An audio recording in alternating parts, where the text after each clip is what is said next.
What is up, everybody? Welcome to Truth and Transparency. Happy Friday. Well,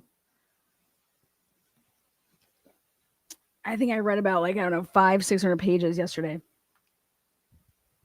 But if you've been following the Idaho4 case, this is going to be very interesting. First of all, I want to say welcome to the members, subscribers, lurkers, whoever you are. If you're watching this episode, it's because you want to know the truth. So at some point, you're going to like the video. So give me a thumbs up. If at some point you don't like the video, put a thumbs down. You have an opinion, make yourself known. Also, use the comment section of the video. Let me know what you think. Interact, guys. Communicate. It's a good thing. Okay. I've been following the Shanna Gardner case since Jared Bridegan was murdered in February of 2022. I got my hands on the ATF 250-page report. It's so ironic. Remember how it was like Colorado courts said that Syray wasn't quote unquote credible? Well, the ATF, just like the FBI, they have special relationships and with carriers. And this report is going to show you exactly what Syray was saying with AT&T. And it's even going to go a little above and beyond. So, first of all, this case happened in 2022 in February. Shanna Gardner's case.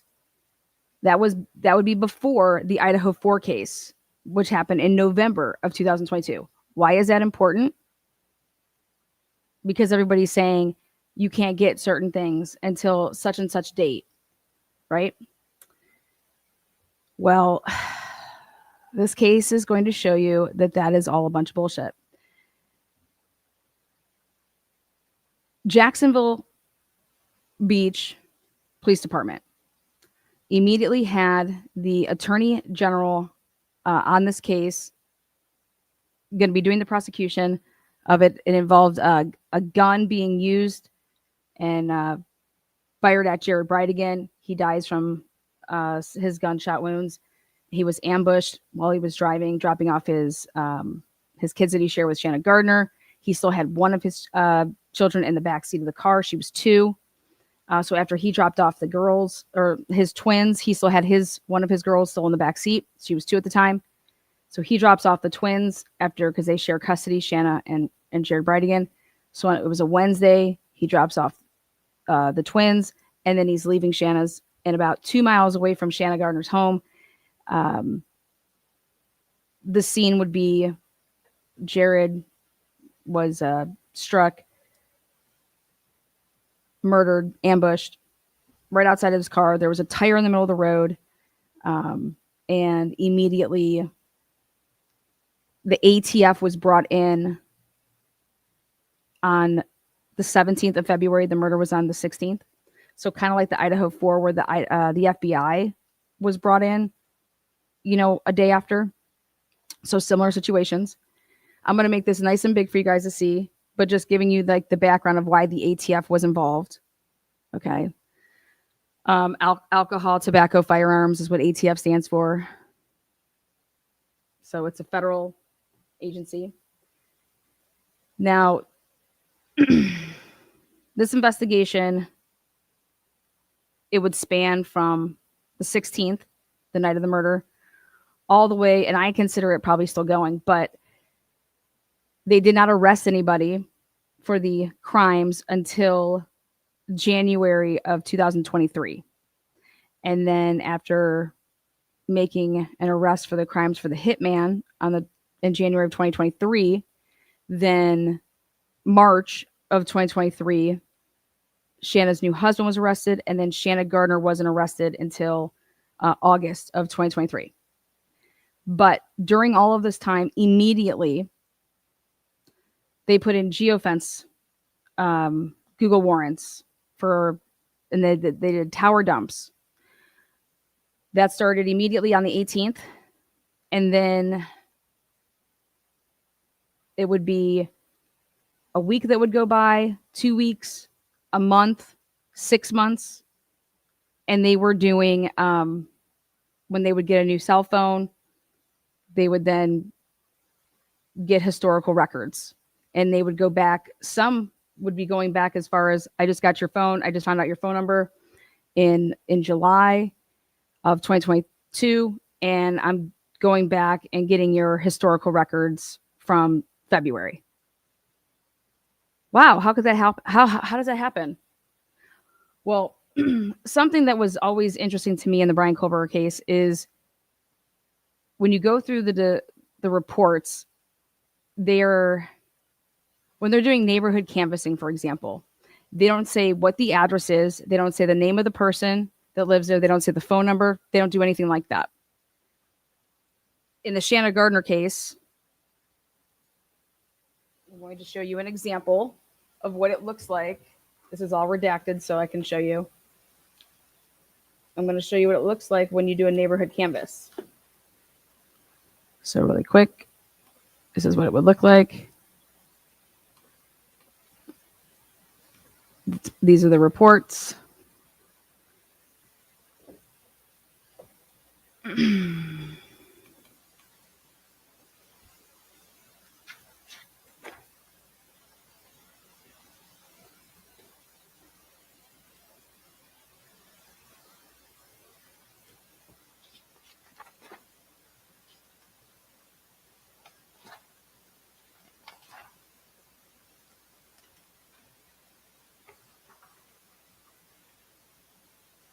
All the different streets. So this is Fairway. This one is Seaside. I mean, this is what it looks like. Okay. Night and day, right? Night and motherfucking day. Okay. None of this is like that in the Idaho4 case. Okay. Also, the reports with Jacksonville Beach Police. Now, don't get me wrong. I have a lot of issues with some of the stuff that they've done. But I want to show you one of the main things that they did, though, that they did not do in the Idaho4 case was we never saw in any of the reports. So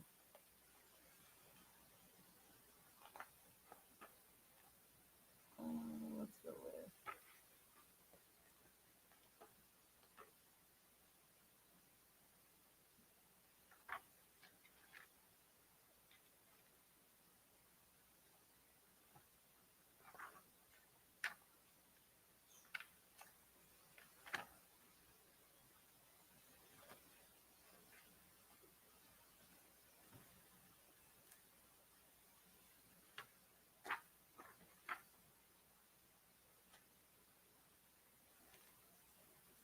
Okay. For example,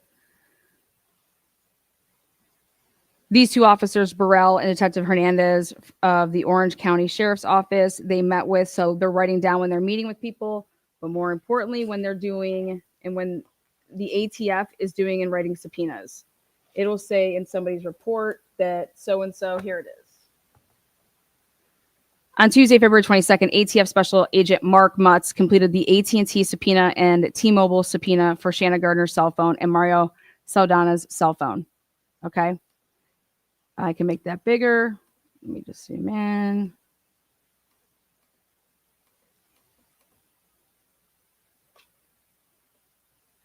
On Friday, February 18th, remember the murder was on the 16th.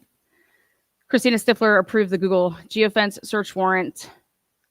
So here you're mentioning that the person that approved it, which is the prosecutor. Here, in none of the reports that you could find in the Idaho4 case with the local law enforcement, 314 reports, do you ever see anybody talking about the FBI writing up a search warrant or doing a subpoena, rather? And the answer is no. You can't find that anywhere in the 314-page reports.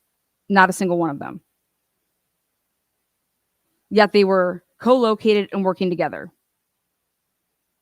Here, This is just on this, when I actually go through it on the 17th, they're talking about how the ATF is involved on the 17th. So now I applaud them for that. That's transparency, right? Awesome.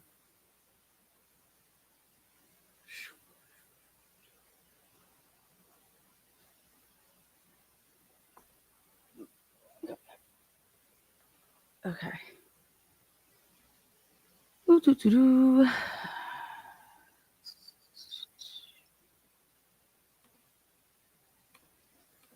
now we're going to go back over here.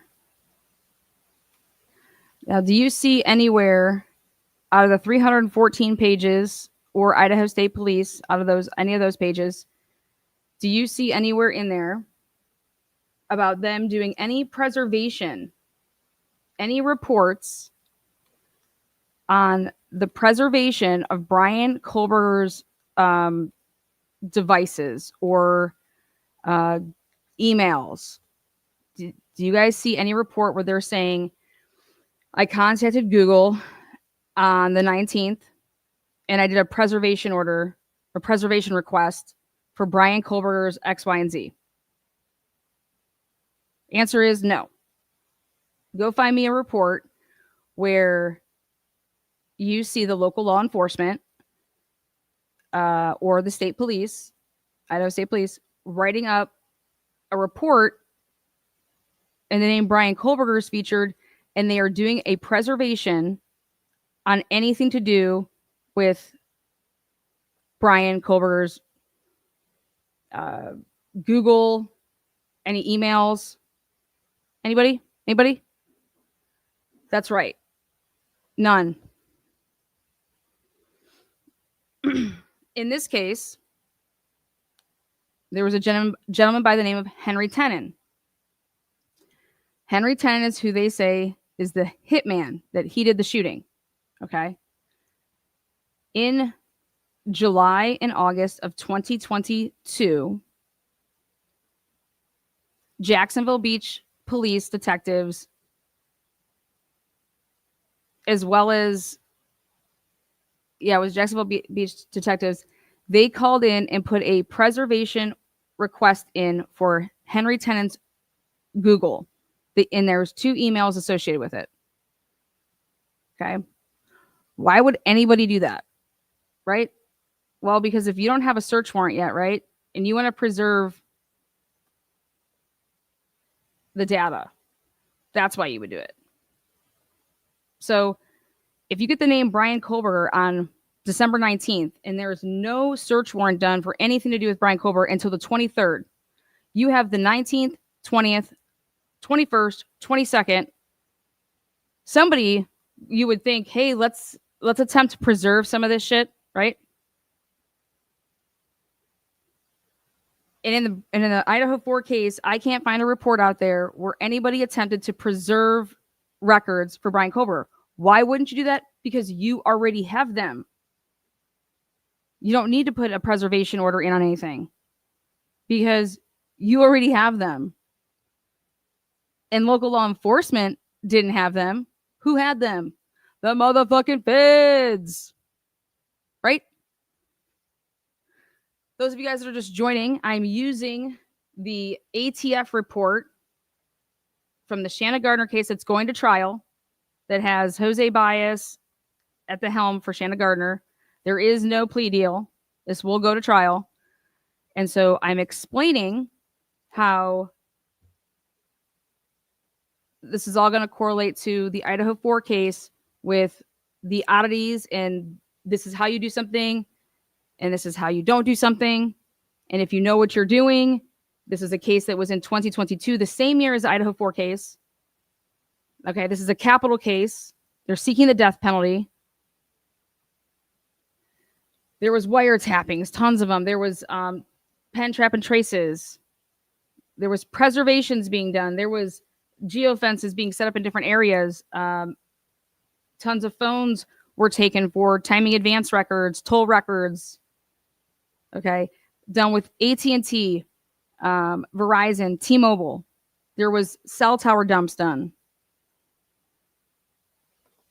But now, ready for this?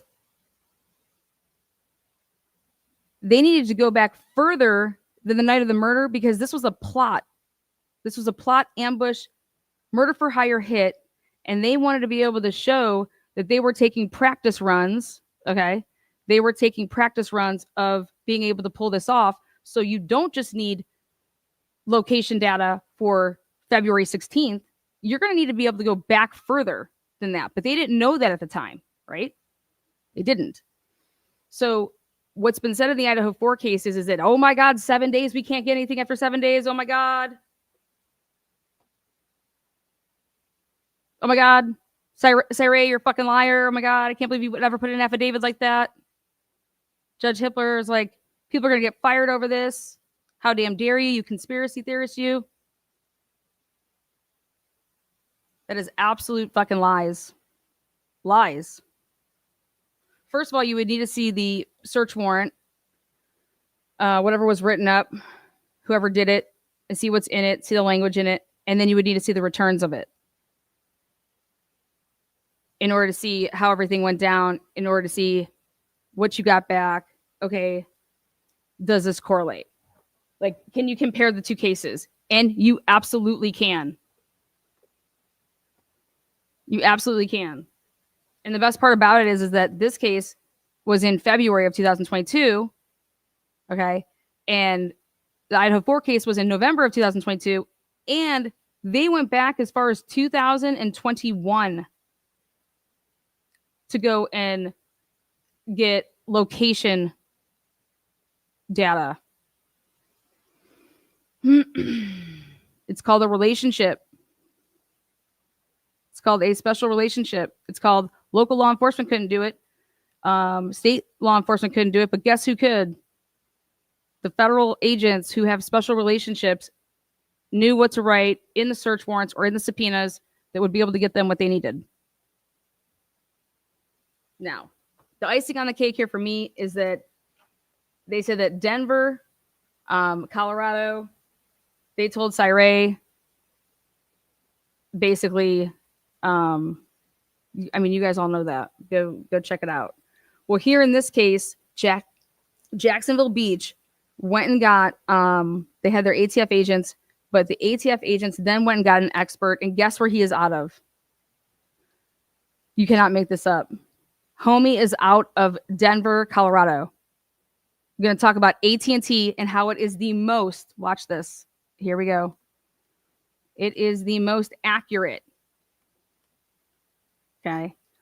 So in this report, the ATF goes and gets, so this report summarizes the methodologies used by Special Agent Sonendecker and his cellular record and geospatial data analysis in support of this investigation. The substance of this special agent's analysis, which is summarized below, is not inclusive of all of the information that he can provide if called to testify as a witness during the court proceeding. Now I have maps for us, and these are sick-ass maps. Section 1 is the investigation, the specifics, the data review, and data formatting.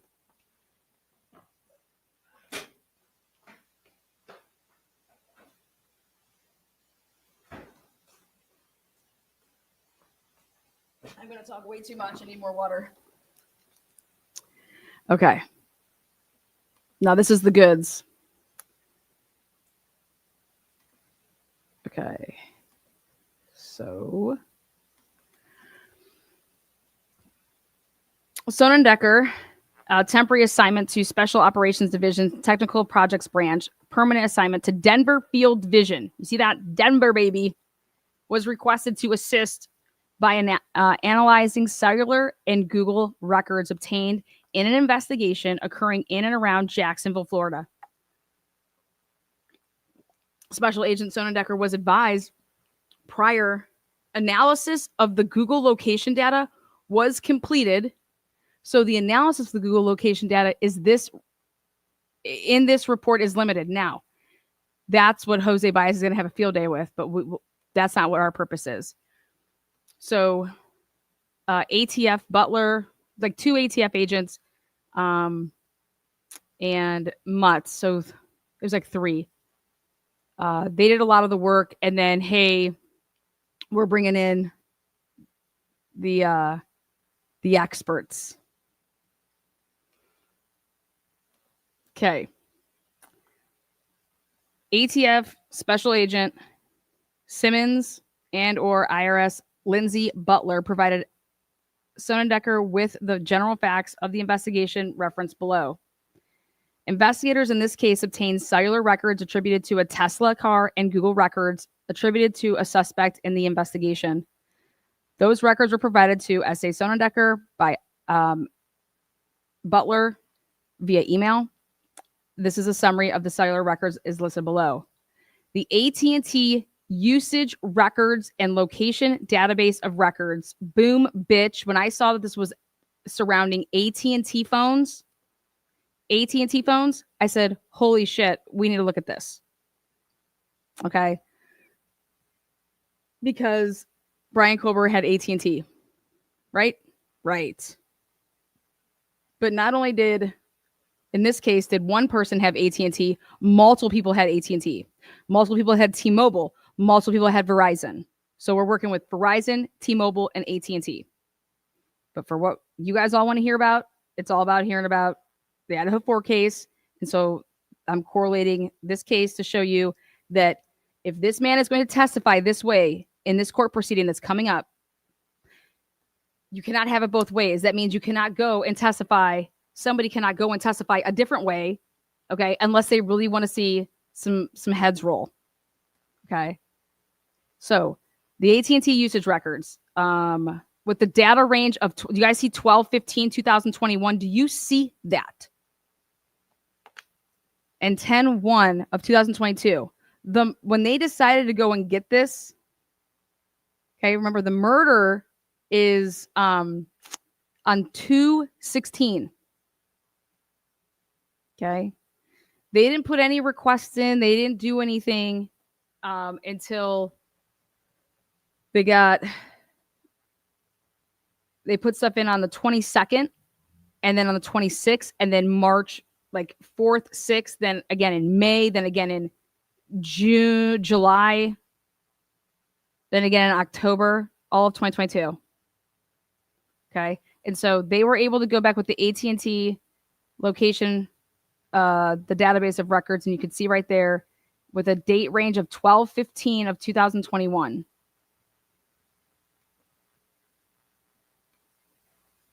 Okay. And now there is a Tesla involved, which is registered to Mario Fernandez Saldana. The vehicle was primarily driven, though, by Shanna Gardner. There's then the Google location records with a data range of the 1st until the 1st of January until the August 1st. And that's attributed to Henry Tennant. Now you're going to get into more talks about other AT&T stuff, but here you go. AT&T is the only cellular provider that provides all cell sites antennas utilized during a given call or data session, the handoffs from one antenna to the next. This right here blows up everything that the Duval County prosecutors wrote up in motions, what was wrote up in cast, what was then put in a PCA. Wait till you guys see this. This is insane.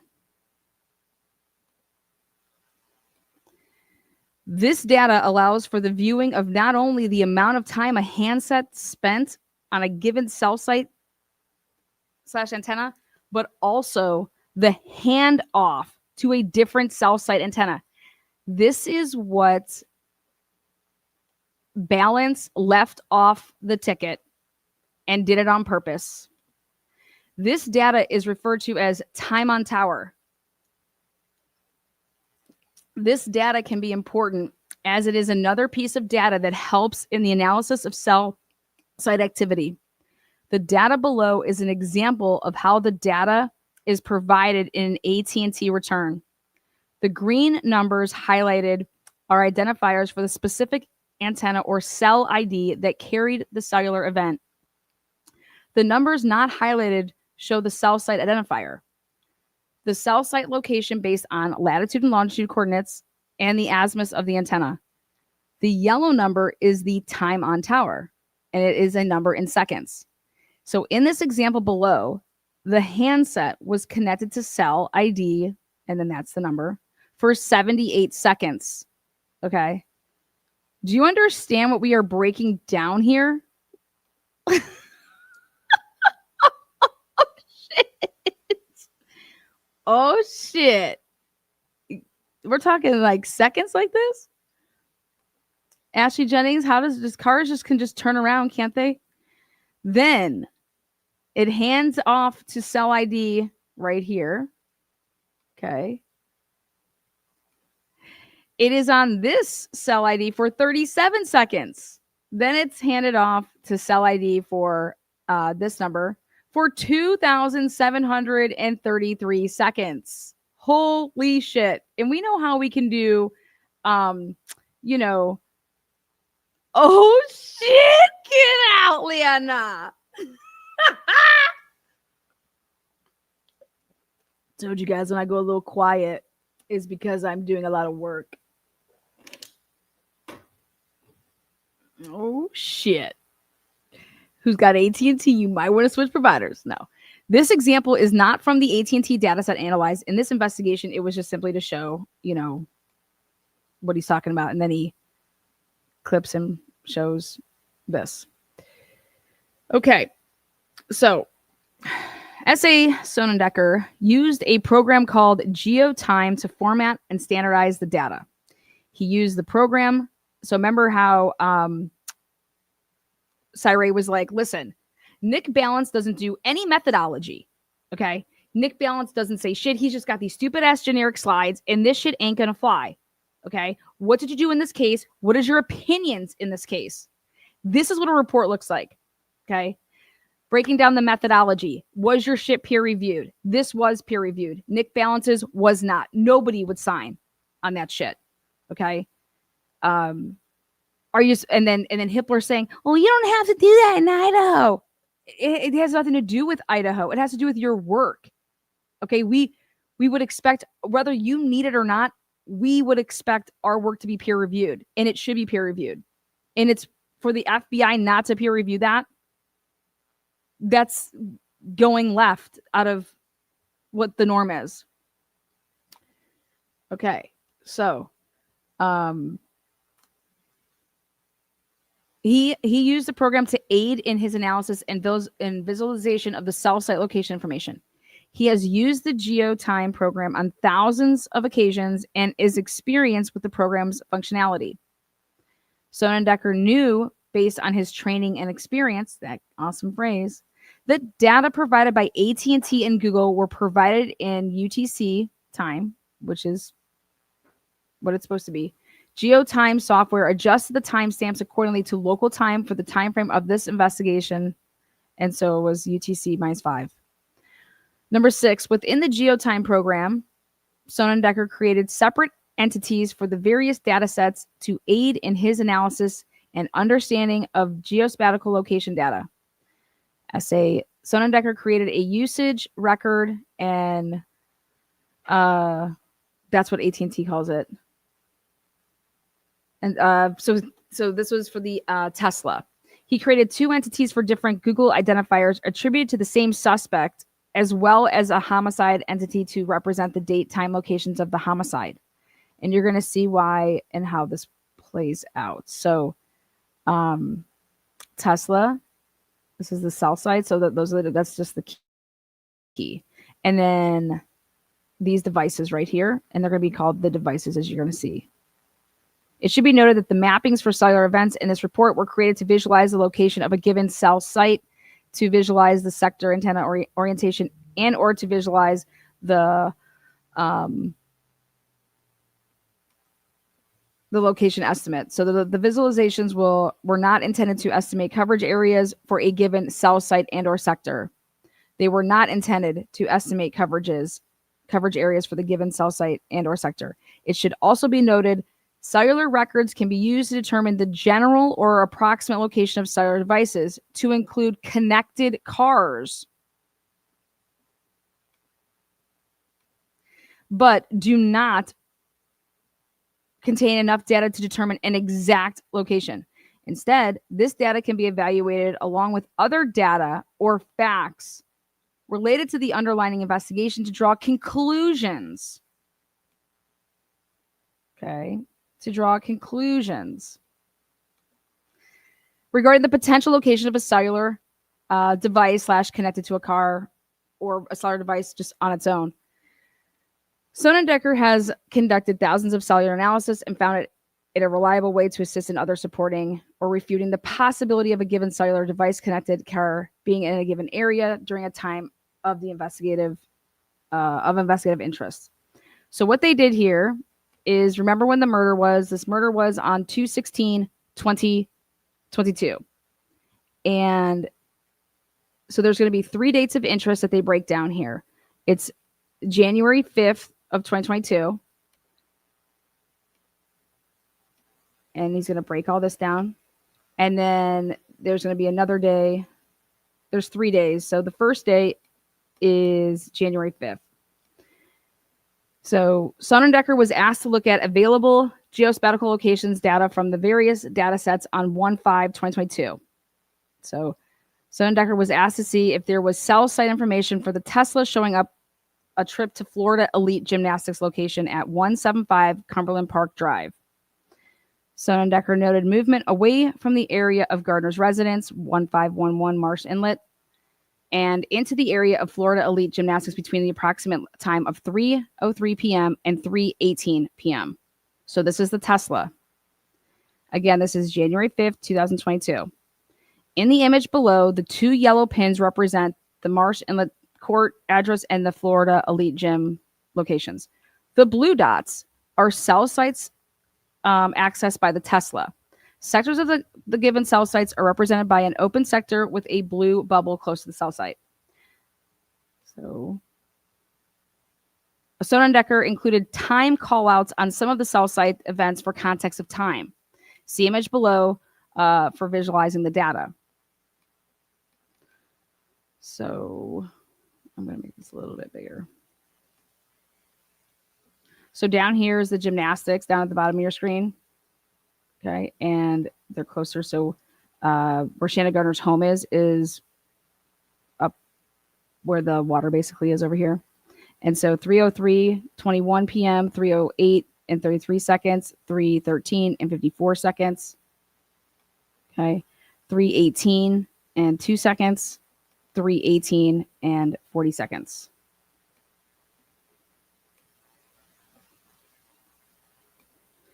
Sonendecker noted that by 5:30 p.m., the Tesla was accessing cell sites indicating movement northbound. He also noted that the Google location data attributed to Tenon, who's the hitman, showed movement south/southeast from Jacksonville, Florida. That's on that day. Google location data attributed to Tenon showed travel into the immediate area of 1511 Marsh Inlet, Jacksonville Beach, Florida by 5:57 p.m. Access cell sites from the Tesla showed movement back towards the same residence. At 5:57 p.m., the Tesla accessed a cell site near the residence. See image below visualizing this data with time callouts for context of time. So now, here we go. Over here off to the left, that's going to be where Tenon's house is. Off to the left, over here to all the way to the right again at 5:57, where that dot is, that's where Shanna Gardner and Mario Saldana lived. And the gymnastics is down here.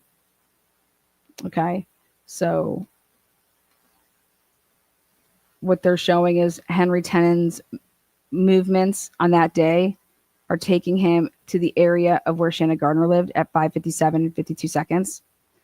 Now, those of you guys that are following this case, Henry Tenon was a tenant of Mario Saldana. And I will say that it is the 5th of the month, and a lot of people that rent have to have their rent due by the 5th if they give you, what do they call it? Grace period days or whatnot. So those of you guys that are following the case, keep that in mind. But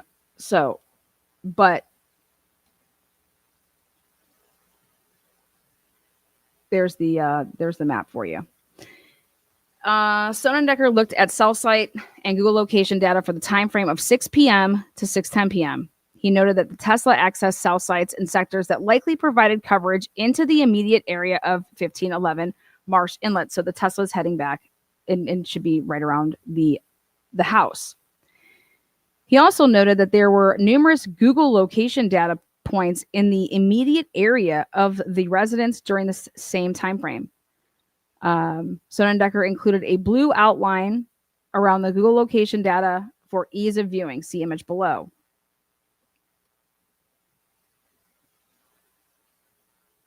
This is like zoomed in.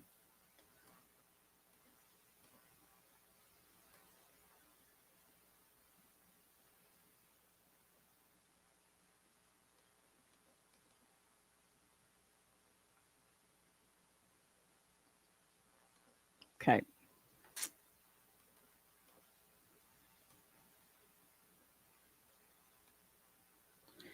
Now, next date, January 29, 2022. Remember, the murder was on 2/16/2022.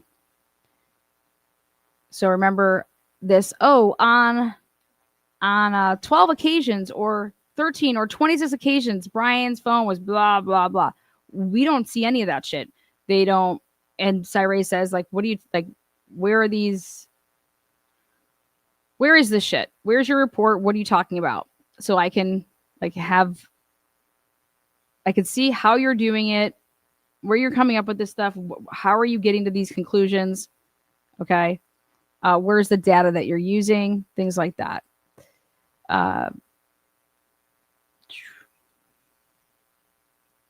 Is this Cyree's work or someone else's? Mrs. Jim Morris, are you watching the screen? It says S.A. Sonnenbacher was asked to visualize any cell site data for the Tesla.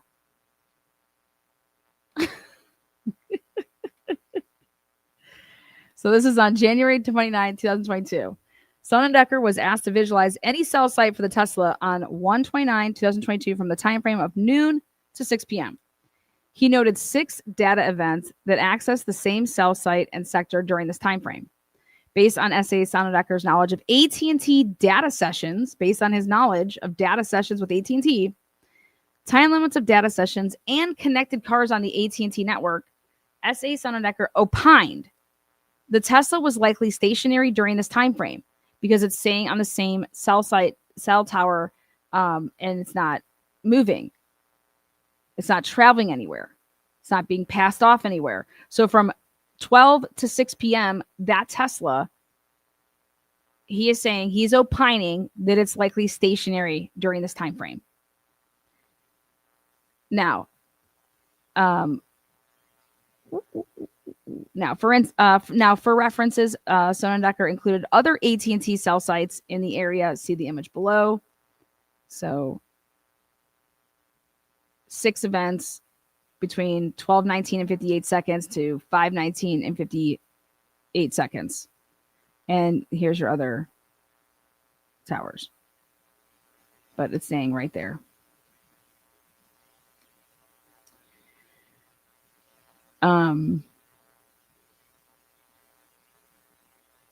S.A. Sonnendecker, this is like the day of the murder. Okay, the day of the murder. 2/16. Sonnendecker learned a homicide occurred at approximately 19:52, so 7:52 p.m. on 2/16/2022 near Latitude, and then there you go. That's where Jared's body was laying next to his truck, his SUV. Sonnendecker was asked to visualize any cell site data for the Tesla on 2/16/2022 for the time frame of 5 p.m. until 11:59 p.m. He noted cell site activity north of the residence before the homicide occurred until around approximately 7:30 p.m. Now, I think they're going to have a field day with this. Is it's like, well, let's break it on down like timestamps, just like we were before. He noted that the cell site activity from the Tesla accessing the cell site sectors that provide probable coverage to 1511 Marshall at Inlet Court, Jacksonville Beach, Florida. The first image below is a 2D image showing this relationship. Or I'm sorry, showing this information. The second image is a 3D calendar view. This view is unique as it helps to better visualize the relationship between time and location. See images below. So this is about the Tesla. So this is on top. Okay, now here, right, there's no times.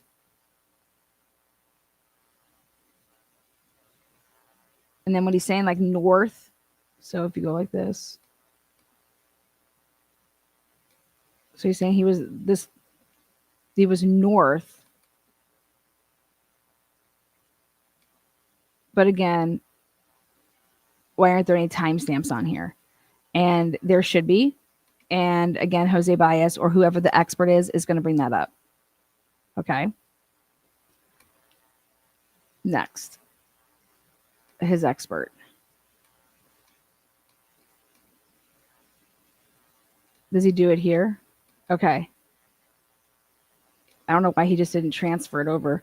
Okay, see how it says 1,800 hours over here to the left, 19, 20, 21, 22. So that's like saying 6, 7, 8, 9, 10, 11. Okay, so at 5, probably 5 o'clock, all those data points, and then you're dropping them down to see where they're at. And it looks like somebody's driving back to the house. And then as you can see here, 7 over here at 7.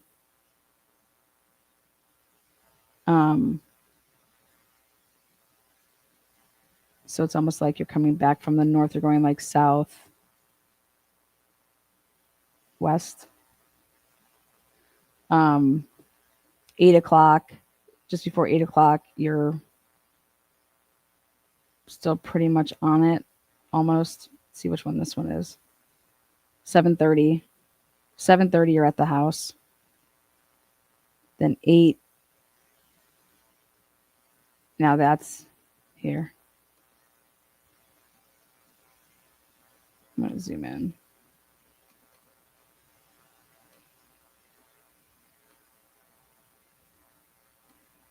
Over here is your homicide scene right here.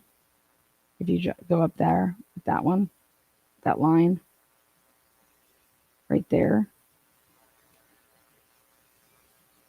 right here. If you go down and you follow that,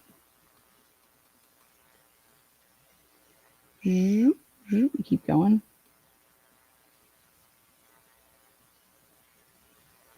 That's where the homicide scene is. And now my question is are you saying that that's where he was? You know, so he's gonna have to do a little bit of explaining like that on the stand.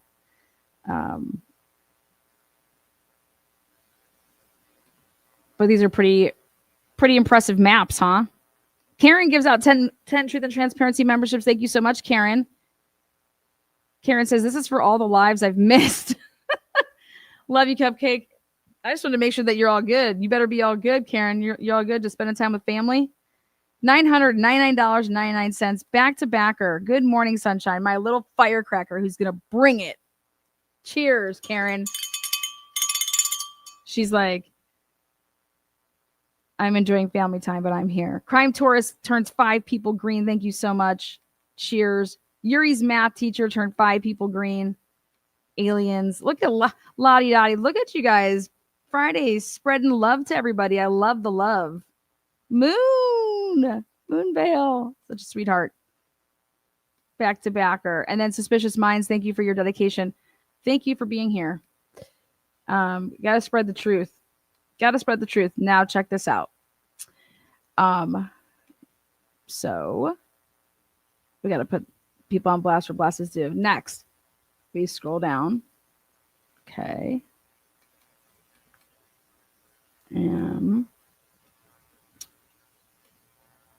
Sonnendecker took or looked at the time frame of 7:30 to 8:30 for access cell sites from the Tesla dataset. He noted 2 dataset events on the same cell site sector during this time frame. The image below visualizes the cell sector, other AT&T cell sites in the area, and the location of the homicide with a call out box for the context of time. He also included a distance measurement for the access cell sites to the location of the homicide. That distance was 2 miles. So again, that's how far the Gardner's residence is from. So that's at 7:32 until 8:32. And what this man will be testifying to is that, in my opinion, he's going to be testifying to the fact that the Tesla was 2 miles away from the homicide site, and which is consistent with being at the home, the residence. Okay, that's the Tesla.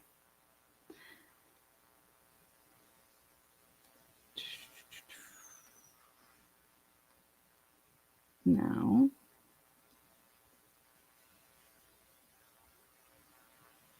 the homicide was at 7:52.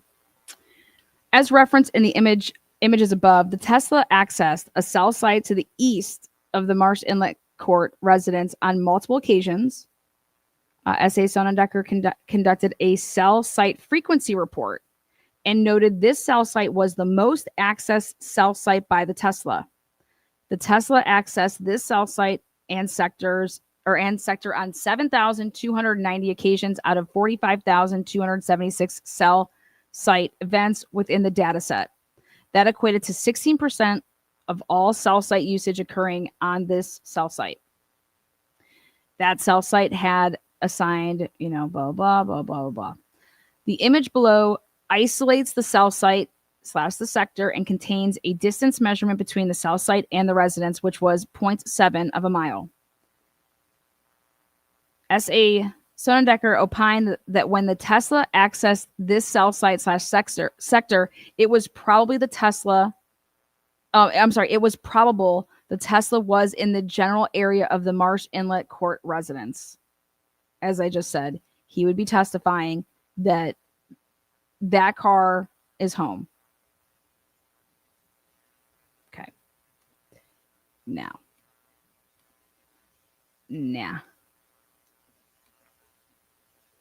Using the coordinates provided by AT&T, S.A. Sonnendecker located the cell site using Google Earth. S.A. Sonnendecker included satellite and street view images of the cell site below. So this is, I thought it would be in color, man, when they did this. We get shitty ass black and white, but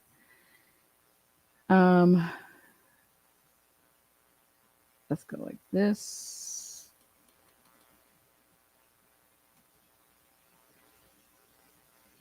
Okay. Now, the data validation, section 3. The locations of cell sites were mapped based on the data provided by AT&T. Again, the locations of cell sites were mapped based on the data provided by AT&T. Latitude and longitude coordinates were mapped based on the GPS coordinates obtained from Google.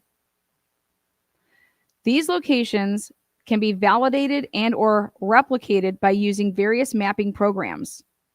S.A. Sonnendecker has used the GeoTime software program on thousands of occasions and knows the program to always map location data in the correct location. S.A. Sonnendecker routinely uses programs like Google Earth, PLX, ZX. Wait, what? Wait, what's that? Wait, what is that? ZX? You guys know what ZX is? Anybody? Bueller?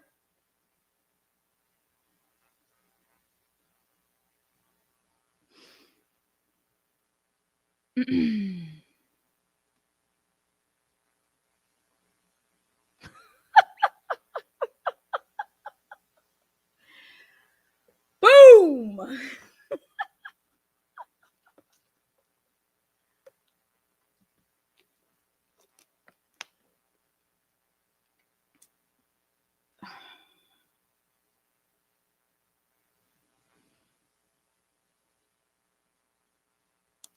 let's see here. So we think this cat knows what he's doing. I think this cat knows what he's doing. Oh, Nighthawk's good. All right. So he uses all these different programs. In paragraph 15, which was just up a couple paragraphs, SA Sonnendecker included images of the most accessed cell site from the Tesla data set obtained via Google Earth. This effort showed further data validation, and collaboration was significant as it showed a cell site at the exact location identified by AT&T. This effort corroborated both the AT&T records and the mapping within geotime. Because the records from AT&T and Google were provided in UTC, the times needed to be adjusted to reflect the localized, time UTC -5. Geotime adjusted the time zones as appropriate. Within the geotime program, SA Sonnendecker conducted manual data verification. He looked at the adjusted times and compared them to the original data. He noted all times were adjusted appropriately. Furthermore, the times from the GPS points compared to the times and locations from the AT&T dataset were consistent. So AT&T and Google, consistent. The fact dates, times, and locations from the various datasets were consistent was another level of cooperation. Imagine that. Imagine that someone's like, listen, we're able to cross-reference this on we got Google GPS, we got AT&T, and it's just like it's all money. It's all, whoa, it's all legit. It's all kosher.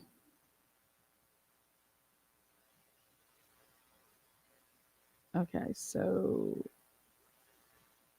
let me move to okay.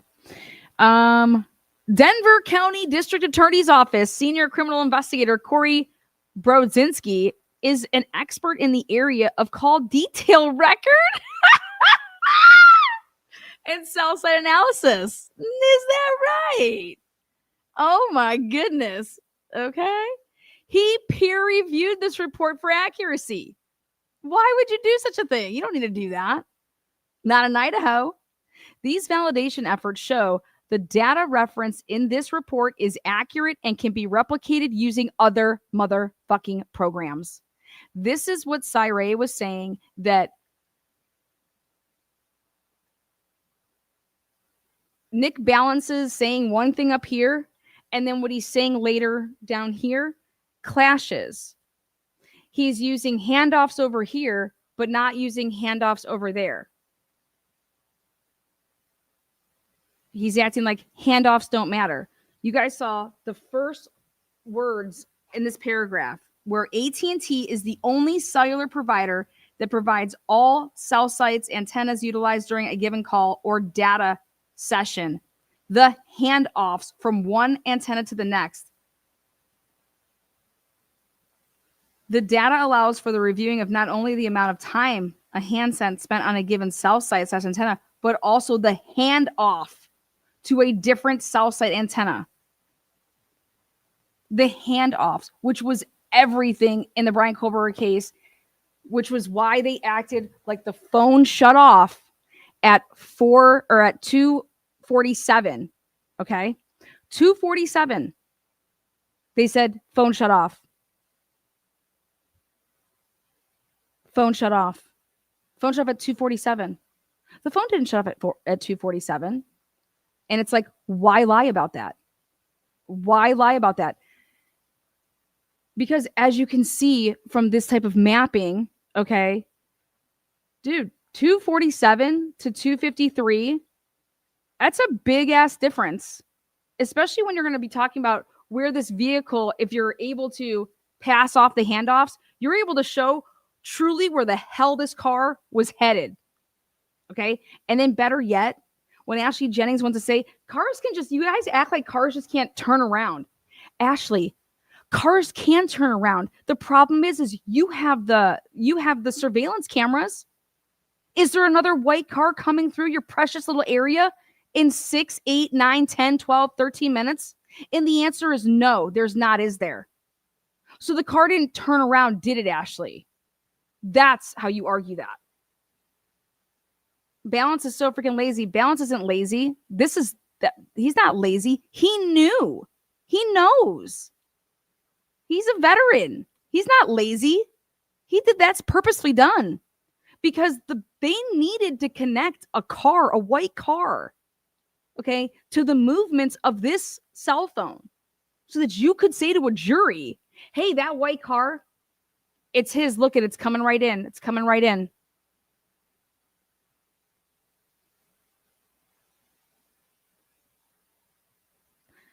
If you say the phone was shut off at 2:47, you can say that.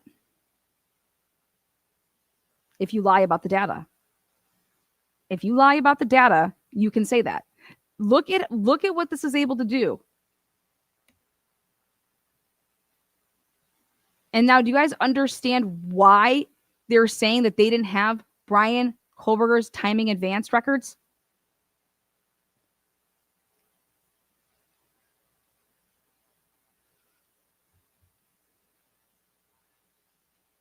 Let me explain another thing. They were on to Pullman, Washington so quickly that they thought that the person went into Pullman. Okay? The killer went into Pullman. There is no way in fucking hell that where's the geofence locations that would have been set up during the 3 to 5, during 3 to 5, or even they might have even went a little bit more. Where's the preservation from the beginning? Because it's not, there's so many things when you actually look at this case, and you guys need to follow me along with this case. I am telling you, you need to see this because this is all about if you are enamored with the Idaho4 case and if you think that shady shit was done with the digitals, with the locations that pass, everything to do with Brian's locations and him shutting off his phone and how did you know this and all these things, blah, blah, blah. This case is going to expose what truly could have been done and what should have been done. And anybody that's literally a mental midget would have done to preserve shit. The preservations that would have been done would have been insane. And follow me with this case because I'm going to point out whenever time that they're talking like about, hey, we're preserving this, or then they're talking about the ATF, and then the ATF's getting data that's going so far back, and it's like, how are you doing that? How are you getting these historical records that are going into 2021?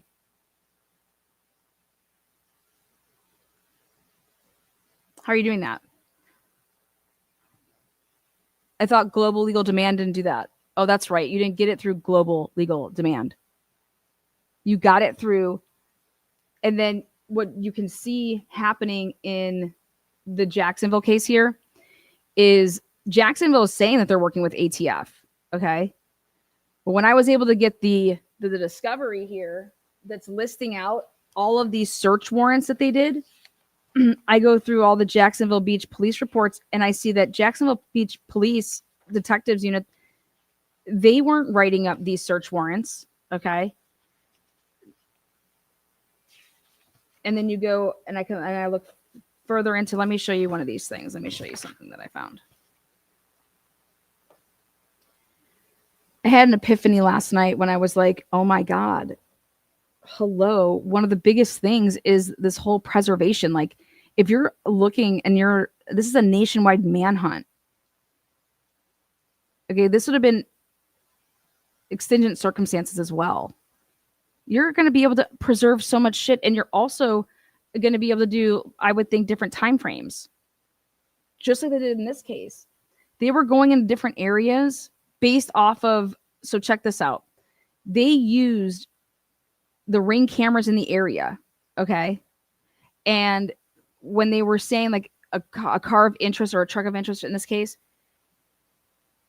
a week would have passed to be, hey, can we get a geofence for that area like 20 minutes before the murder? And then, yep, something hit on that. And then, okay, here, can we get this? Can we get this? Their returns, when they were putting in search warrants, stuff was coming back on them. Nobody was arrested. They were building a case.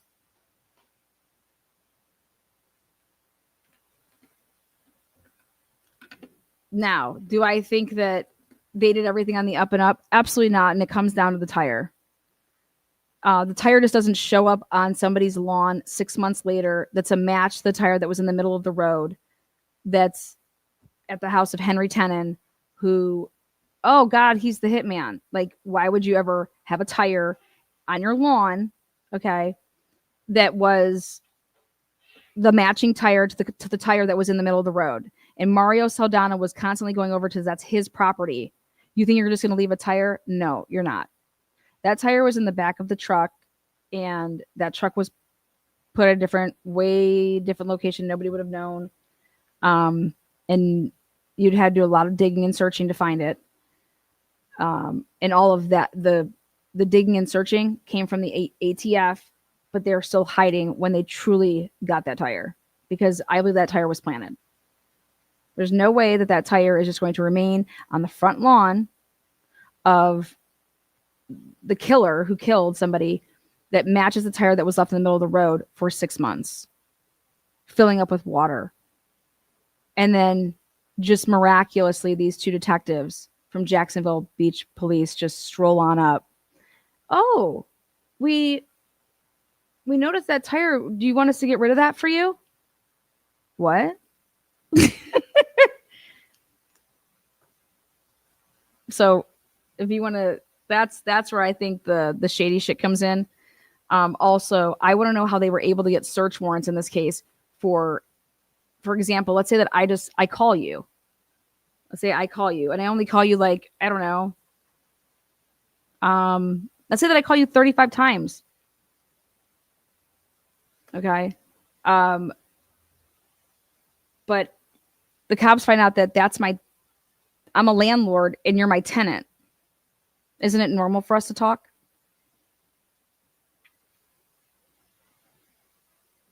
So I can't wait to hear and see these some of these search warrant returns.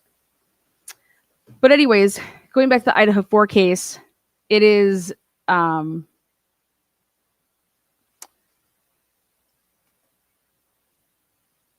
let's go like this. Okay. It's very interesting. Can you imagine that something would be ever peer reviewed for accuracy? You know, to make sure like, whoop, oh, no way. And this is out of the Denver office, you know, Colorado.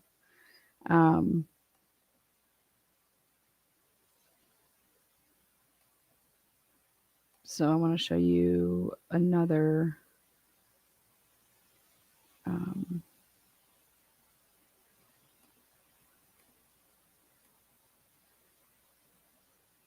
I'm going to come back and use my.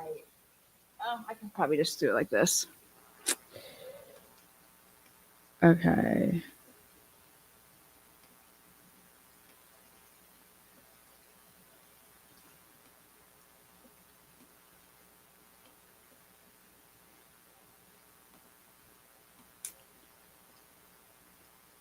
All right.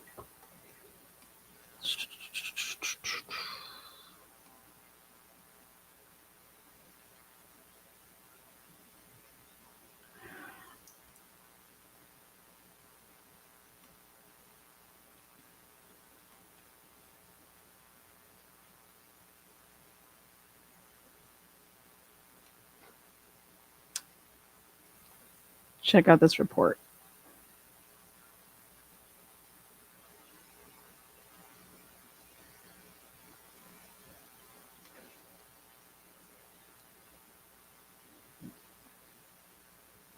Okay. Look at this. All right. So this is ATF. This is their stuff. So they're saying that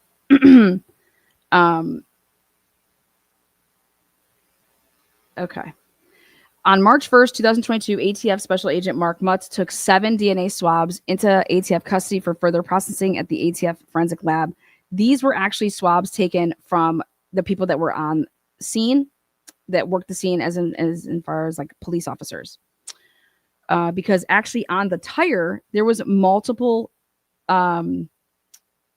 profiles, but only one profile was found on one of the shell casings that was at the scene. And I couldn't believe it when it came back and ATF said that the DNA profile from the shell casing at the scene was the victim's DNA. The victim's DNA.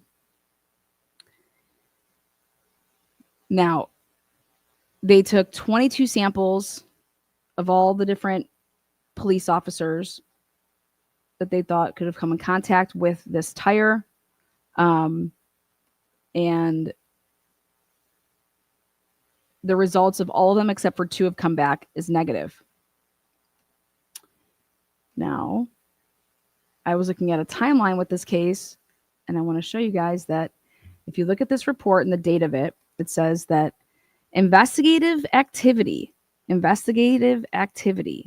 also indicated that the tire was from a 2004 Ford F-150 truck. Do you see that? Highlighting it. Now, this report would be written on and signed on March. So you could see Mark Mutz signs it 3/1/2022. Then Shannon Hammond, resident agent in charge, she signs it on 3/8/2022. Okay. He writes this report up on March 1st, 2022. The murder was 2/16. I've been waiting to get my hands on this report for this case, just to show you guys how this is how you find out people are lying. I said, I've read every single police report that Jacksonville Beach police put out. In Florida, it's way better than Idaho as far as getting material. When you want to talk about transparency, Florida has the best. So that would mean they're saying, Mark Mutz is saying to the world that on March 1st, 2022, he's saying that the tire that was in the middle of the road, due to the investigative activity that they did. And I'm like, well, this is page 20 of your report. There's nothing before this about the tire being, hey, we looked it up, we did this, we did that, and it came back to a 2004. Okay. When I read this, I said, okay, let me go through 457 pages and type in, because it's in PDF. And then I physically went through all 457 pages to double check to make sure that there was never a mention prior to March 1st by anybody doing any investigative work to figure out that that tire was a 2004 and it belonged to a 2004 F-150 truck. Okay. Nothing. I can prove it to you guys right now, but I want to keep the show going. Okay. So check this out. So then I go, so on March 1st, when he writes this, and then this is the same day, March 1st, and we get to this part, and I was like, wait a second. Investigative activity also indicated the tire was from a 2004 Ford. I said, they didn't there's no report that says that. Nobody did the work. Nobody says how they figured that out. At the time of this report, no other information is known about the tire. Yeah, I'd be writing that shit too, Mark. But guess what question's coming your way? The question that's coming your way is, where did you get this information in your report? Who provided this to you? Because you're actually pretty on it, but when you write things like investigative activity also indicated that the tire was from a 2004 Ford F-150 truck, and you knew this on March 1st, then let me ask you a question. You got Mario Saldana's phone records, okay, so early on in the case. You would have saw all the people that he was calling him, right? And you would have known as early as in February of 2022 that Henry Tennant would have been on there. John Biggerstaff would have been on there. All these different names. Okay. And you're going to sit here and tell me that you wouldn't run these names, a Henry Tennant and a Jeremy Ordwell, and see, oh, they live at this Potomac address. Oh, that's the Mario Saldana. You would also see that Mario Saldana owns the Potomac address Jacksonville address, a house, you would know that instantaneously. Like, we're talking like obviously before March 1st, because I think it's very, very interesting here, because how you're going to prove a connection that that tire was just freaking put there, because it was. Okay, that tire was fucking put there. But in order to find that tire, and what I mean by that is there's two tires. Well, you normally go buy tires. You can buy them in 4s, but they tell you at the very least you're buying 2 tires. You're never just buying one. Okay. So on March 1st, this guy writes up a report, and there's no report by anybody else prior to that saying that they were looking into. You can't even write the words 2004 Ford into the discovery to the Jacksonville police supplementals, like, and type in, oh, yep, I was digging and found this. That doesn't come until July 22nd. July 20th, 22nd, August. They say that they don't find Henry Tennant's truck until October of 2022. They arrest Henry Tennant in August of 2022 on unrelated charges for driving without maybe a suspended license or something traffic wise. And then they hold him. Well, then they find an antique shotgun, a 1916 shotgun in his trunk, knowing they charge him with he's a felon, and they charge him with a gun. You can't be a felon and have a gun. But they knew in Florida, if a gun that's an antique gun and it's not fireable, you cannot charge somebody with a weapons charge. Okay. Like, think about the stuff that you mount up on your walls and shit. Like these old antiques that there's nothing to them like that. So anyways, Henry Tennant is then in jail from August of 2022 all the way until then. They don't release him. They just rearrest him in jail. And now we're going to charge you for the murder of Jared Bridegan. And a month before they arrested him in August, in July, that's where the police just randomly go over to this house, not in February, March, April, May, June. They go there in July. In July of 2022, they go over to Henry Tennant's house, where he is a tenant with another guy that they pay Mario Saldana, and because he owns the house. And on 6 months later, the two cops just mosey on over, and voila, there's a tire that happens to match the tire that was in the middle of the road, just laying up against the side of the house. During interviews here, I'm going to show you this. This is just crazy to me when you want to talk about cases and just how wild shit is. Let's see. Okay, let's do this way. I'm like, how is this happening?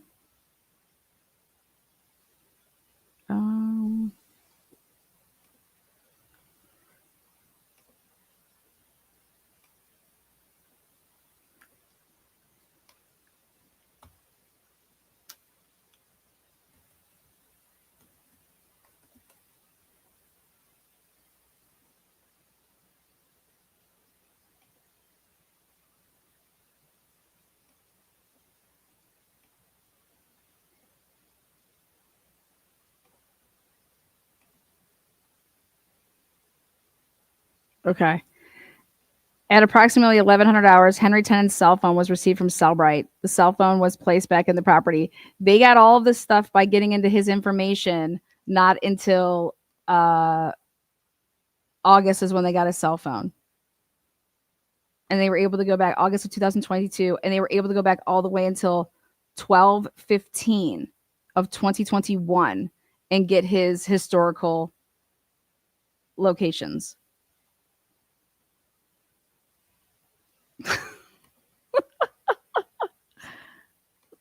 What can't they do in Idaho? Lies.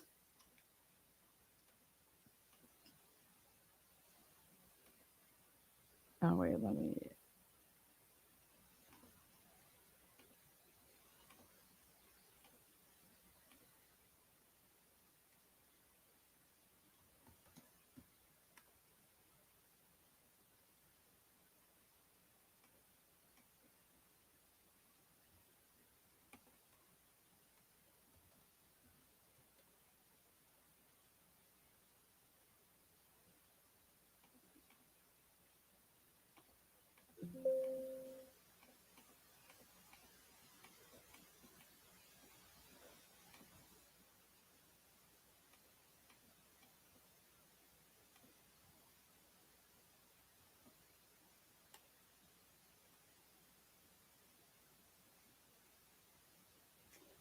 What is that on?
Oh, it skips all the way like that, huh?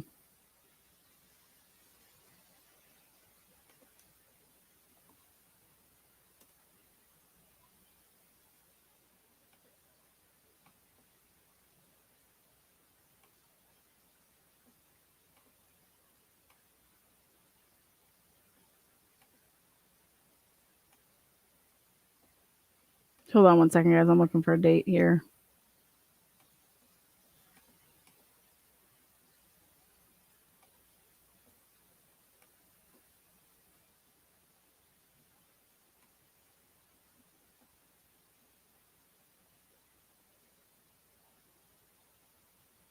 Okay.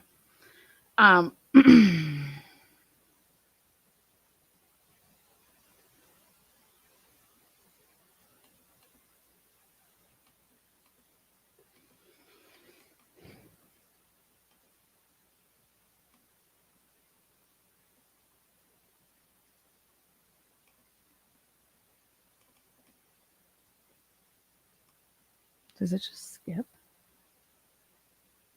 Okay. Here we go. Take a look at this. All right. So do you see it would have been way earlier than I think.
Number 52. Okay, 52, 52.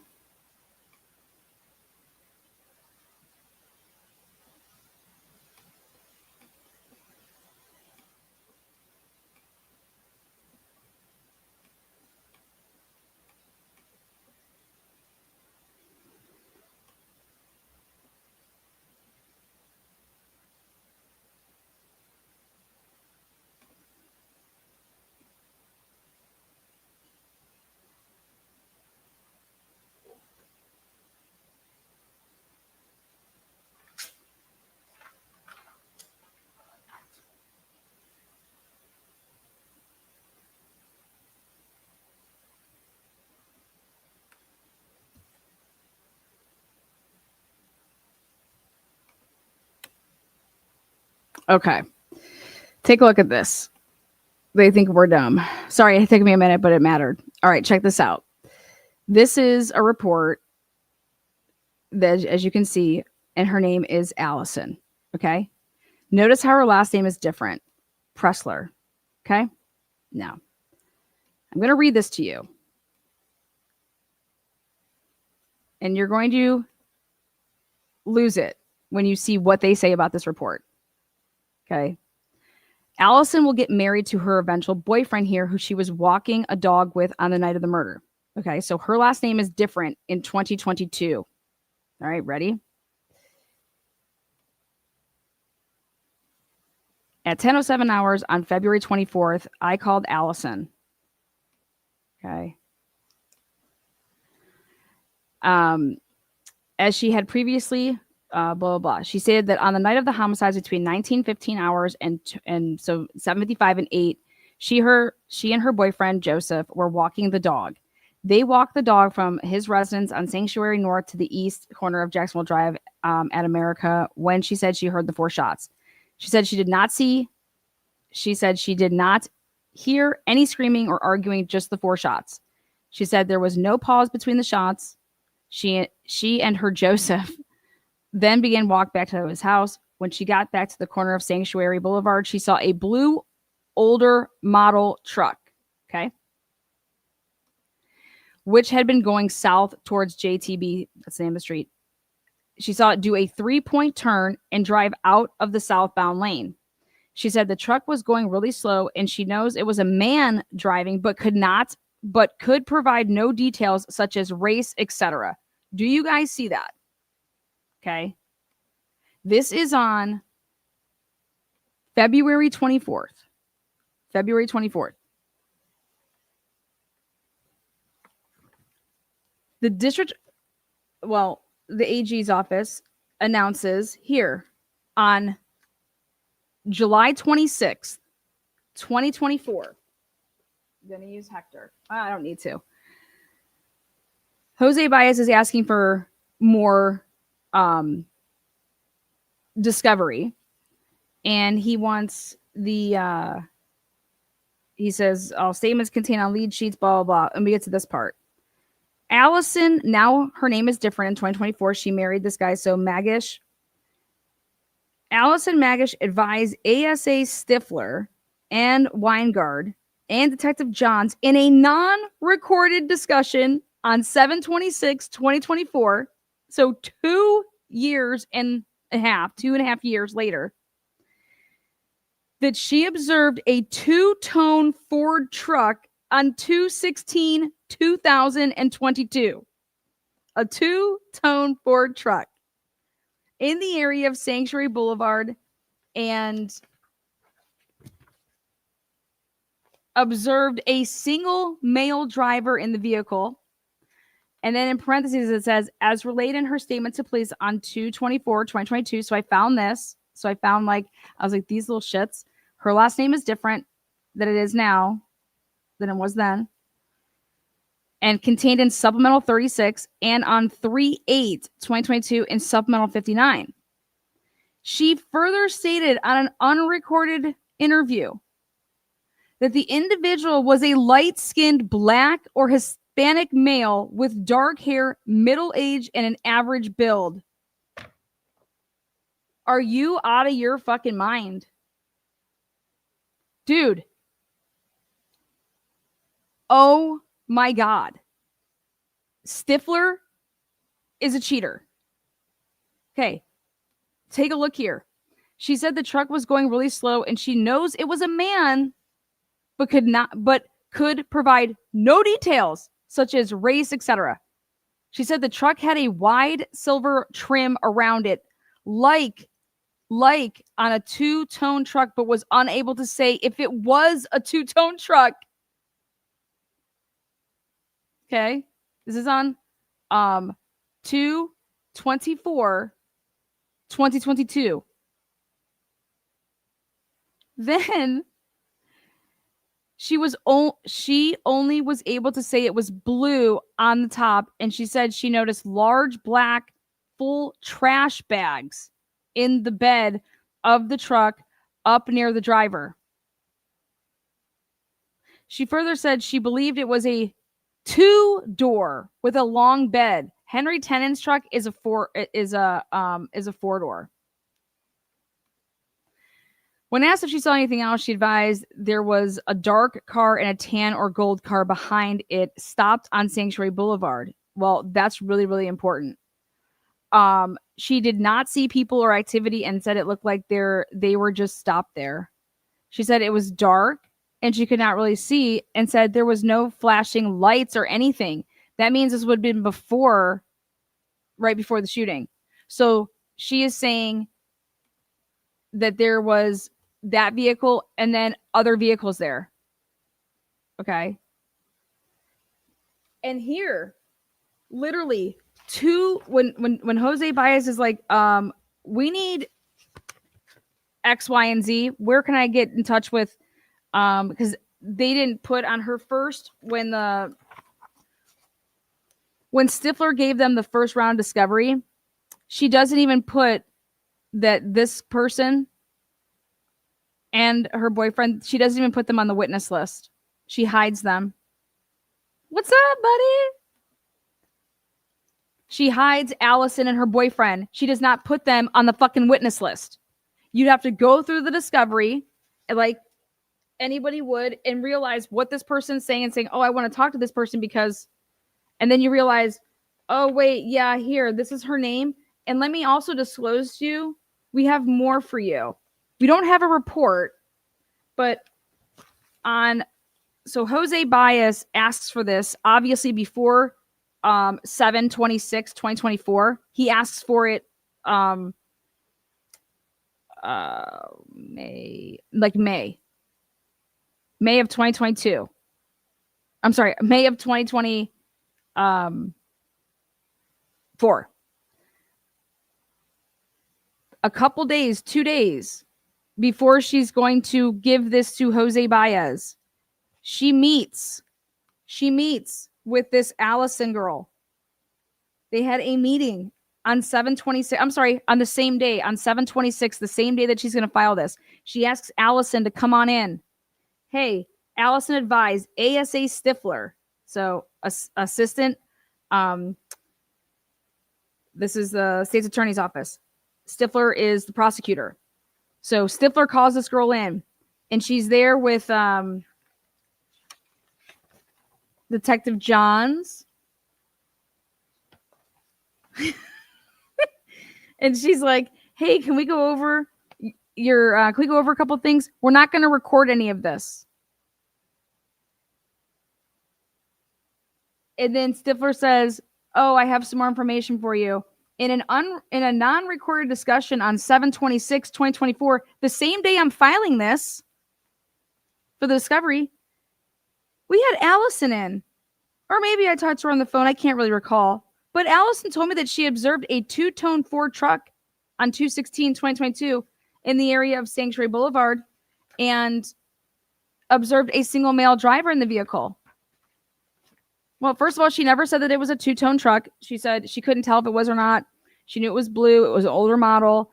And she just knew that the driver was a man, but that was it. She couldn't tell race or anything like that. She could just tell it was a man. Here, 2.5 years later, miraculously, Allison, she says, oh, by the way, That individual, it just dawned on me. He's a light-skinned black or Hispanic male with dark hair, middle-aged, and an average build.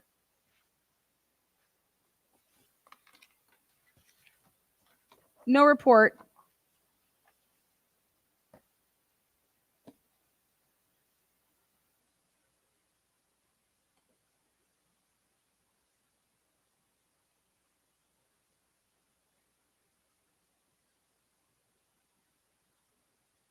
Unbelievable. Unbelievable. I couldn't even believe what I was reading.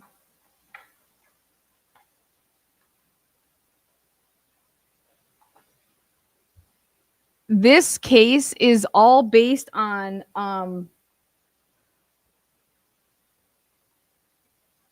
the district attorney's office or the AG's office. What it was, the AG's is all about literally getting people to quote unquote rat on each other and having people wired up to the point of, let me show you this.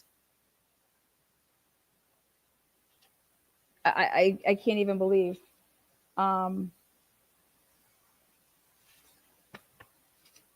Look at this. When you are a defense attorney in a capital case and you have to ask everything that I'm showing you guys right here with that ATF report, the public had access to that report before the defense team in April 16th, 2025. The defense team writes and says, or I'm sorry, not that one, the next one. Wait. Oh yeah, no, this is it.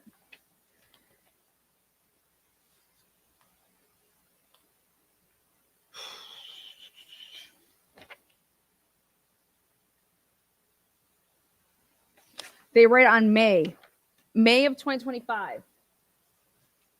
I'm going to use Hector to show you guys this because this is absolutely crazy. The defense team says, we don't have any of this shit. Look at this. Unredacted copy of the ATF report, 250 pages. This was filed right here. April 1st, 2025 was this filing.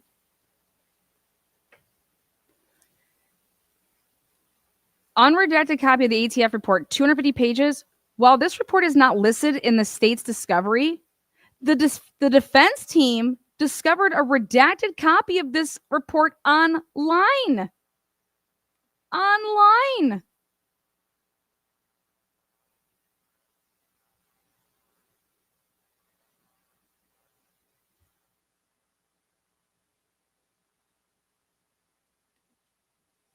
And then I started reading more of this and I was like, dude, all they have is, check this out.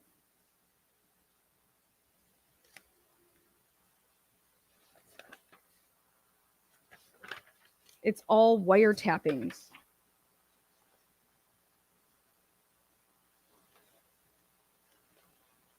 This is when Jose Baez realized, he's like, oh my God, what are they doing? Look at this.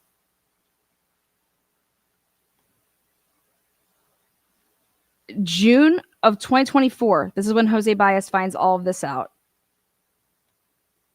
He finds out we've been asking for all of this shit. I got this case. My client was arrested in 2023 in November.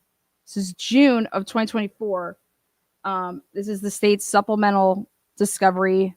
This is the first one after their initial. Okay. And then their initial, they didn't put any of these, like their main, basically everything against Shanna Gardner and everything against, Jose Baez doesn't care about Mario Saldana. He's representing Shanna Gardner.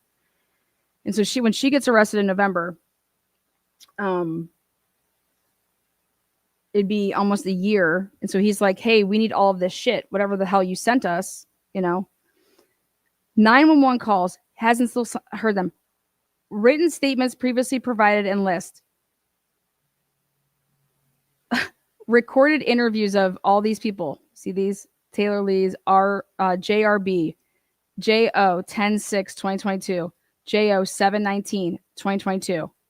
And I'm like, oh my God, because I went back and looked at all this stuff. I'm like, yeah, you didn't have any of this stuff, Jose Baez, because all of this is in that ATF report, that 250 fucking pages. Recorded interview, recorded audio, new copy of recorded interview. Like, I'm just saying all these people, right? Then come to find out right here, normally when a husband or wife is killed, you are definitely interviewing the spouse, and it's recorded, and it's video recorded, audio recorded, and it's usually more than once. Now, I don't think that Kirsten Brightingham has anything to do with this, but that doesn't matter. You still perform your duties because you don't know. There is no recorded interviews that exist for the wife of Jared Brightingham.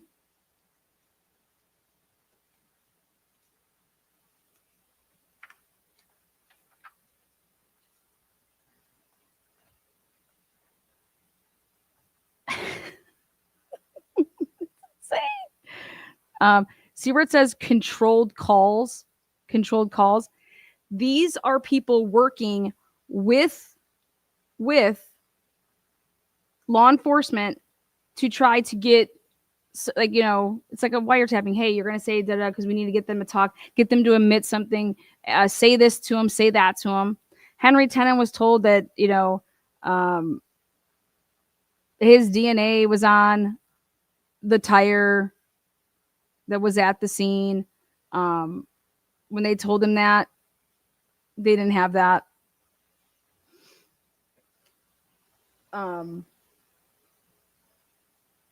Search warrant returns and subpoena returns. AT&T toll records for JRB. I said, why are they going after John Biggerstaff's phone records? Him and Mario talked like, I don't know, barely ever, right?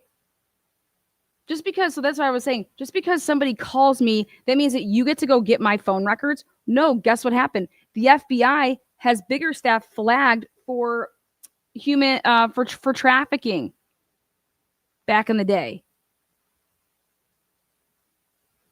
And I'm like, well, so? That's not what this was.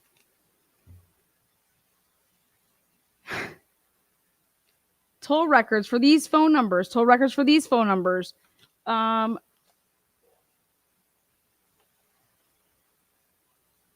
don't have any of Henry Town. Nobody has their T-Mobile returns, Google returns, all of these things. They still didn't have any of this.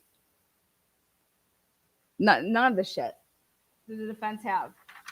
The defense is like, we don't have any of this stuff. Then they make it known in a motion to compel, which was filed April 8th of 2025. They're like, here you go. This is what we don't have. April 2025, you need to push this trial back. And guess what happened in this case? This trial got pushed back a whole year. This is a capital case. In Idaho, that's not what happened. So when Ann Taylor's filing all of her stuff and saying, like, we don't have this stuff, blah, blah, or they're just trickling it in or whatever's going on. We don't have shit from the FBI.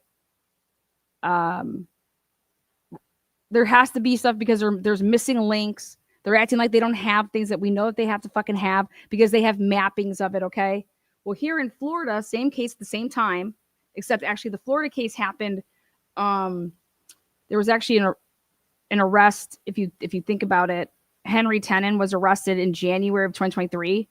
Brian Colbert was arrested end of December, beginning of January of 2023. So these cases are moving kind of at the same time, even though the one happened in February 16th of 2022. Idaho happened November 13th of 2022. Yet the arrests are kind of, all happening at the same time.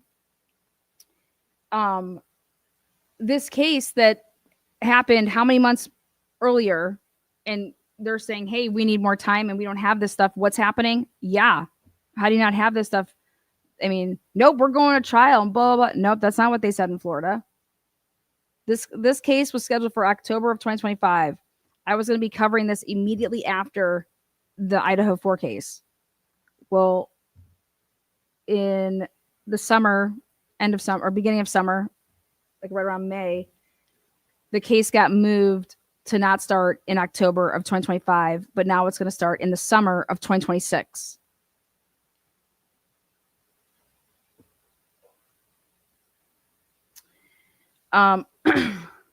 When you read this,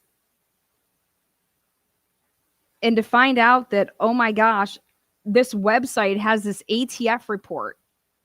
We're supposed to go to trial in 3 months, 4 months, and we don't have the 250-page ATF report, but it's out online. How's that possible?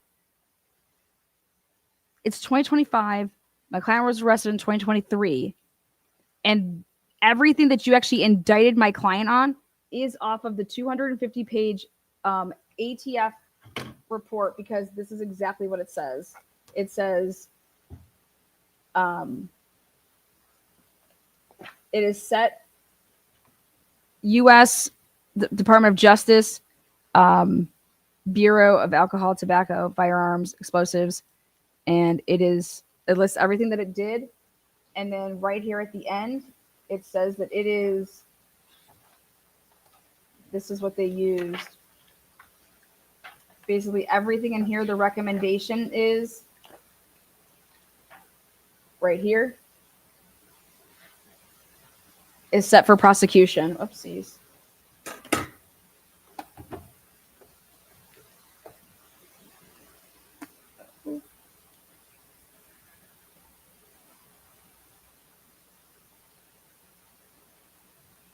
Recommendation for prosecution. Last page of the report. And so that was signed on July 18th, 2023, and they arrested Shanna Gardner in August of 2023. And this is everything for her. This ATF report is Shanna Gardner. So everything that you have in here is what built the case to arrest her, because you're saying that she's the mastermind behind this. And so then you go back to comparing these cases with the Idaho4 case. I just couldn't even believe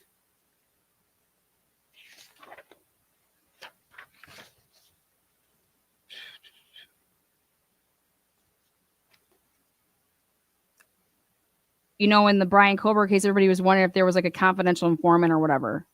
Okay. So check this out. When it's listed like, hey, this supplemental report, and you're saying whatever, it says we only have 10 photos, blah blah blah, then this supplemental, and then whatever it is, and then they're saying the file attached to this report is titled, this is Jeremy Ordway consent, but is actually a JSO computer forensic report. So like they're saying what you're saying this is, that's not even what it is. This supplemental, which you've attached here, this is what it is. JPD supplemental 160 attached, these Regions Bank's response, no documents attached to this report. They believe that it's John Biggerstaff's gun that Mario Saldana used, and they believe that there had at least be 2 people at the scene, because there were 2 cars involved to be able to get Jared Bridegan to be boxed in. Okay. And I told that to Bella. I was like, listen, you cannot do this just with one person. I said, there's no way that you're guaranteed that he's going to stop for that tire, because that tire is not, you could totally easily go around that tire. I said, I think what it was designed to do is somebody was acting like it was a ruse, like that they had a flat or something. Okay. And that a car came in behind it, and if you actually read when I'm going to cover the story. Anyways, it's very, very interesting. But how they even got to even think that Biggerstaff's gun was used, and because Biggerstaff's son had a wedding. His son lives in Texas. Biggerstaff lives in Jacksonville. Biggerstaff let Mario Saldana, Shanna Gardner's husband, bang his wife. They're swingers, but they don't like to talk about it. So this case has everything like this. We're going to be talking about like Mario Saldana have no idea what that man is into. Okay. But how the state thinks that they're going to tie Shanna Gardner to it, I'm saying I have no idea if she's the mastermind. I'm saying what they did to put this all together, I believe our rights were violated. And I believe that the evidence is, at times it is, you already have whatever it is that you're saying that you're going to go get, like that tire. And the way that the discovery is, there's interesting reports where all of a sudden the recording malfunctioned. There's stuff with no reports. There's stuff with people changing their testimony, or I shouldn't say testimony, but changing what they saw 2.5 years later, adding to it ridiculously. How they were able to obtain search warrants for somebody's phone records, that because Mario Saldana called you one time. I'm sorry, but if somebody called me once that was involved in something, how does that mean that you get my phone records because they called me one time? And it could be, what are you saying? What are you saying to get the court to say, yeah, you should have their Google, you should have this, you should have this, you should have that.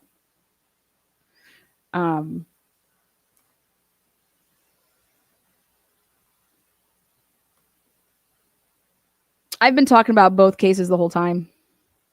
Welcome.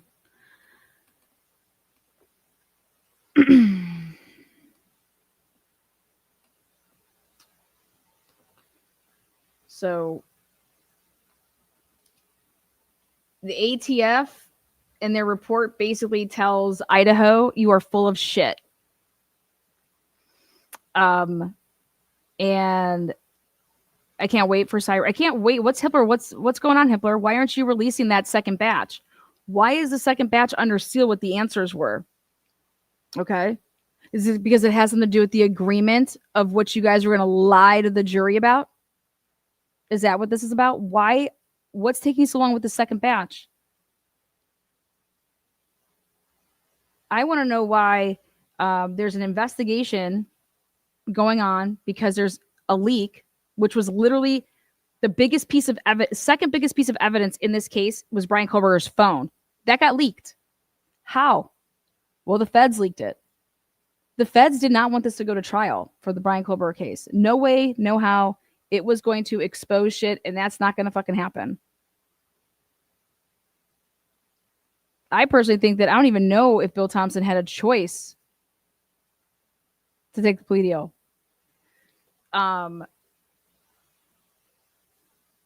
It was like, you guys, this wasn't just one leak. They were leaking the whole time. They were leaking for the purpose to force like a plea deal. It's sick. It's sick. But I have no idea what Hitler was able to pop out that first batch, like a veteran mama on her sixth child. Here, second batch, we have to answer under seal. That's not how it was. What the fuck? What's the problem?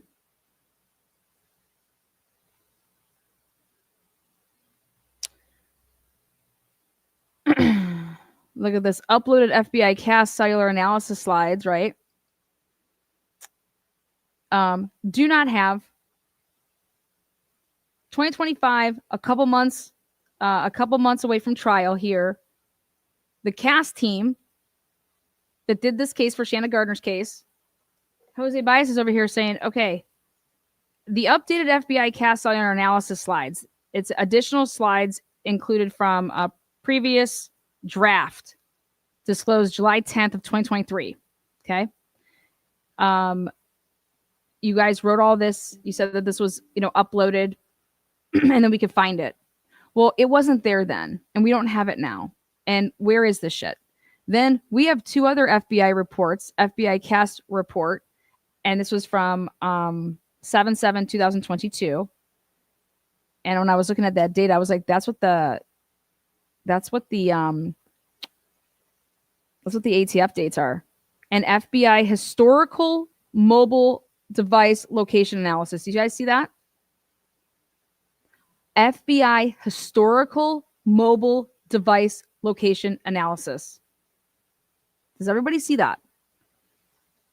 I cannot wait to see those dates. I already know what they're going to say. I already know what relationships the feds have with our carriers. But to allow the Idaho courts to,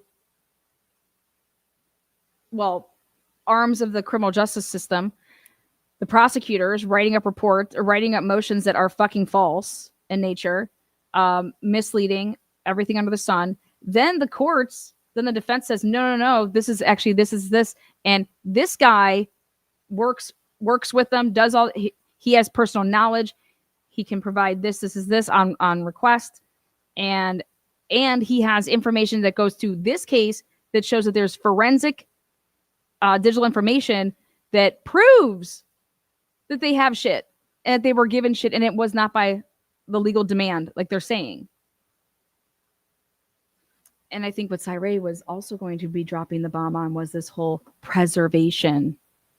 If you aren't doing a search warrant or a subpoena until truly the 23rd when it comes to Brian Kohlberger, then why weren't you immediately preserving things the 19th, the 20th, the 21st, the 22nd? When you go and you put a preservation request in, here, I'll type in preservation over here. Ooh, ooh.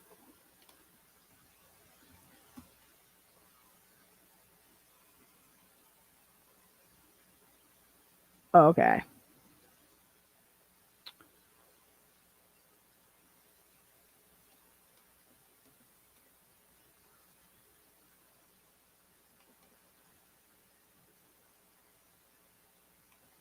Let me share this.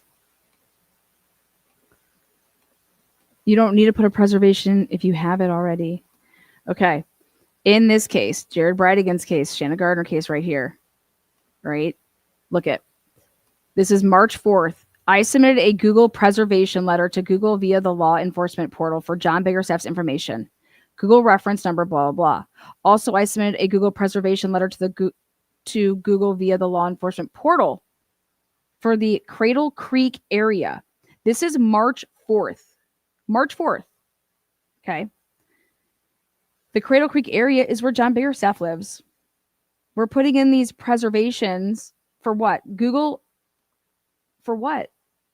Because we don't have a search warrant yet.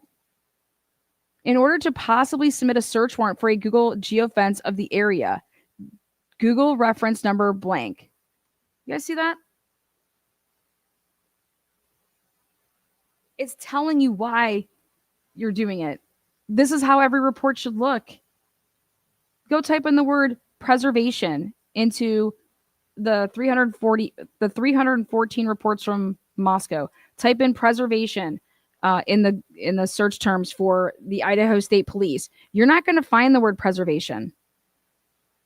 And how aren't you trying to preserve things in a type of case like that?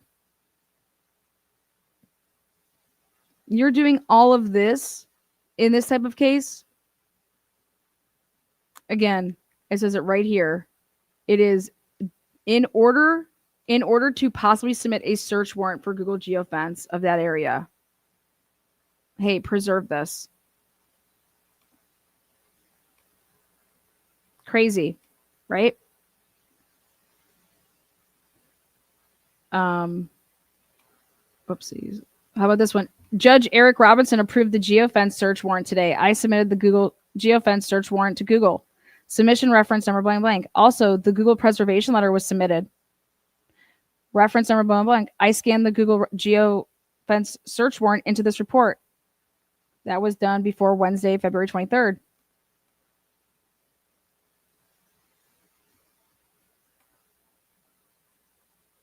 Preservation letters were sent to T-Mobile.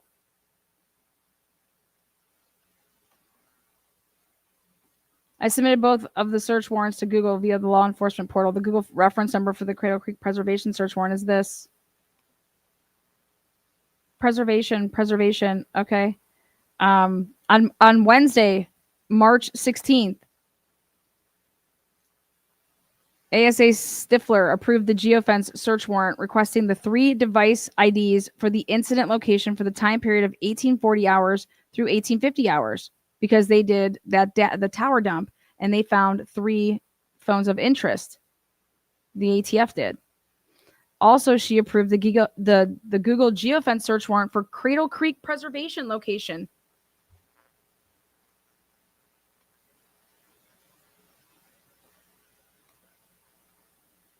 On the 18th, Judge Moses Floyd signed both search warrants, device IDs, and the Cradle Creek preservation.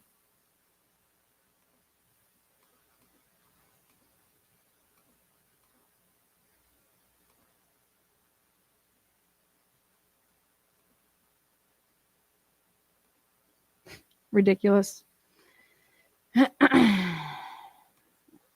Now, coming back here.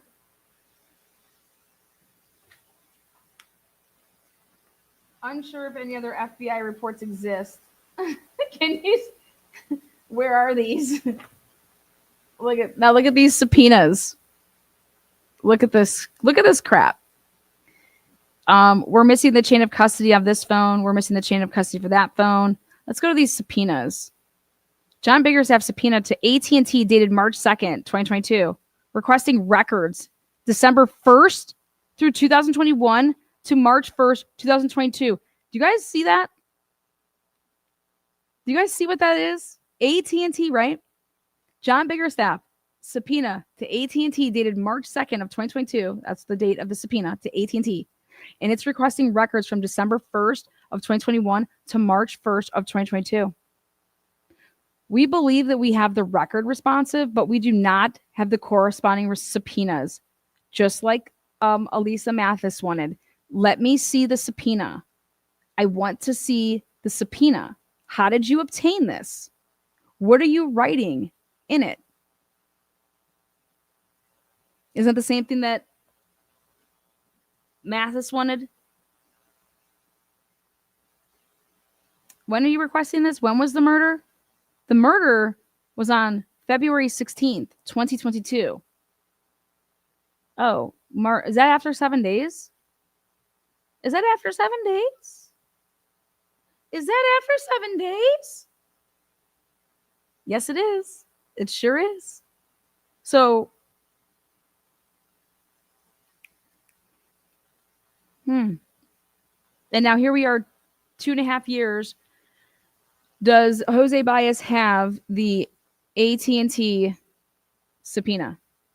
Let me see those words, timing advance records. They there.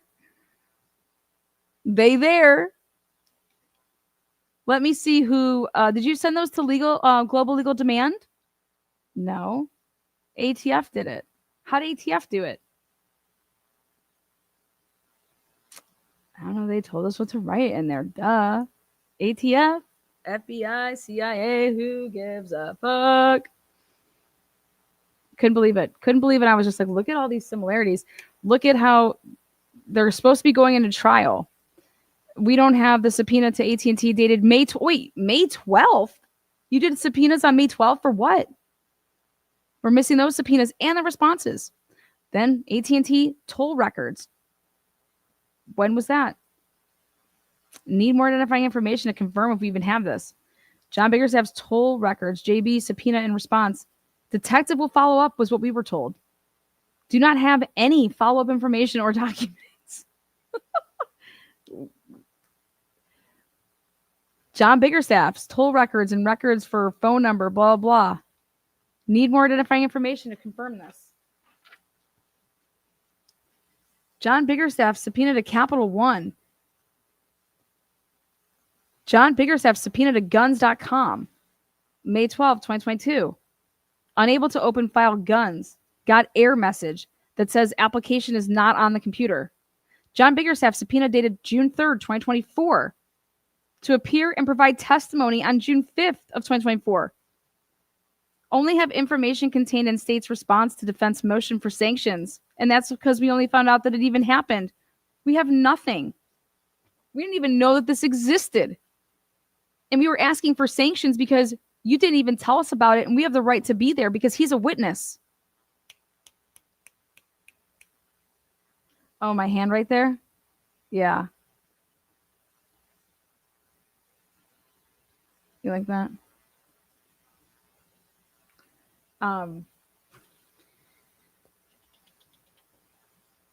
John Biggerstaff subpoena to Regions Bank dated December 21st, 2022. They're looking for this gun. They are looking for a gun that he purchased in either 2016 or 2009. Okay. And then the ATF found out that they're like, okay, wait, it says that this was bought in Georgia. Georgia? And then they're like, if he brought it to Jacksonville, that's crossing state lines.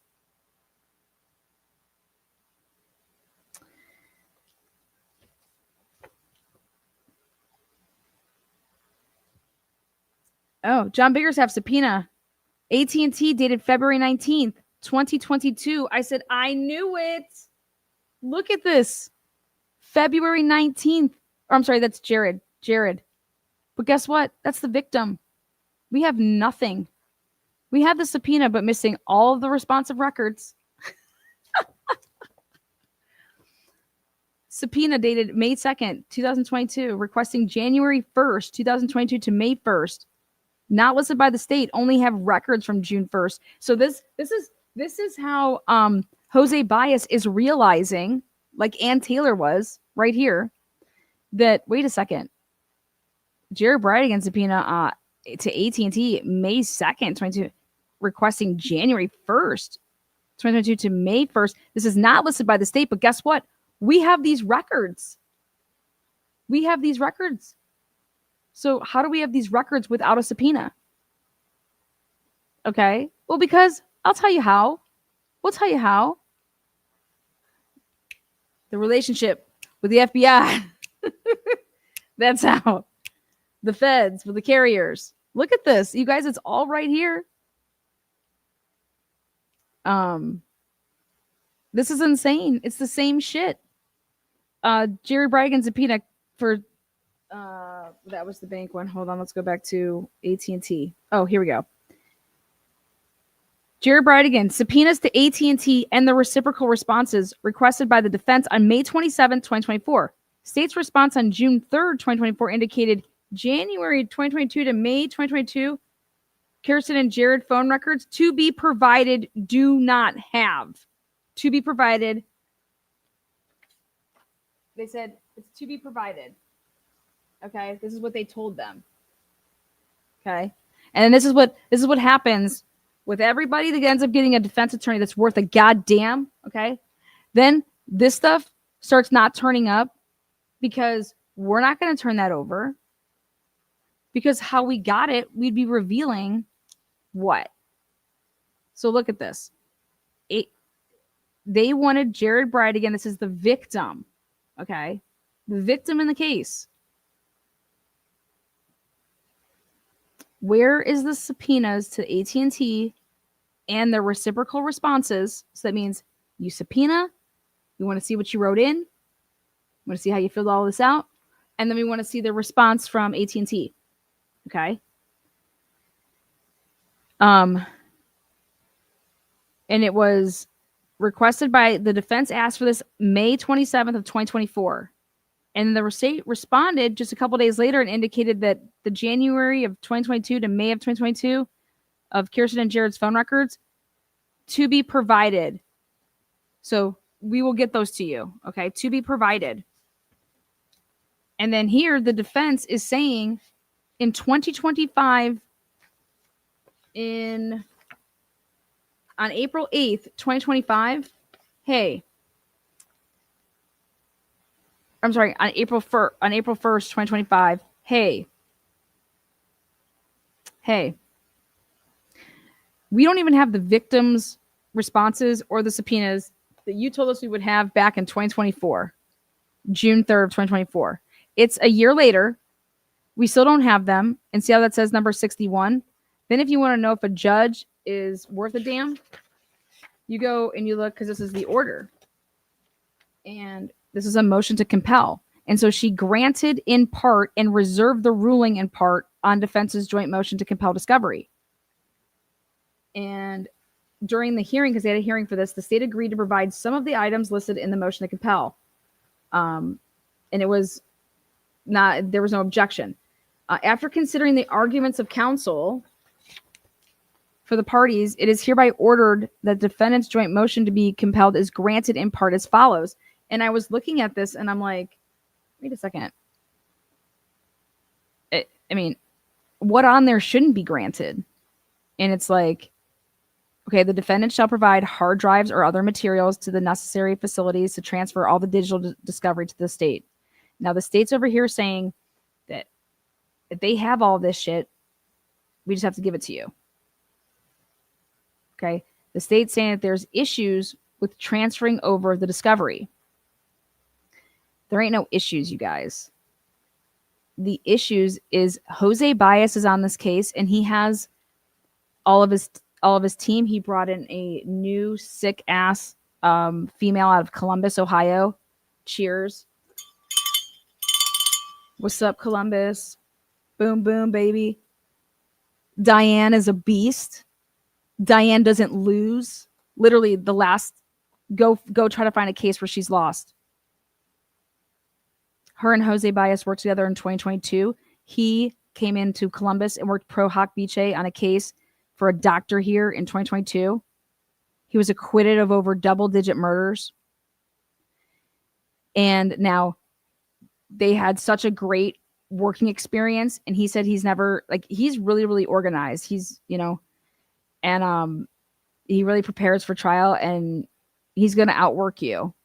He's going to be more prepared than the other on the other side.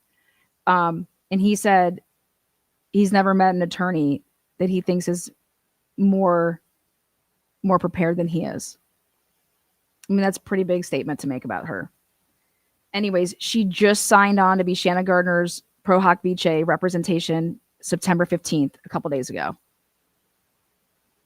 Yeah, you know I'm going to be going hard for her. I love law. I love our Constitution. I love our rights. Okay. I think Mario is a sick son of a bitch. Okay. If you guys start following me in this case, I'm going to take you back to the beginning. I got Jared and I got their 796 page divorce. Okay. You want fucking tea? Come get it. Okay. You name it with this case. I have just as much in this case as I had in the Idaho4 case. But what pisses me off about these cases is we don't ever get to see them go to trial, where then the corruption can get nailed. This is a case that we're finally, this case isn't settling. This isn't a public defender. As much as I think Ann Taylor and her team did a hell of a fucking job going up against, they were like David and it was Goliath. Okay. It was a plea deal at the last minute. You don't go pay millions of dollars to have Jose Baez and his team to plea deal. There is no plea deal here. Jose Baez is going to embarrass the fuck out of Stifler and what she decided to do once things got a little slicey and dicey to be able to prosecute Shanna Gardner. Shanna Gardner should be out on bail. We have detectives lying in bail hearings. We have the same type of shit going on with lying to grand jurors. And now the defense is trying to get the grand jury testimony of that detective, and it was denied. Come on, man. You guys, doctors lie every day, right? Lawyers lie every day. Teachers lie. Human beings lie. Human beings make mistakes. How come when it comes to the criminal justice system, we think that, oh, cops can't lie. Lawyers can't. Prosecutors don't lie. They don't make mistakes. What the fuck is going on? That isn't the biggest oxymoron. They're human. Are they robots? They're human.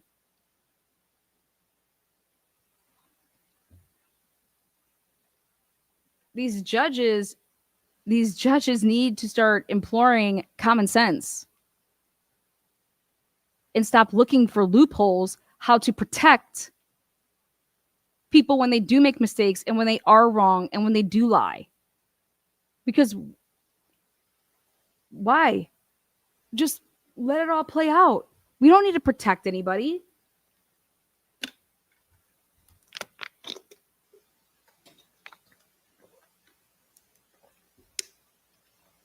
Anyways, when I was looking at this and reading this all, she's saying that the rest is reserved ruling. And I'm like, a reserved ruling for when, Judge Kite? What are you talking about? What are we waiting for? Get these people, like, how is any of this not, all of it should be compelled. What do you mean? Turn it all over. I just couldn't believe all these subpoenas. Look at, we go to the next page for the subpoenas.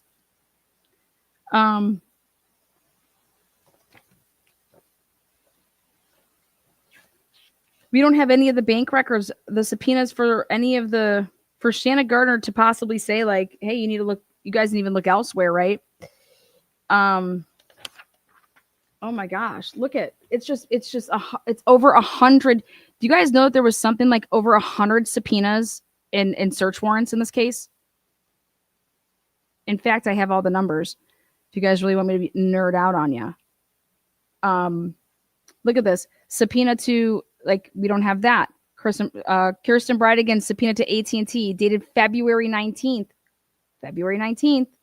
Requesting records for January 1st, 2022 to February 19th. They have subpoena. We're missing the responsive records. Oh, subpoena to AT&T. Oh, wait, May 2nd? For what? Requesting records from January 1st to May 1st. We don't have anything. We have the subpoenas and records for January. We have nothing in between. Look at this. Subpoena to AT&T dated June 16th.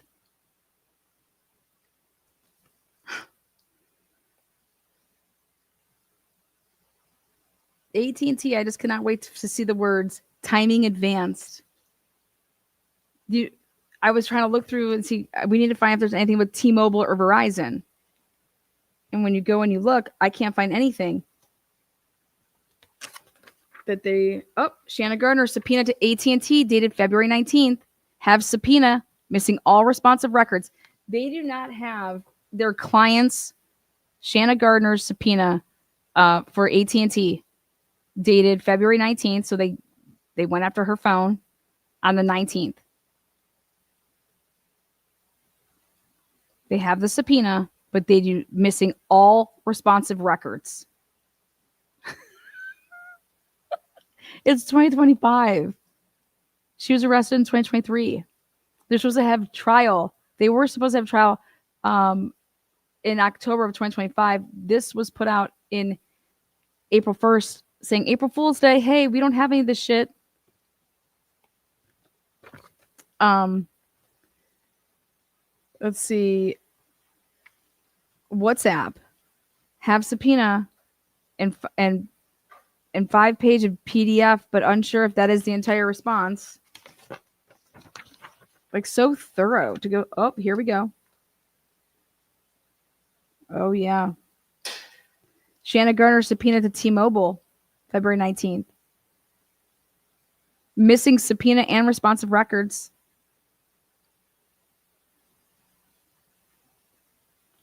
Look at this.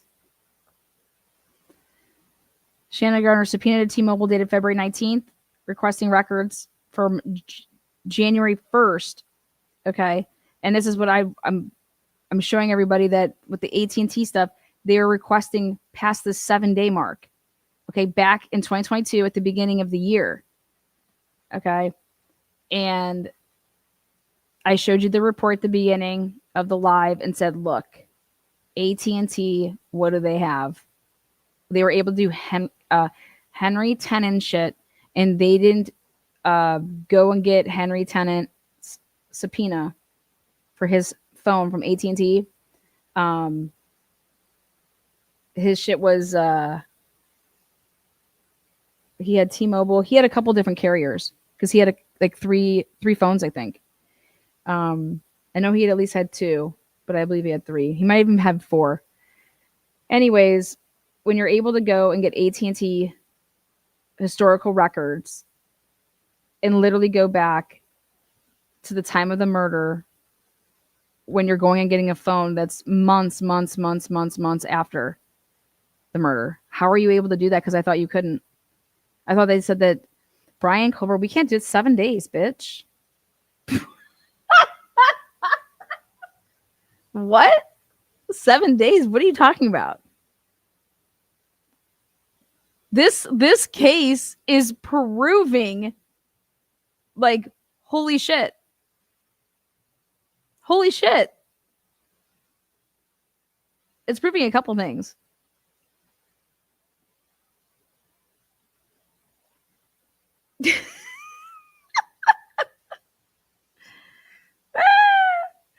They are lying.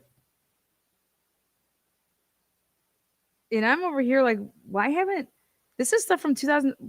Where is this shit? And I'm like, I'll show you where it's at.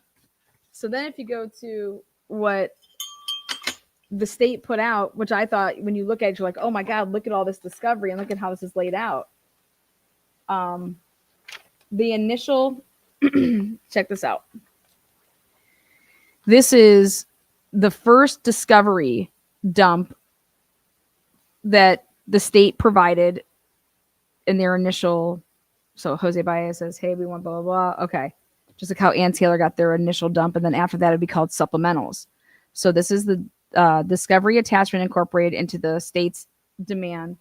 Because it's the state's discovery exhibit and demand for reciprocal discovery. So this is all the same. And when you go to, this is subpoena section.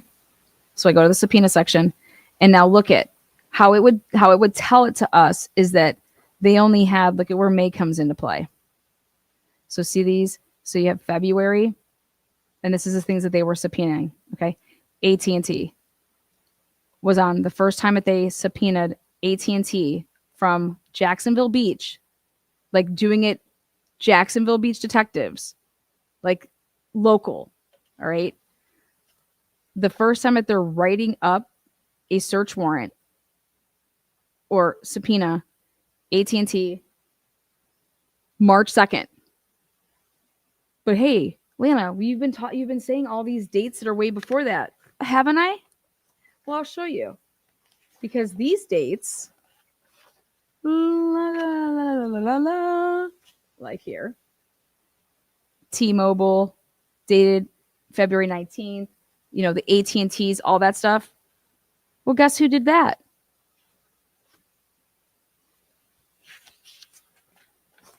Federal folks, ATF, FBI. And then, so as you can see, like stuff about like the banks and stuff, but let's look at the phones. This is just amazing. Phones. One, and then you got to go all the way down here. Verizon on 316. And I'm like, oh my God, who did the tower dumps? I'm like, oh my God, this is amazing. I was like, hell yeah, it was federal. Because that's going to be huge. AT&T down here. Federal did the tower dumps. And that's what Cyray wrote and said, hey, they went and got 3,800 AT&T accounts because they did the tower dump and put, you know, so they got everyone's historical records, 3,800 people. I find it hard to believe that they would not be going and getting Brian Kohlberger's, data. And then all of a sudden we hear, well, first of all, we get the lie, which is they went through global legal demand, which they did not. And then global legal demand doesn't do that and didn't start doing that until 2023. Crazy.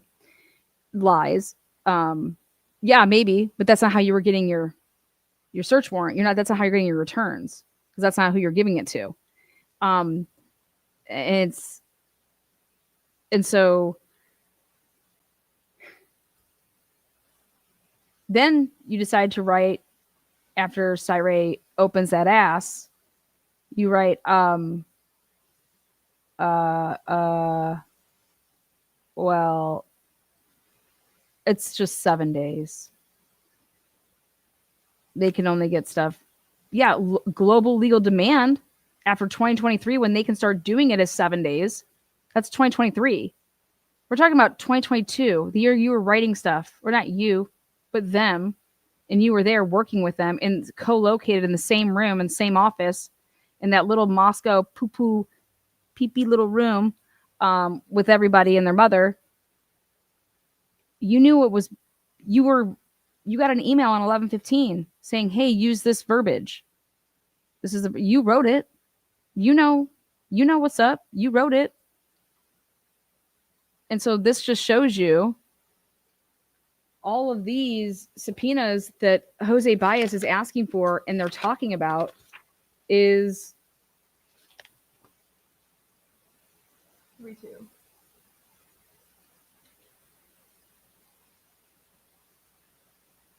Let's see this. 3-2.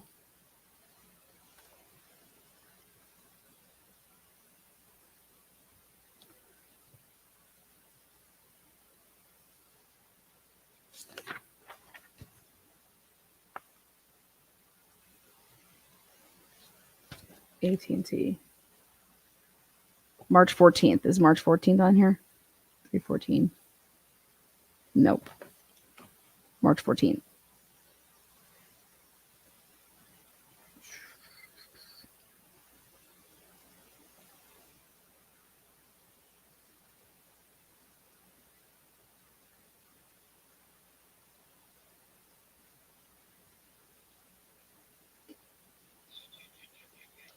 There's so many. Jared Bridegan subpoena AT&T dated March 14th, 2022, requesting records February 19th, 2022 to March 14th, 2022. Not listed by the state. We're missing the subpoena and all of the responsive records.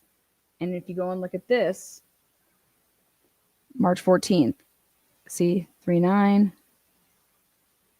3/12, 3/16, because it goes in order. There's nothing on the 14th. This was done federally. And imagine that. We're missing the subpoena as well. Yeah, good luck finding that. Good luck with them turning that over.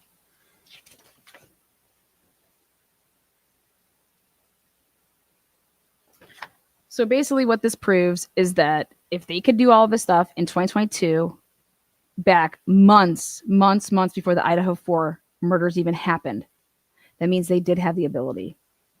In this case, proves Cyree's affidavit.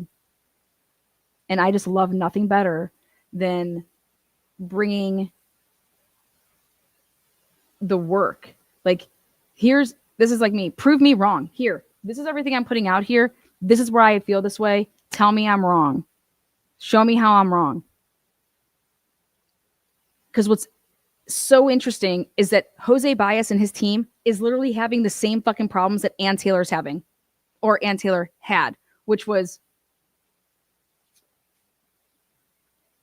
we can't get any of this. You're making us like a file tuies. And I think that Jose Baez needs to make sure that they can think that just that ATF was only involved in this. There's no fucking way. I think the FBI was involved as well, especially if John Biggerstaff is, in his past, has anything to do with human trafficking or gun trafficking. This case is going to bring open a whole new world Shanna Gardner was not a swinger. Mario Saldana was a swinger. Okay. Mario Saldana has pictures of John Biggerstaff's wife, Maria, in their home, naked and having sex with her. Okay. You guys, some of these reports, I'm just like, I was laughing the other night. I was laughing the other night with Bella. Do you guys want me to read one of these reports? I couldn't read it without saying, holy shit, you need to see this. Holy shit, Bella, you need to see this. Is crazy. This case is, dude, we got people that are saying that they're, part of the we got a girl that's going to testify. Her name is Elizabeth Smith. She's going to testify that Shanna Gardner wanted to be a porn star. A porn star. And that Mario Saldana was going to be her manager. And I'm like, what? This woman's going to say what? Dude, they kept these witnesses from Jose Baez. Their names, usually because you're going to depose people, you can't depose them without going through the attorney's office, because guess what their addresses say? The address for the AG's office. That's how, and I was looking through, I'm like, oh my God, these shits. I was like, this is ridiculous. Yeah. Wild shit. Where's that audio recording? Let me play that. You guys want to hear it? I'm going to play it for you. You guys want to go wild on a Friday? We'll get wild on a Friday. Hey, love. Let's play it. Hey,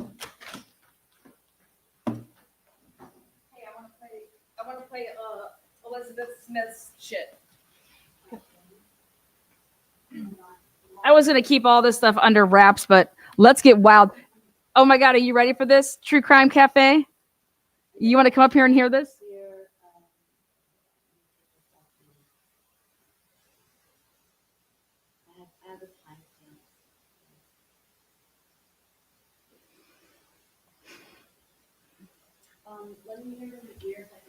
Is today Friday?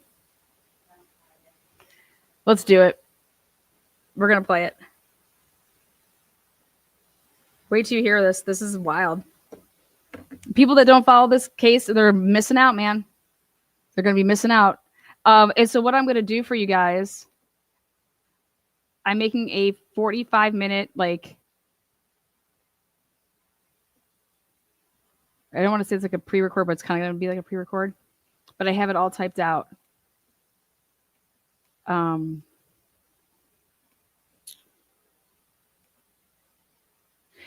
Jared Bridegan and Shanna Gardner. In February of 2010, Jared Bridegan and Shanna Gardner met through Jared's brother's wife. Intrigued by Shanna, Jared flew out to Utah to take her on their first date. Their connection was instant, and within just 2 months, they decided to marry, marking the beginning of their life together. Their whirlwind romance quickly evolved into a marriage that would later play a significant role in the story of Jared's life and death. In 2010, Jared and Shanann, I just did it. Yeah. They met through Jared's brother's wife again. Remember, he flew out. Just say Shanann. Remember, they got married on April 10th, 2010 in Church of Jesus Christ of Latter-day Saints in Salt Lake City.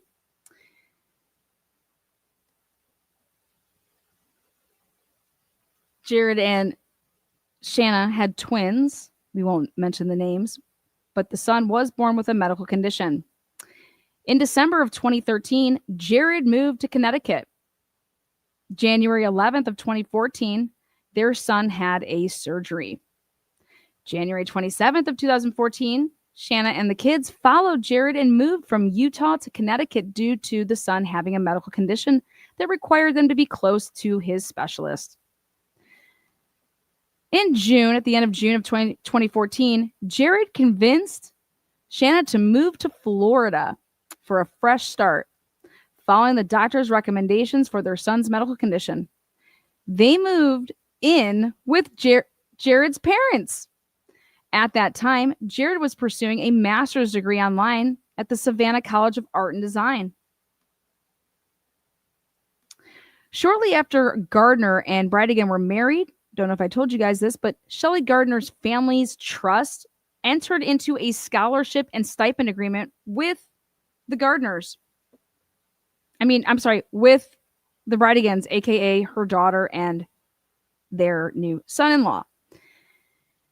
To receive the proceeds under the agreement, Bridegan was required to be an active Mormon church member and remain married to Gardner. This stipend amounted to $8,500 per month and included health care coverage equivalent to the benefits received by the Stampin' Up! Employees. Do you guys, how is it so far?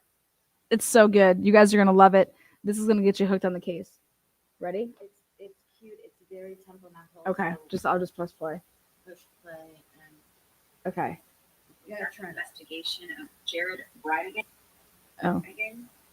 State Attorney Case Number 22 SA 9567. Today we're taking a sworn statement of Elizabeth Smith. Present for the statement is Ms. Smith, her attorney Kenneth Hancock, and Detectives Lamont and Johns from the Jacksonville Beach Police Department. Ms. Smith, could you please raise your right hand? You solemnly swear or affirm that the statement you're about to give is the truth?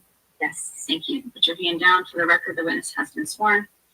And Ms. Smith, before we started, we were discussing that I contacted you to come to the state attorney's office and answer some questions, and you agreed to do so voluntarily without a subpoena, correct? Yes. And you have your family member / family attorney, Mr. Hancock, present here with you? Yes. Okay.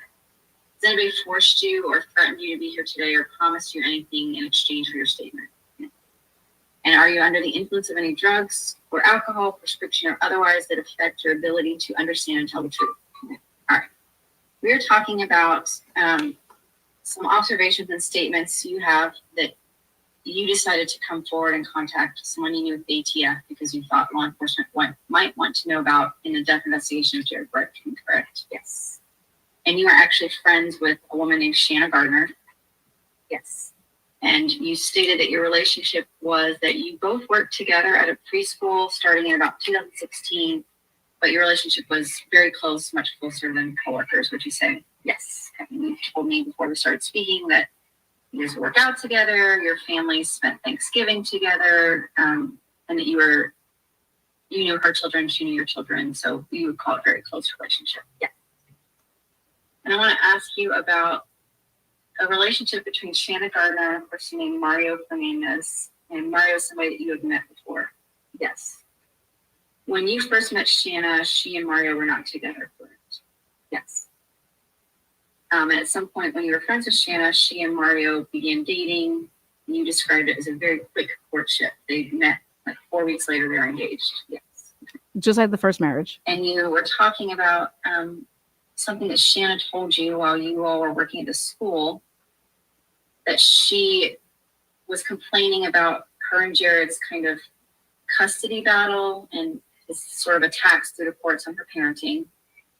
Yes. Why isn't she speaking? She told you something along the lines of, and if I misquote this. Remember, there's nothing amicable about divorces. This gets pretty ugly. Just correct me. That Mario has a military background. He said he could get 4 people and break into his house in the middle of the night and quote, take care of him and no one would ever know. Is that right? Yes. And Shanna said Mario said that in reference to Jared. Yes. When she told you this, she found that very odd. Yes. What was her demeanor kind of when she was telling you this? Very casual. There was nothing concerning from her. I mean, she kind of laughed about it, and casual. And you yourself heard Mario make some statements about having what you said killed people in the past. You said that you went to dinner pre-COVID, although you can't be sure of the time, with Shanna, and Mario came along with your children. Yes. And that you and Mario were kind of having like a... This is a minute redaction. Shout out to the docket. Oh, yes. For this. Yes. The full minute. So yeah, this is a full minute redaction for privacy concerns. So hang tight. Who is testifying? It's a yes, yes, yes. That's absolutely right. So this is ASA Stifler, okay, assistant special attorney for the AG's office.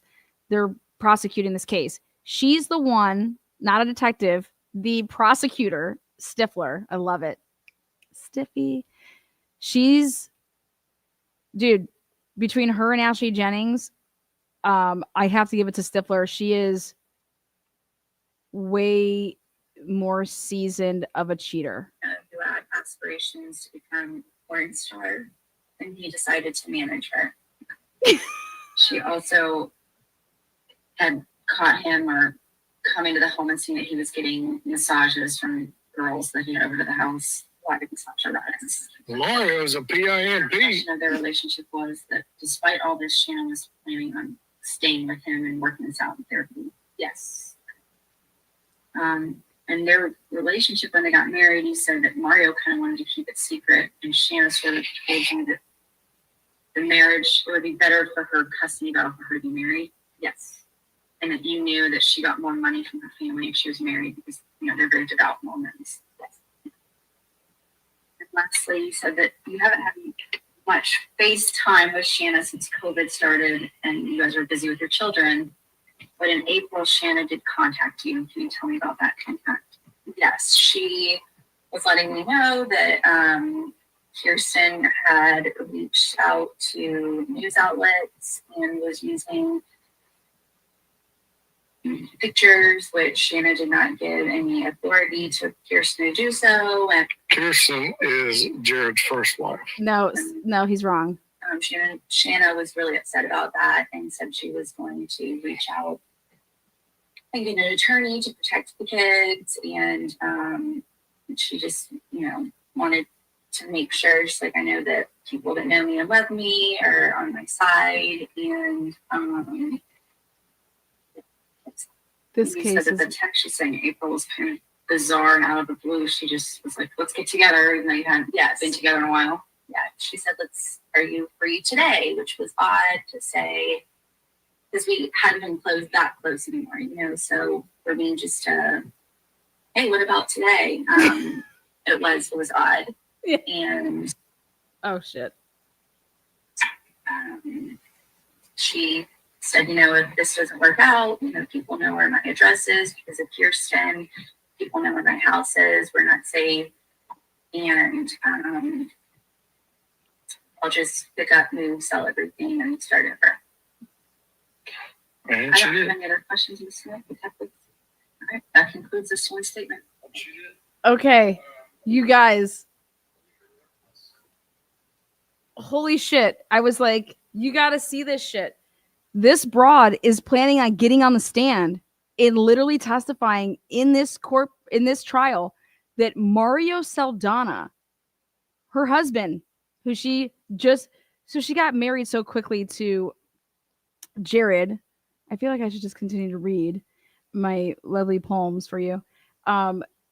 She got so quickly married to Jared. There is nothing different about how she got married so quickly to Jared to how she got married so quickly to Mario.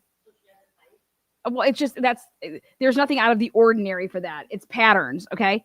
But what's crazy is that this broad is going to testify and say that Mario Saldana told me and Shanna Gardner told me, and then say these things like Shanna Gardner wanted to be a porn star and Mario was gonna manage her. And it's like, do you have any idea how this is gonna play out for Shanna Gardner? It's gonna play out absolutely amazing in court because I don't think she realizes like that's not. Everybody says that Mario is a control freak. Mario is crazy. Mario is like a narcissist. Yeah. Flies off the handle, short-tempered, little man syndrome. And actually it has nothing to do that their marriage. It had to be that way because nobody was allowed around the kids, whether if Jared wasn't married, if she wasn't married, you couldn't have anybody else. Like if you're dating somebody, they're not there hanging out with the kids. But if you got married to them, then hey, it changes the game up, where because they're in a divorce battle and shit like that with like custody and stupid shit. And I was like, okay, whoa, 403, more prejudicial than probative. If I'm Jose Baez, I let it in. So, because if you go to these other reports, so let me read this one to you. What number is this one? Okay. There we go. Here it is.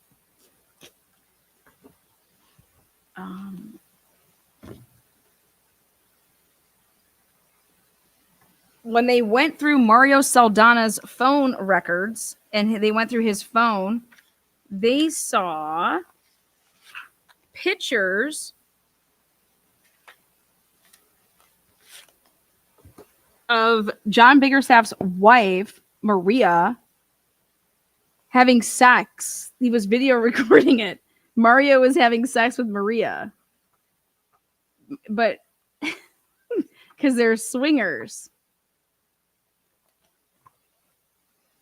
And I'm like, oh my God, this is fucking wild, you know?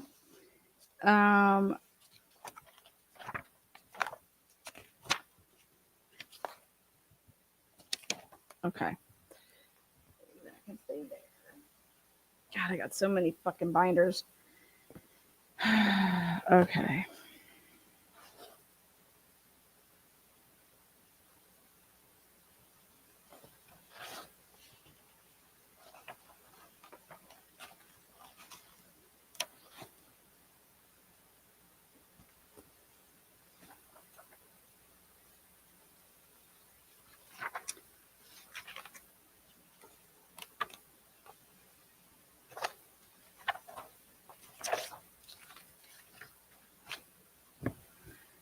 Okay. So on Thursday, May 12th and Friday, May 19th, a review of the search history and Chrome activity provided via the Google search warrant revealed Biggerstaff searched for a 10mm Glock pistol and 9mm and Smith & Wesson pistol on January 26, 2022 at 1 o'clock in the morning.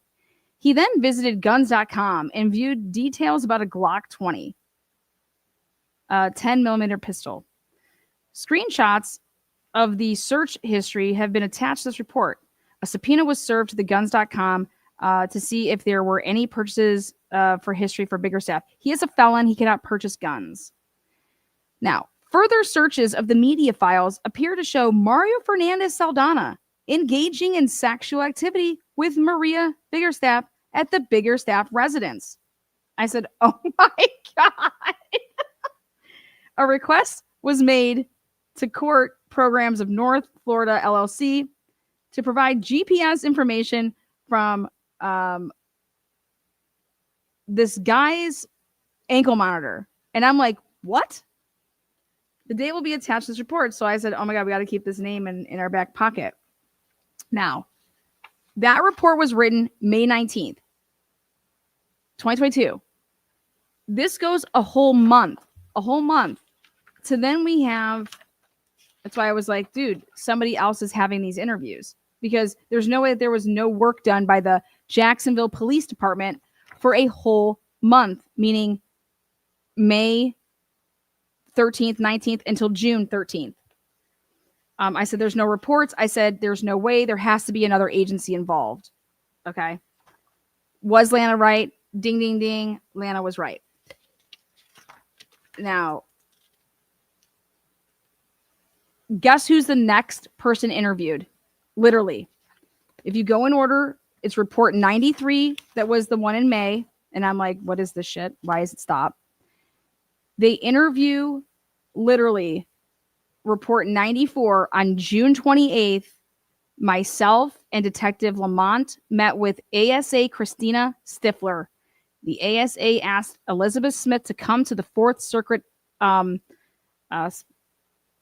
office to provide a statement recounting her experiences with Shanna Gardner and Mario Saldana. These statements were provided earlier to detectives, but Smith, was not wanting to be identified at that time. There is not even a report that says we have a confidential informant, nothing. Smith recounted the following. She contacted a family friend who is an ATF agent. Wow, isn't that crazy? That how would it be that Elizabeth Smith just happens to know an ATF agent? Wow, this case employed an ATF agent day 2, like right after the murder was basically committed. This Elizabeth Smith broad, she just contacts a family friend who is an ATF agent. I said, wow. She stated she worked with Gardner in 2015 at a school. They're like teachers. She stated they developed a close personal friendship and their families would often spend time together. This is the recording that you just listened to. This is what the writing says. Smith stated while they were working at the school, Gardner relayed to Smith, Mario Fernandez offered to get 4 guys and break into Bridigan's residence in the middle of the night and take care of him and nobody would ever know. End quote. And I said, you guys just listen to the recording. Smith also stated one evening while out with dinner, fucking morons, Smith and Fernandez had a disagreement over how to handle her child. During this encounter, Fernandez said to Smith, "You know I've killed people before," end quote, which she took as a threat. Smith finally recounted Gardner walked in on Fernandez taking nude photographs of an unknown female and also getting erotic messages or massages. Did you hear anything about taking nude photos of girls? No. Ready? You can read the rest right there. And I said, wait a second. Where is the report? The fact that Shanna Gardner wanted to be a porn star and that Mario was going to be her manager. Where is that here? It's absolutely nowhere. There is no report of an Elizabeth Smith prior to this date, June 28th, 2022, saying that she just came forward and said all this shit. But I don't want to be, oh, really? Okay. Then, now, I said, oh, you know what this has to do with? Because Mario and Shanna, they went to a wedding in 2022. I can't remember if it was like, I don't know, February. It comes up right here. So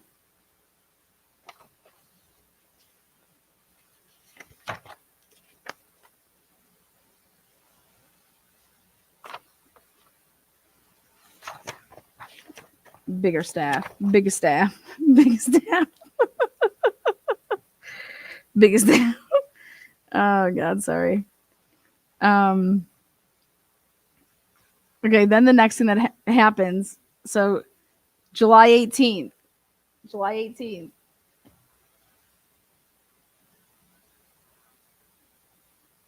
So June 28th, they put that on writing, Elizabeth Smith's bullshit. Okay. And then they leave out the big porn star with the manager. And then in walks July 16th, here we go. Detective Lamont and Johns, they met at Potomac Avenue, and they make it seem like they met at Jeremy Orwell at the Potomac Avenue. Why aren't they saying that this is Mario Saldana's? He owns this house. Where does it say that? I met with Jeremy Orwell. The only vehicle parked at the residence was an older model red Toyota displaying Florida plates, which I took pictures of.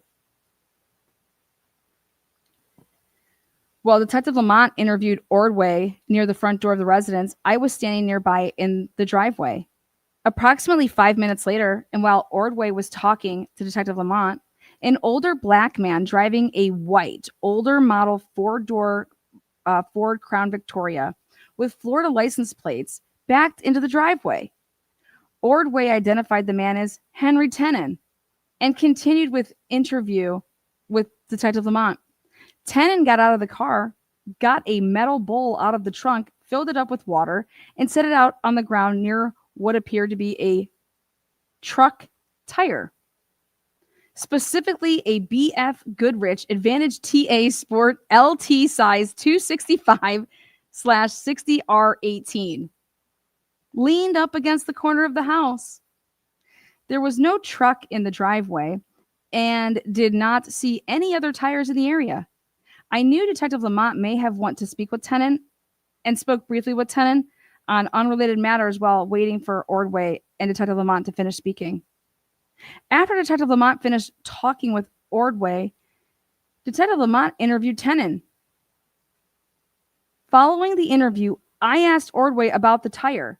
None of it's on record. Ordway said that the tire did not belong to him, and he said he found it in front of his house by the curb, said while pointing to the grassy area by his driveway. He did not say as to when or why he brought it up from the roadway to his house. I asked if he wanted the tire or wanted me to dispose of it, to which he said I could take the tire. None of this is on record. None of this is on record. There's just a tire just laying on the grass for days and months. Days and months, and it matches the tire that was in the middle of the street where Jared Bradigan was killed. Next, they want us to believe this, that on Tuesday, July 19th, a day later, Detective Lamont and I went over to the property room and compared the two tires. You didn't go that night? Get the fuck out of here. What'd you do? Oh, we're just going to leave this tire, just in the back of my vehicle, okay, for a day. Because we're not just so like, oh my God, jerking off over this tire, right? We're just, hey, next day. Not the same day, the next day. Look at Jose Baez is going to eat their asses. On Tuesday, July 19th, Detective Lamont and I went over to the property room and compared the two tires, noting that both the dot numbers, along with the date of the manufacturer, 4718, which labels the tire being manufactured in the 47th week of 2018, doesn't say how you knew that. So that would have been November 19th, 2018 through November 25th, 2018. Both tires appeared to match each other. Detective Lamont and I repackaged the original tire seized from the scene, packaged the second tire taken from 5239 Potomac Avenue, and placed both back into property. And I was like, wow. Now, this is from Detective Lamont's perspective. That was Detective John's. Did you read anywhere in that report that the house that he was at was actually owned by Mario Saldana? And so if Mario Saldana owns the house, whose tire is it?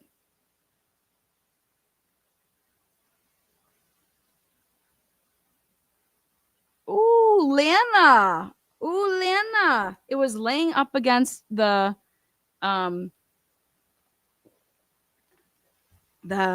side of the house, they said.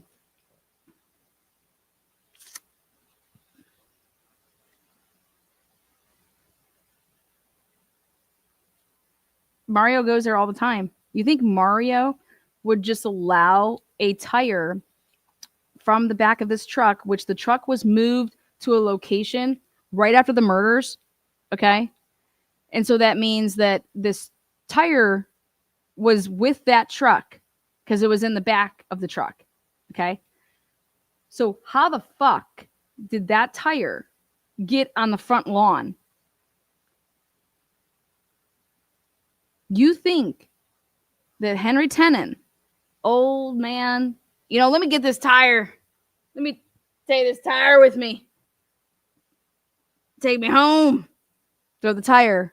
And I'm going to put it right here on my grass, right by the end of the street. But it's on my property here. Well, not mine. I rent. And I'm just going to let it sit out there for months.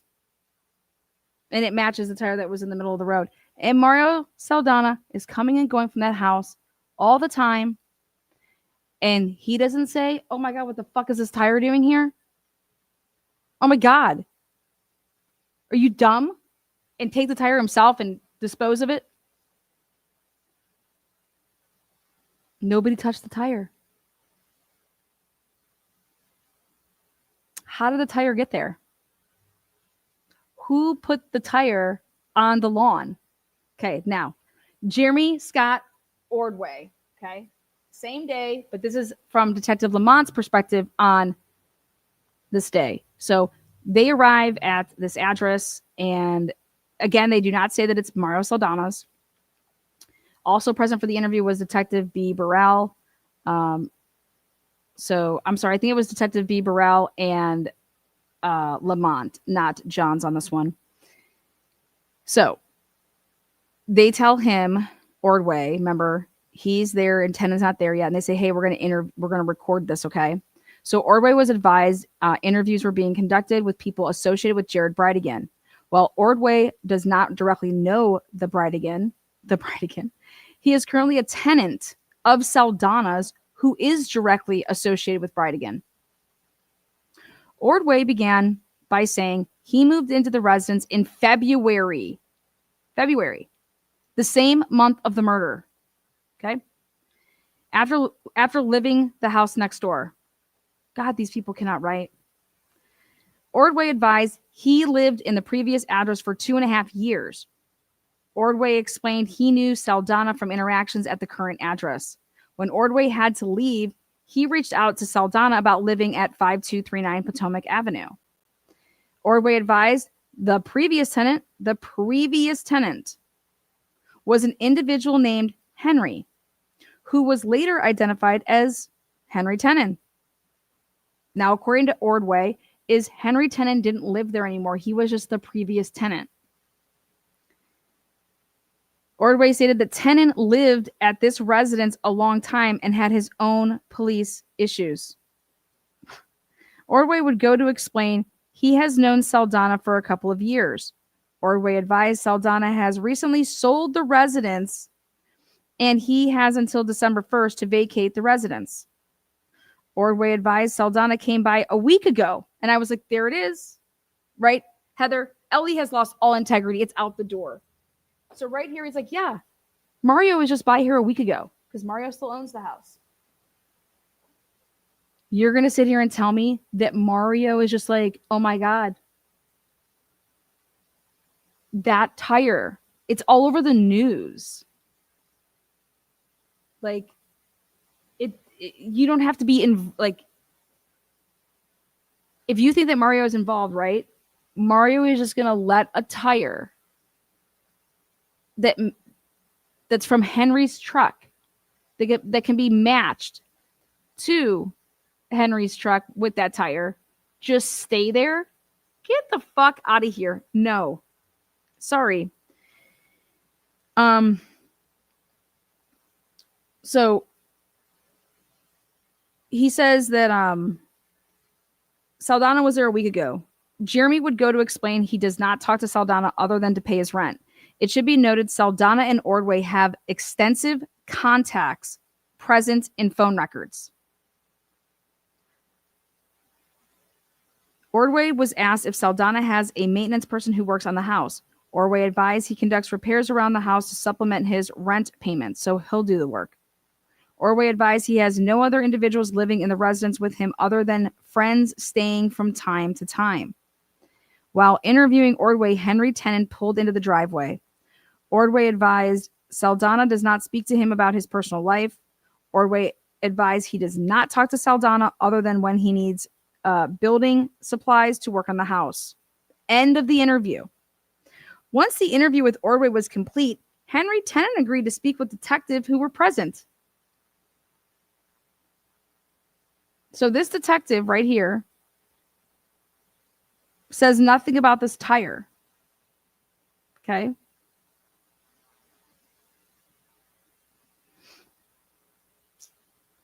Now, Henry Tennant.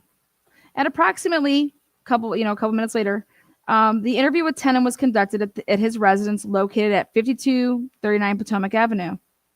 Also present for the interview was Detective Burrell. Tennant was advised the interview was being audio recorded. Tennant was advised this interview was being conducted with people associated with Jared Bridegan. While Tennant does not directly know the Bridegan, that's how you know that he just like, it was copy, cut, and paste. How can you fucking say the Bridegan? He doesn't know the Bridegan. Look at this one. Copy, cut, and paste.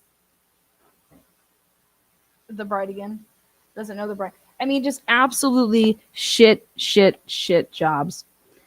And remember, this is in July of 2022. The murder was February, March, April, May, June, July. 6 months later. Tennant would go on to explain he has known Saldana for 4 years. Tennant advised there have been no other tenants during his time renting this residence. Tennant advised he found the property due to a female renting her room to him. Tennant advised he would pay cash and Mario would come to the property to pick up the payment. Tennant was asked if anyone would come by the house with Saldana during these times. Tennant advised occasionally a female would accompany him, but he did not know who she was. Tennant would go on to explain that Saldana would only come by the property when there was an issue or to collect rent. Tennant advised an individual named John or Joseph would come by to conduct a maintenance on the house. Tennant would later confirm the name was John Biggerstaff. Tennant described John as a chunky white guy with a bum knee. Tennant would later describe John as being bald with a thin mustache. Tennant stated John came by 3 times while he lived at the address. Tennant advised John drove a white Chevy Sierra. Tennant would go on to explain he no longer is in communication with Saldana. Tennant stated that the last time he spoke with Saldana was in May. Remember, it's July. Tennant advised he came to visit Ordway in May, and he saw him briefly. Tennant would go to describe Saldana as constantly being in a rush and would never stay very long. Tennant would go on to explain that Saldana was never violent or aggressive in his presence. The end of the interview.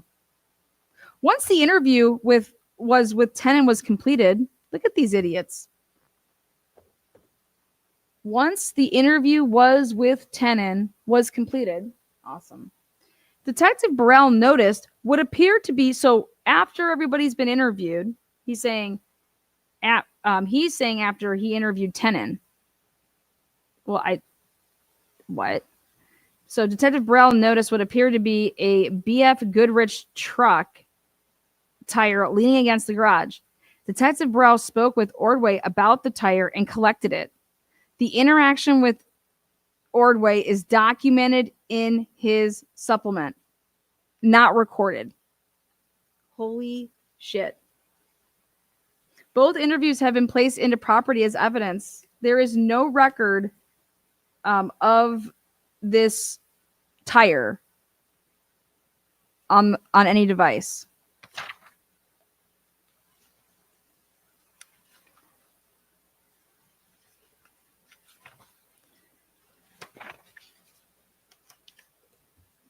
Then the next day, would you believe it? Oh, the FBI just notified us that I received a report from the FBI in reference to human trafficking investigation involving John Biggerstaff. What are you talking about? On 3/5, you guys were pulling subpoenas for his phone records. You would not just know on July 20th that this motherfucker was involved in human trafficking back in the day. Get out of here. And who believes this shit? I love it. Jose Baez is going to fuck them up. And I'm here for it. Nobody believes this shit. Why can't we just be honest and get shitty people? Now let's talk about some sex, shall we? I'm like, where's any of these interviews with Biggerstaff? I'm like, where are these interviews? Like, what the hell? Like, when's Biggerstaff gonna be interviewed? 6 days. So this is my proof of 6 days after, or maybe 7, on July 26th, the detective Lamont and Burrell, they head back to Jeremy Ordway, and now they list Jeremy Ordway as a person of interest. Okay, check this out. When they go back to see him, they say, I advised Ordway that we had some follow-up questions, and I asked him if it would be okay if I recorded our conversation. He agreed. I asked if he would be willing to provide a DNA sample. Why? What? No. I'd have been like, hell no. He stated he just recently had to do the same thing for his probation officer and agreed. I collected the sample and placed the swabs back in their packaging and into an envelope. Oh, shit. Ordway was asking how he knew Mario Fernandez. Oh, he was asking how he knew him? These people can't write a report to save their lives. No, we were asking him. He stated he only knew him as the landlord. Duh, he already said that. He stated he lived next door, with his father, and would see Mario when he came to collect the rent or complete repairs. He stated he did not have a friendship with Mario, and it was a typical tenant-landlord relationship. Mr. Ordway was then asked about his relationship with Henry Tenen. He stated he and Tenen became friends when he originally lived in the house, like because Tenen lived there. He lived next door. And he stayed there when he's not in Georgia. Ordway was asking about the tire that officers observed and subsequently removed with his permission.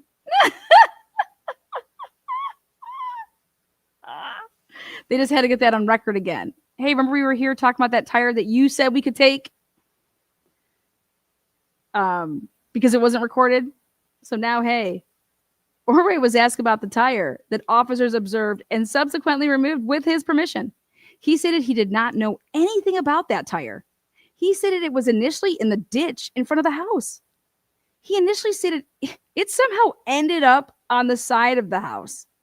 And he was tired. He was tired of seeing it filled with water. So he set it up against the side of the house. What? Wait. He's saying, I have no idea how it ended up on the side of the house. You know what? I was so sick and tired of seeing that fucker filled up with water that I picked it up and put it on next to the side of the house. Ready?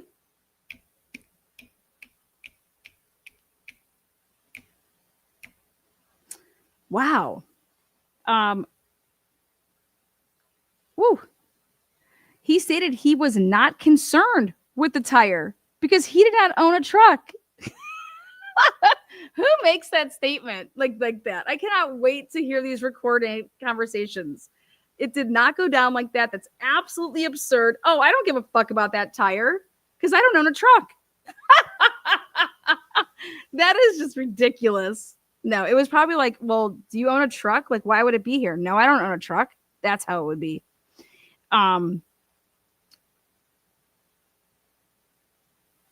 Crazy. Now, he stated he was not concerned with the tire because he did not own a truck. And he just happened to say that, and he stated Tenen has not had his truck in several months since the engine blew up. Ordway was asking what type of truck Tenen had. Ordway was asking. No, he wasn't. God, they suck. He asked what, he stated, it's like yours, motioning to the street where our unmarked Ford F-150 was at. Shut the fuck up! They strolled up in an unmarked F-150. Dude, I've never seen a cop in an F-150 unmarked in my neighborhood, but hey. All right. That's what's up. Yep. He was he said, "Oh, looks like yours over there." He was asked what color the truck was, and he said it was blue. He said Tennant's father died, and Tennant went up to Georgia and got his father's truck. I showed him a picture of a blue 2004 Ford F-150, with the tan trim, with a wheel with a metal toolbox. And I asked him if the truck looked like this, and he stated it did look similar, stating, "Yeah, that's it." Ordway stated once the truck was no longer functional, Tennant left the truck at Twins Food Store for about 2 weeks and had it moved to a yard somewhere nearby. But he was not exactly sure where it was. He stated the truck was not running in about 3 months. He did not know where the truck was towed. Okay, that's all. Thanks. Have a good day. Then, remember I told you guys in the beginning, I'm going to bring it all full circle. Remember how the ATF agent said during this investigation, by March 1st, we knew that it was a 2004 truck. Now, bitch. Right here is a report where they say for the first time, and it was July 26th, where they say a records search revealed a blue 2004 Ford F-150 crew cab that was registered to Henry Tennant Sr. A query of the license plate readers in the area revealed several hits from the truck in the Jacksonville area. The truck from the LPR photos and the video obtained during the day of the homicide appear to match. The Ford was entered into, FCIC, NCIC as a felony vehicle. The vehicle can be removed from FCIC, NCIC as being flagged.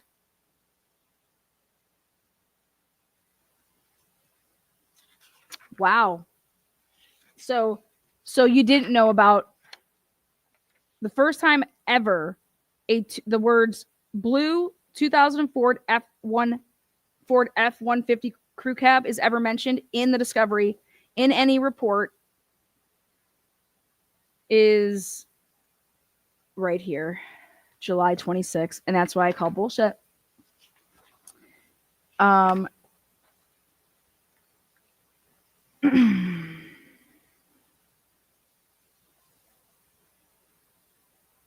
Then they lie and they make it seem like they're on the hunt for this truck because they act like they don't know where it's at, and I call bullshit.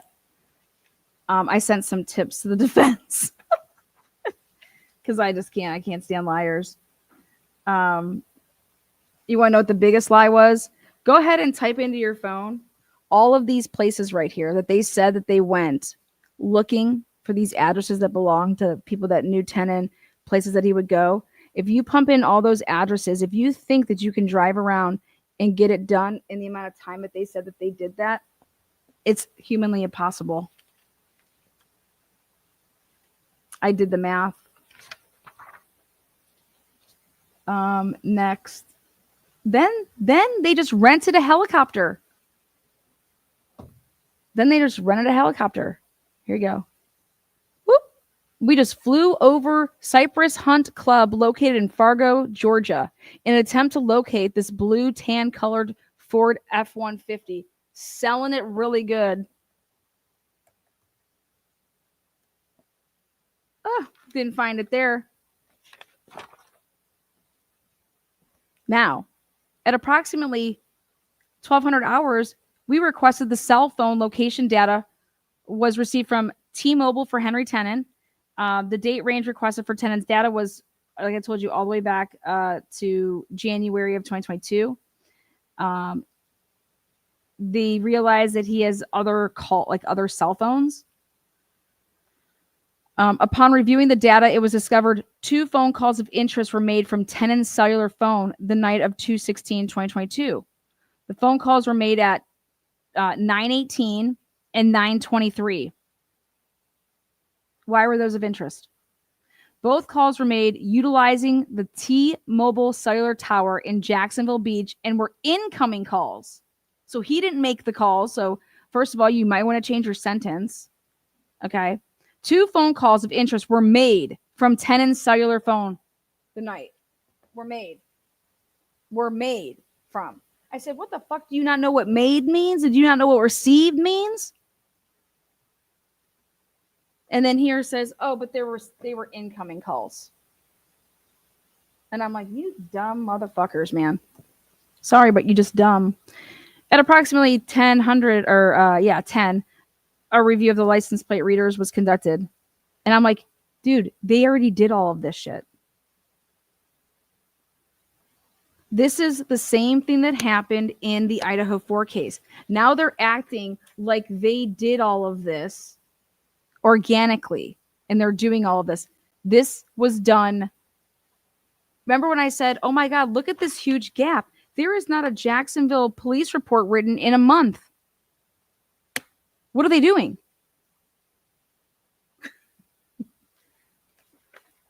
You guys need to sit. This is going to be off the chain. Now they say they did this. They said that how they found out all about this was randomly on Friday afternoon, August 12th, SIU Detective Sergeant K. Shackelford received information from GIU Detective Sergeant C. Young about Henry Tennant having a vehicle serviced at Discount Tire, located at 7273 103rd Street in Jacksonville. Sergeant Shackelford was advised Discount Tire would need the customer's phone number and was given the phone number of blank. At approximately 4:20, we arrived at the business and met with the store manager, Eric Wright. Upon giving the phone number to Wright, he said Discount Tire had 2 dates of service for Henry Tennant. Wright said he had no direct information for either dates of service and said the business surveillance footage only goes back approximately 10 days from the date of the service. He said he believed Discount Tire Aaron Glennendale may remember the service dates and said Glennendale was presently working at the River City location, located at 560 Skymarks Drive, Jacksonville. Wright provided the phone number and headed on over to the store. Wright printed both dates of service. One of the receipts was what the customer would receive, and the other was what the work order would be. The first date of service was April 2nd. The second date of service was April 23rd. The first date of service referenced was for a 2004 Ford F-150 and a purchase of 2 of the tires. The total was $319 and paid with according to a debit card. Then the second date of service was April 23rd, 2022 at 11:53. And this was for the 1993 Ford Crown Victoria with a listed mileage of whatever. And he purchased 2 tires that were of that type of car. The total was whatever and paid accordingly.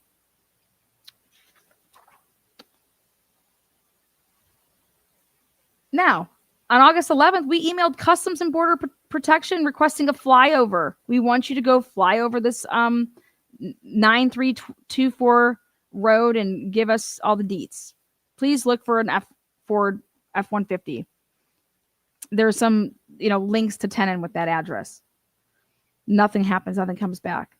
On Monday, August 15th, I spoke with CBP, Aviation Enforcement Agency, Zoe Shade, who advised a flyover was scheduled this morning. Later that day, AEA Shade contacted me and advised she had the video of the flyover. She agreed to meet me at police headquarters located at 101 South Penn Road. That's Jacksonville Beach. That's the police department. She said that she did not see a blue tan Ford F-150 in or around the residence. After making a copy of the video, which the defense does not have. Next.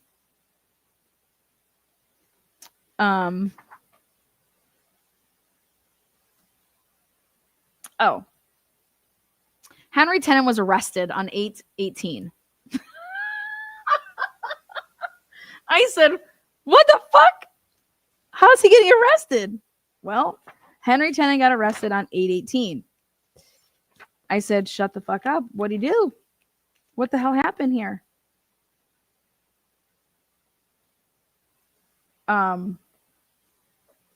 On Thursday, August 18th, at approximately 5:30 in the morning, Jeremy Ordway was contacted at 5239 in reference to Henry Tennant's arrest, which resulted from a traffic stop. Ordway was contacted in reference to taking control of Tennant's dog. While speaking with Ordway, he was further interviewed in reference to Tennant and his 2004 blue F-150. Now, this is where they find Detective Johns in a huge fucking lie in the proceedings. Detective Johns testified at the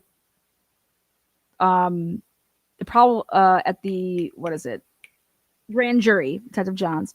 He testified in saying that the only way that Shanna Gardner could possibly know about this blue F-150 truck and that Henry Tennant owned an F-150 truck is if she was somehow involved in the murder, because nobody knew this.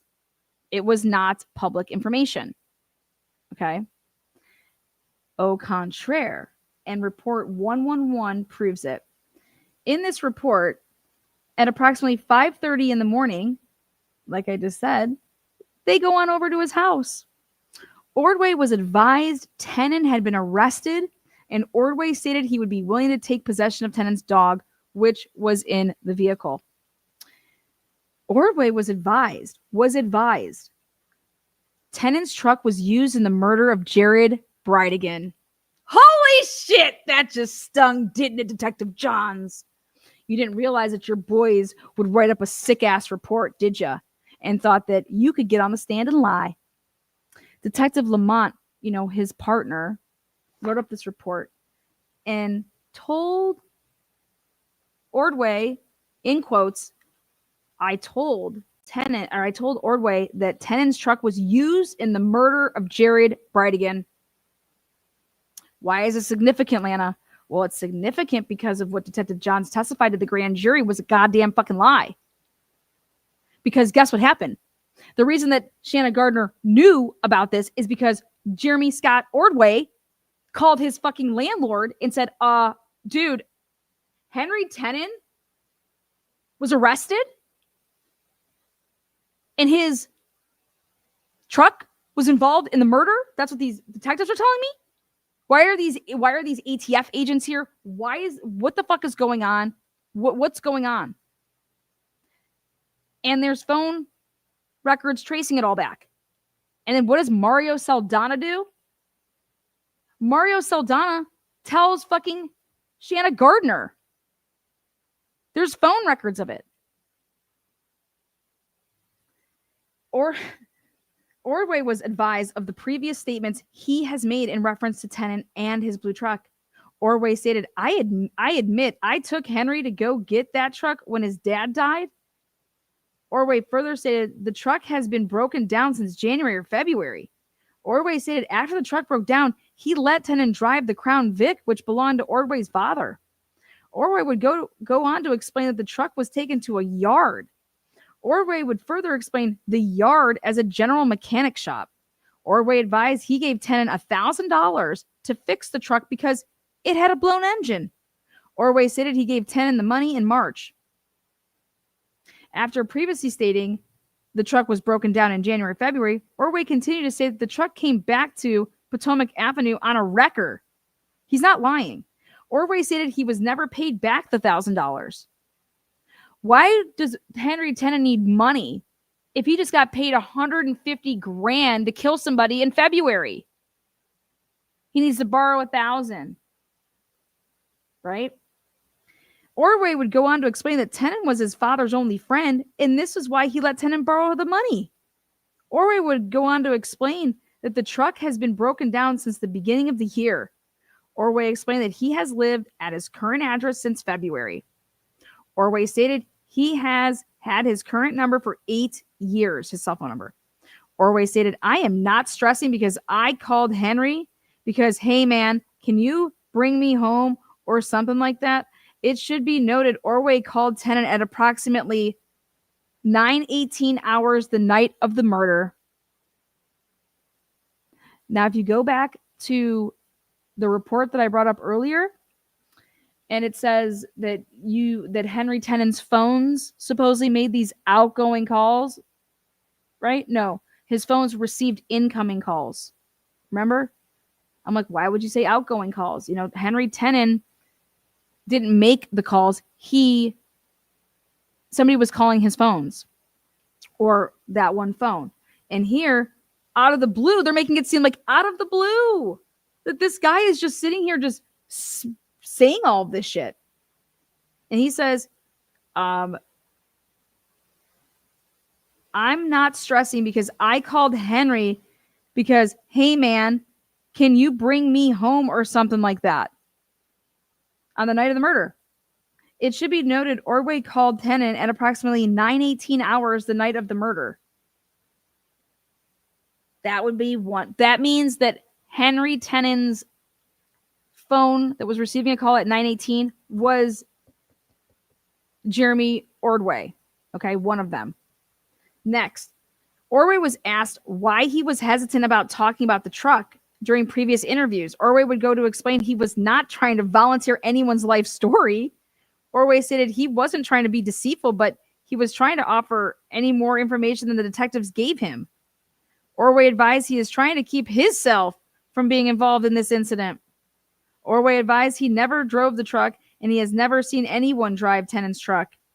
Ordway stated he has driven. So what they do is they arrest Tenon to put pressure so that people would start talking. Okay? Because they don't arrest Tenon for the murder. So check this out. Tenon he thinks he's getting picked up for a traffic stop because of some license shit. Then he gets down and they're like, hey, well, we found a shotgun in your trunk. And he's like, what? No. Oh, fuck that thing. That's like my grandfather's old blah, blah, blah. That thing doesn't even work.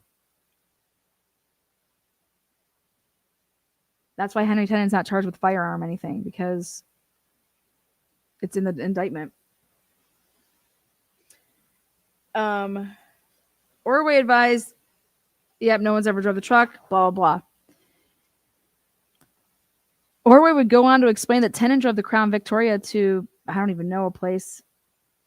Ordway was unaware of the time of this trip.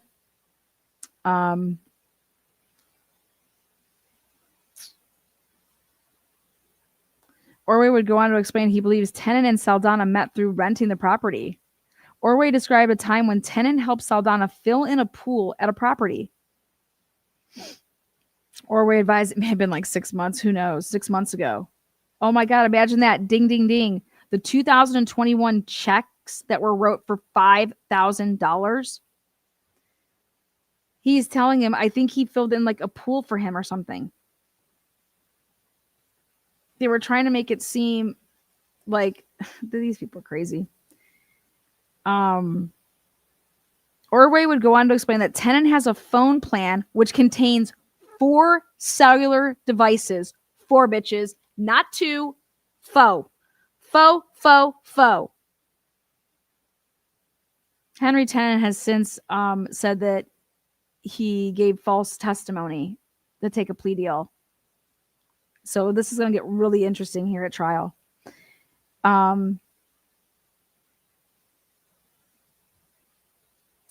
He has faux cellular phone lines. Ordway stated one belongs to his girlfriend and one is used by some lady. Ordway could not say who was in possession of these phones. Some lady. If they even try to say that Shanna Gardner was using one of those phones, I will fucking fall over and die. Some lady. He's got, his girlfriend has one. Some lady's got one. And Ordway did not say who was in possession of these phones. It should be noted that Janie Deal was referred to as Tenon's girlfriend. Ordway later explains Peanut is her nickname. Peanut having one of the phones. Peanut has been identified as Janie Deal. Deal is also listed in Saldana's contacts as Peanut. Ordway would go to explain an incident where Tenon contacted him by one of the 4 phones. Ordway described receiving a phone call from an unknown number, and it was Tenon.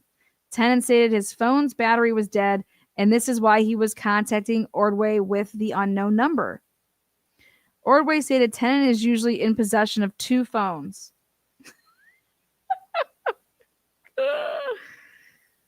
Ordway stated he has never had any conversation with Tenon about Brannigan's murder. Orway stated he has asked Saldana about the murder, but he did not speak with him about it. Orway stated he has never seen Tenen with any weapons other than a shotgun he received from his father.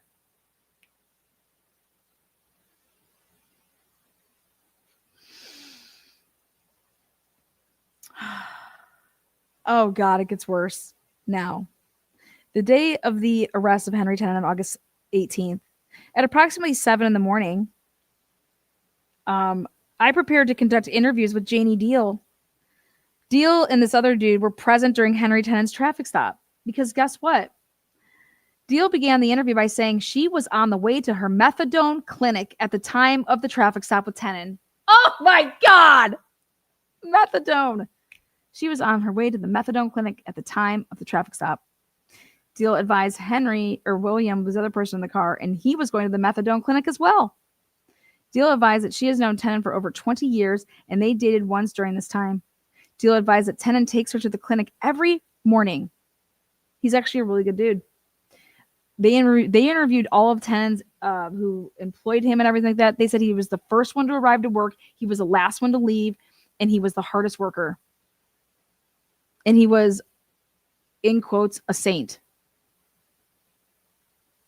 He didn't do drugs.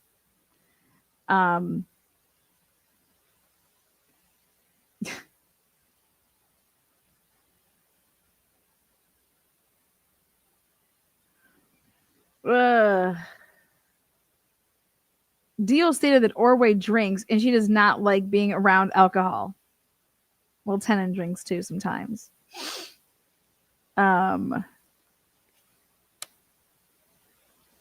Deal was again asked about the vehicles Tenen has driven in the past, specifically a truck. Deal stated yes, but she does not know where it's at.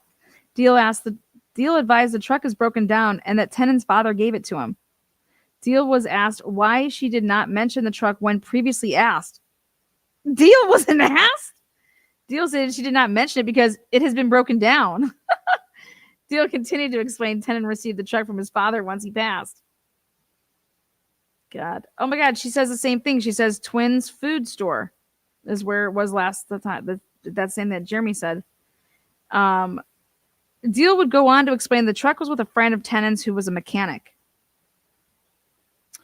Deal advised that Tenen has allowed other people to borrow the truck, but she does not know who. Deal was asked if she knew who Mario Fernandez Saldana was. Deal advised this lady, Peanut. She said Mario owned the property. She lived at that property before. He was my landlord. Deal was also informed that Tenen's truck was involved in the fucking murder. You are a liar, Detective Johns. Fuck you.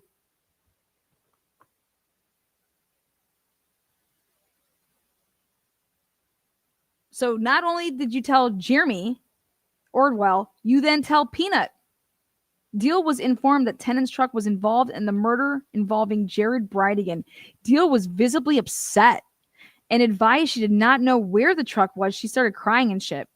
Deal stated she would attempt to locate the truck. Deal advised Tenen has not talked about the murder and she did not know why he would be involved in this incident. He's not a killer. Henry Tenen he doesn't own guns. He doesn't shoot guns. He's not a gun guy. Okay.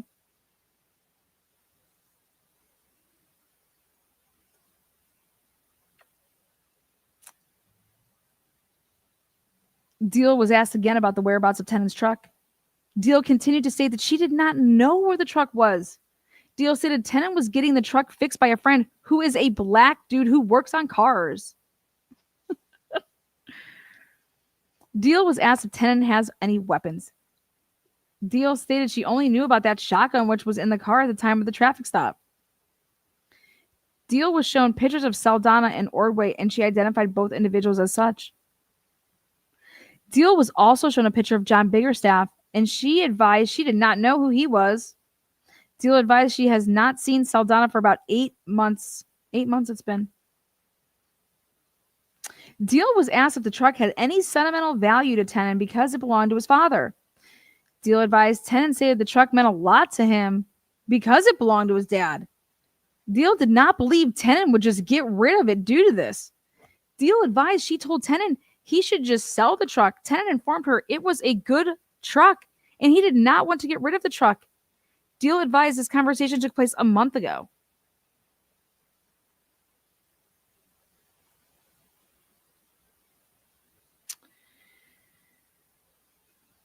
Deal advised she has no idea why Tenen would carry two phones.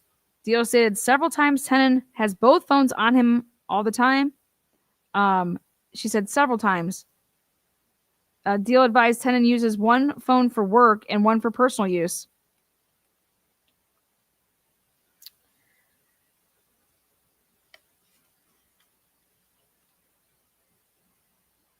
Now, check this out. When they would go after the interview, following the interview with Tenen, Detective Burrell and I received a search warrant for Tenen's physical cell phone. The cell phone was taken to the digital forensics computer lab at the St. Johns County Sheriff's Office. The phone was submitted to Detective Ken Green. Detective Ken Green advised he would start processing the phone. On 8/19/2022, Detective Green advised he was unable to download the phone. Detective Burrell retrieved the cell phone and an attempt will be made with Cellbrite headquarters to download the phone.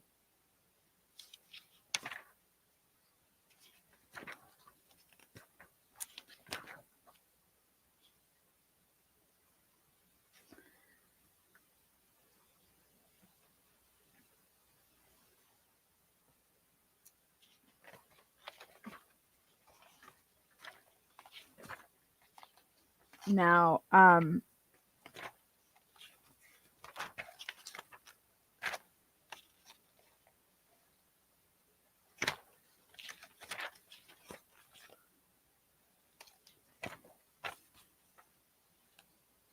they're acting like they still can't find this truck. Okay.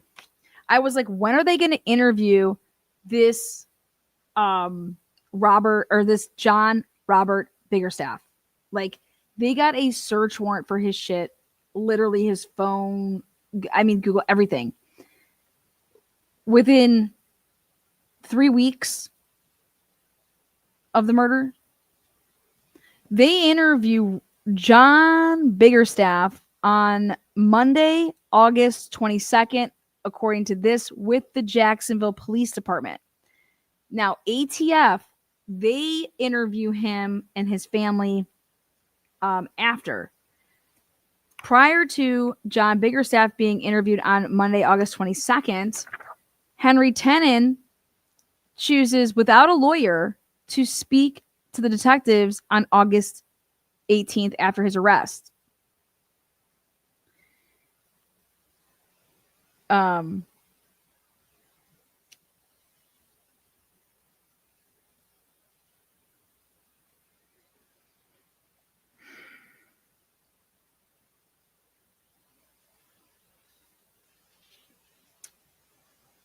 Here is what Tenen said about his truck.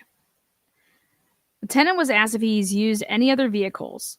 He stated he was also driving a truck for about 8 months until it started having trouble.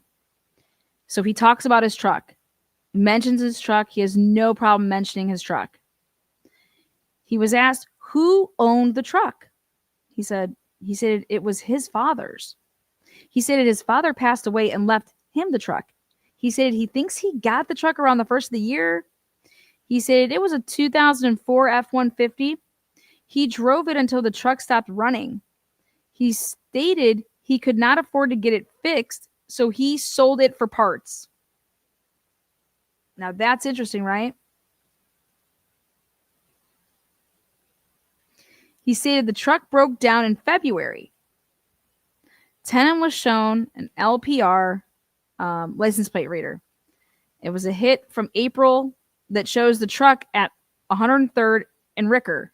He stated he kept the truck for about a month after he put the tires on the truck. Tenen was asked if he had ever had to have the truck towed anywhere. He stated he had it towed home in April when the oil pump went out. He stated he then sold the truck for parts in a cash deal. He did not know the person's name who purchased the truck. He was asked if he ever let anyone else drive his truck. He stated the only one he has ever let drive his car was Jimmy, but he always was with him. He was asked if he's ever let anyone use his truck without him being in the truck. He stated Jerry, who's Jeremy, would be the only person he would ever let use the truck. He stated Jerry used the truck twice while he was at work, both times during the middle of the day. Remember, casing the joint was at 12 to 5. Okay. Henry Tennant's at work. Tennant was shown a picture of the truck and asked where he was going on February 16th around 6:30 in the evening. He stated if he was out at the beach, he was at a restaurant, probably Burnt Ends or some shit. He was asked where it was. He stated it was on the right off Beach Boulevard, approximately 4 blocks past Taco Lou.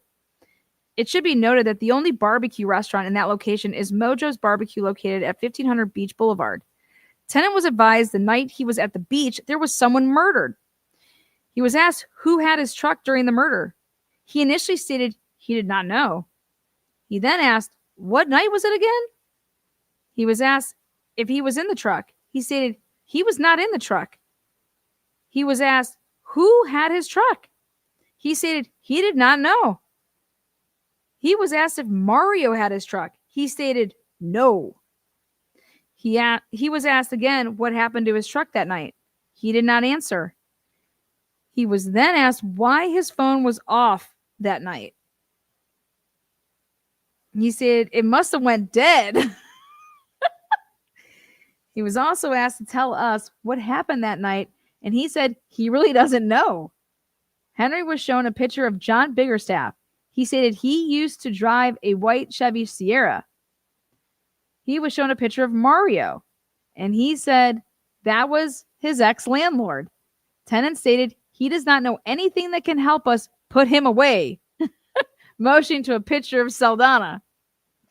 Tennant was told there was various items against him, and his cell phone was pinging in Jacksonville Beach. After several denials and stating he did not know any information, he stated he did not know what happened involving his truck until detectives told him. He stated he drove to the truck to the restaurant. What? Like what? He stated he drove to the barbecue restaurant in Jacksonville Beach sometime after 5 p.m. He stated a key stays in the ignition and a key stays with him. He was asked if he saw a picture of the person who took his truck. Would he know? He stated he would.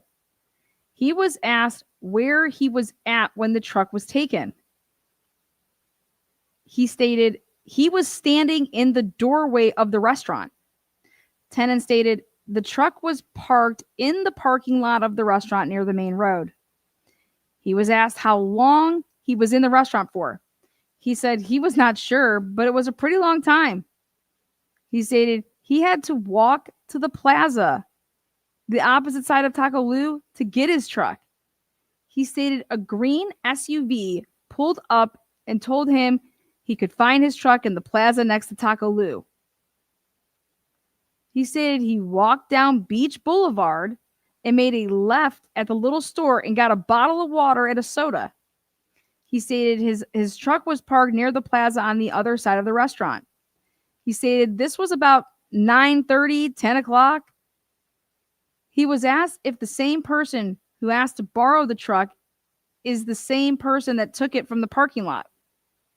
He stated it was not. He stated the person who asked to borrow the truck was named Danny. He said he and Danny used to work for that fool, pointing to a picture of Saldana. Mario, we used to work for that fool. Detective Cullen touched the picture of Saldana and saying, is this the guy? Tennant said, yeah. He stated he has known Danny for about 8 months prior to borrowing the truck. He stated Danny asked him to borrow the truck in January, but there were issues with his truck. He stated Danny purchased a new battery and an alternator for the truck, which Tenen felt locked him in to help. Tenen stated he was told to meet at the restaurant and they would leave from there. He stated Danny knew there was a key in the ignition since they had used it to do landscaping jobs together. Tenen was asked if he used his secondary cell phone to call his cell phone that was left in the truck. He stated he used his phone to call the phone in the truck because he could not find the truck. He stated he was upset with Danny because he did not bring his truck back in time frame he was told he would be back. He stated he did not see the person yelling from the green truck was Danny. I'm pissed. He's like, but he did not actually see the person. He was asked if he recognized his tire was no longer in the back. He said, yep. He was asked if he talked to Danny after that night. He said no, because Danny did not bring his truck back, and he does not have his phone number. He was asked if Danny was white or black. He was shown a picture of John Biggerstaff and asked if that was who came and got his truck. He said he did not think it as him. Tenen stated there isn't a whole lot he could tell us other than it was his truck and he was not driving the truck. He was asked if it was in the truck and he said no. He stated, all I know is Danny had my truck to move some tile or parchment or something like that. He then stated Danny left his black Mazda at Potomac and took the truck from there. He stated, to the best of my knowledge, Danny had my truck. Henry stated, we, the police, have pictures of his truck and he was not in it. He stated anything he says, it going to be messed up because he can't say Fernandez Saldana took his truck. He said it was one of his rims and tires left at the crime scene, which was fucked up. He then stated Danny used his truck to repo someone's car. And Tenen did not want to participate, so he agreed to let him stay at the restaurant because he did not want to be involved. He said someone pulled up in a two-door black Mazda. Tenen then stated, there is nothing else I can tell you. Detective Cullen asked Tenen what his concern was with telling us the truth. He said his main concern is always about his kids and grandkids. He was asked if this had something to do with their safety. Tenen stated pretty much, and well-being. Tenen stated, there ain't anything else I can give you, and I think I need an attorney.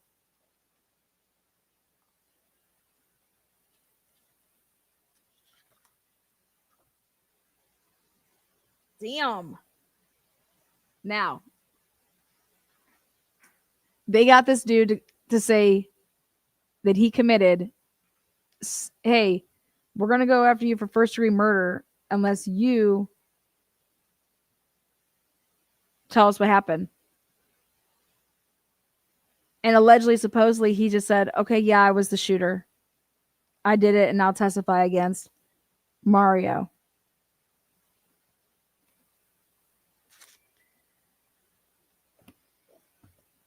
Henry Tenen didn't shoot nobody.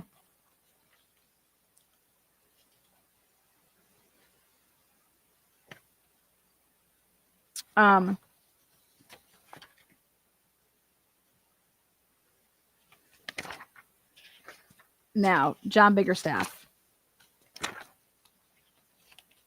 So a couple days later, they're like, okay, we're moving in.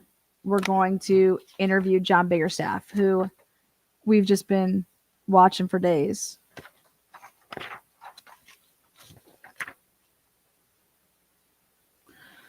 Tenen's cellular phone was shipped to Celebrate Advanced Services. Celebrate Advanced Services is located at 7 Campus Drive Suite in New Jersey. The cellular phone was unable to be downloaded using conventional Celebrate forensic downloads. The signed search warrant was submitted with the cellular phone. They could not on September 14th, they could not download. They took it to Cellbrite. Isn't that interesting? Now, John Biggerstaff.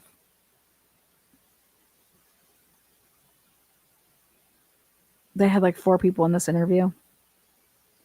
Biggerstaff began by describing his new job at TDH Christian Academy, where he is a JROTC instructor. Biggerstaff would continue speaking about his 22-year naval career. Biggerstaff also briefly spoke about his time as a reserve officer with the Jacksonville Sheriff's Office. Holy fucking shit. This case is going to be so insane.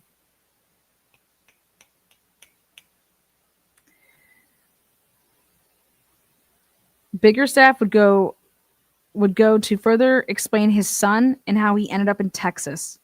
Biggerstaff advised his son played college football in Melbourne, Florida. After leaving football, he decided he would get a criminal justice degree and attend the University of North Florida. His son went on to be a cop. He is a police officer. His name is Juan Biggerstaff. So Biggerstaff advised at this time he was a reserve officer with JSO, Jacksonville Sheriff's Office. What? Biggerstaff advised at this time he was a reserve officer with JSO. And I was like, oh my God, he moved back? I thought he was in Texas. He went to Texas. I was like, wait a second, what? After graduating, Biggerstaff's son decided he would go to the Arlington Police Department. While describing this, Biggerstaff advised his son was in Jacksonville in February for his wedding. Remember, this is going to get so crazy. So listen to this. The weekend of John Biggerstaff, who you're going to see how the Biggerstaffs know Mario Saldana. They commit a murder on the night before the rehearsal dinner. The rehearsal dinner. This is what they're claiming. This is crazy. Watch this. Okay.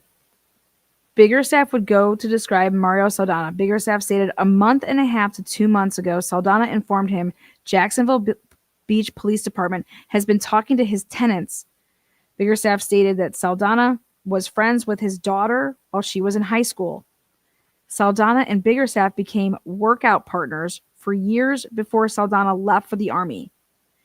Mario Saldana's the husband of Shanna Gardner. Biggerstaff mentioned Saldana asked him to help him fill in a pool at his parents' house, which was being rented out prior to him leaving for the Army. Biggerstaff advised when Saldana came back from the Army, he began to work out with him again at this time. Saldana informed Biggerstaff of his head injury from the Army. According to Biggerstaff, Saldana suffers from migraines. Biggerstaff advised Saldana had several contracts maintaining gym equipment at this time. Biggerstaff advised prior to COVID in 2020, he started a handyman business. Biggerstaff stated he mentioned the business to Saldana, and he stated he had contacts through the gym. Biggerstaff stated Saldana would act as a middleman for his business, and once COVID happened, he lost that business. Biggerstaff was asked about the statements he made earlier in reference to Saldana's tenants being interviewed. Saldana contacted Biggerstaff and gave him a courtesy call to tell him he might get questioned. Biggerstaff went on to explain that he had been arrested over a horrible accusation in 2016. Biggerstaff stated while on probation, he made some bad decisions and ended up in prison. Biggerstaff stated Saldana gave him a courtesy call because he was a drug addict. Biggerstaff would go to explain he was pissed off when he found out his son was going into the narcotics unit. Oh my God. Oh shit. Biggerstaff advised Saldana stated that the police have talked to everyone he knows. Biggerstaff went on to explain he is currently doing remodel work at 5139 Potomac Avenue. Biggerstaff was asked if he knew the residents at the address. Biggerstaff advised he did not really know the current residents, but Biggerstaff stated that he believes the current resident is in trouble and believes he is going to jail soon. Biggerstaff advised if the current tenant moves out, he would move in the first year for $1,000 a month. What?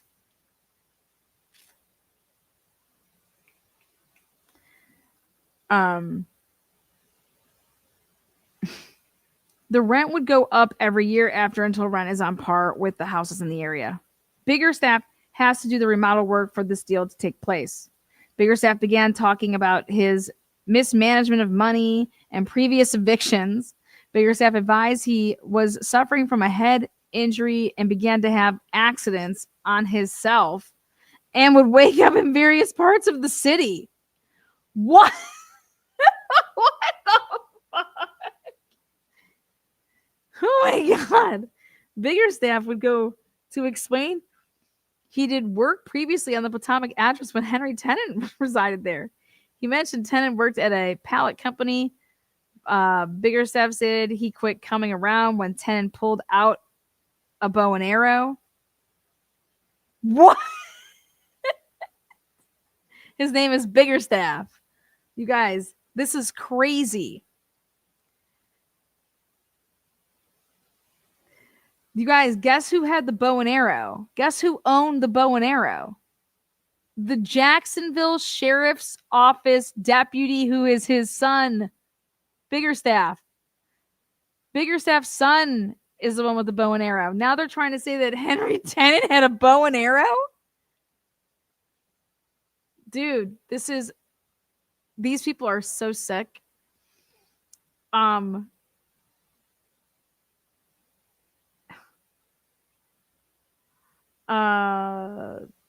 Biggerstaff advised he did not want to be around any weapons due to his felony conviction. Biggerstaff advised he has a year or two since he has seen Tennant. It has been a year or two since he's seen Tennant. Biggerstaff was shown pictures of Saldana, Jeremy, and Tennant. When shown a picture of Jeremy Ordway, he advised he did not know who he was. Biggerstaff later said the picture of Ordway may be the current resident. It should be noted Ordway is the current resident at Potomac. Biggerstaff was shown a picture of Tennant's truck, and he said he only ever known Tennant to have a bicycle. Biggerstaff advised he has not seen Tennant's current vehicle, the white Crown Vic. Biggerstaff began describing his knowledge of Shanna Gardner. Biggerstaff advised he made a comment about how perfect Shanna Gardner's ass was, and that was the last time they talked about Shanna Gardner. Shit. I know you ain't talking about my girl like that. Biggerstaff advised Saldana recently came to him and advised he was getting a divorce. Biggerstaff advised Saldana described Gardner as being an ex-Mormon and spoke about the court issues between the victim and Gardner.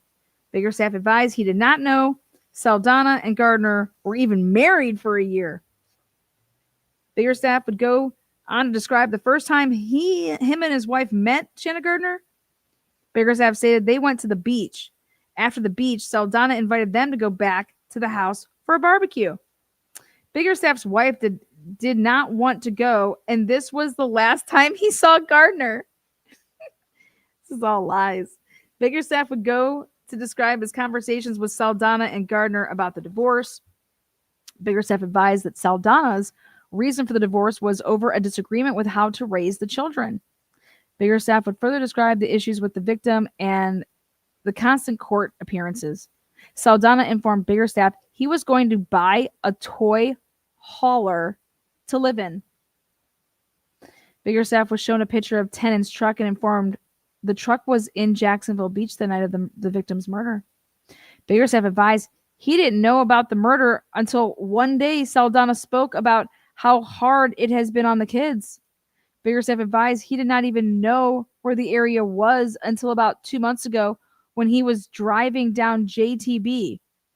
Biggerstaff was asked why Tennant would have involvement in the victim's murder. Biggerstaff stated he did not really know Tennant other than him taking or talking about his family having property in Georgia. Biggerstaff advised he has never even seen Tennant pissed off. Biggerstaff had never known Tennant to have any weapons other than that bow. Biggerstaff would go to describe never seeing Mario want to harm anyone. Biggerstaff was asked if he has ever had any interest in 10mm handguns. Biggerstaff advised he had a 10mm handgun while he was part of a hunt club in Fargo, Georgia. What? Oh, Biggerstaff advised this gun was listed after his arrest. Biggerstaff stated his son inventoried all his weapons and took them from the house in 2016. Biggerstaff purchased the 10mm for bear protection. Bear protection. Biggerstaff was asked what brand the gun was, and he advised probably a Glock. Biggerstaff advised he owned a .40 caliber Glock he used for a backup firearm. Biggerstaff said his son currently uses this gun and that his son took away most of the guns. Biggerstaff advised most of the guns were family heirlooms. Biggerstaff advised his son does not have the 10mm gun. He does not have that gun. Where is this 10mm? Jared Bridegan was shot with a 10mm. Biggerstaff was asked why he was searching for 10mm Glocks on 1/26/2022. Biggerstaff paused in thought for 15 seconds and stated no. Biggerstaff stated he does not buy or do anything with guns because he is a felon. Biggerstaff was informed Tennan's cell phone was in Jacksonville Beach on 2/16/2022, the night of the murder. Biggerstaff was also informed Saldana and his cell phone was turned off the night of the murder at the same time. Biggerstaff was also informed that Mario Saldana and his cell phone, Biggerstaff's cell phone, they were turned off the night of the murder, and they turned them off at the same time. Biggerstaff was asked why the phones were off, and he advised he did not know. Biggerstaff tried to explain Google history is not accurate. Biggerstaff stated he turns his phone off all the time. Biggerstaff advised he does not remember having a conversation with Saldana prior to or after the murder. Biggerstaff stated he does not have a recollection of 2/16/2022. It's August, just so you guys know that, of 2022. Biggerstaff advised he does not leave the house very often. Biggerstaff was asked for consent to retrieve a DNA sample and a search of his cell phone. Biggerstaff consented both verbally and by signature to both consent forms. And I'm like, why? Biggerstaff gave a swab to Detective Johns. Now, you guys know what a big liar Detective Johns is, so we have to hear this all. He also gave his cell phone to Detective Johns, who immediately took the phone to JSO Computer Forensic Department to be downloaded. Detective Johns does not know how to spell. He thinks downloaded is 2 words. Okay. I mean, how big of a fucking moron do you have to be to know that downloaded is not, like, how? How can anybody write downloaded as 2 words? Downloaded. 2 words. That is some fucking dumb shit. Well, it's right here in a report. I gotta show you. Downloaded.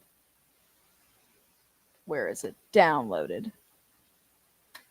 Where is this bullshit? Downloaded. There it is. Downloaded.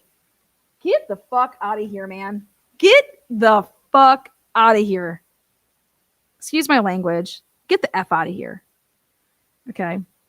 Biggerstaff was asked further about this 10mm handgun he previously owned. Biggerstaff advised he originally bought the 10mm handgun for protection from bears while hunting. This was prior to his arrest. Biggerstaff continued to speak about hunting and the bears he would see while hunting. Biggerstaff was asked what kind of ammunition he would use for his 10mm.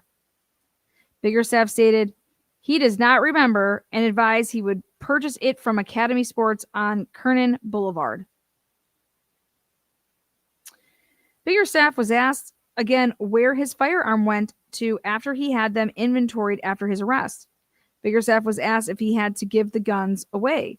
or if they were confiscated by the state. Confiscated by the state. Biggerstaff stated it was a mixture of crap. Biggerstaff advised his son, daughter, and wife were involved with it. Biggerstaff further stated he taught he would get his guns back.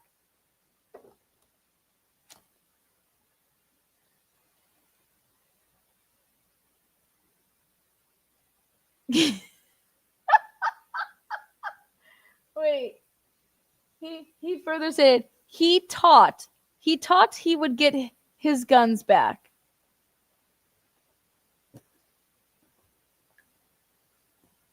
He taught he would get his guns back.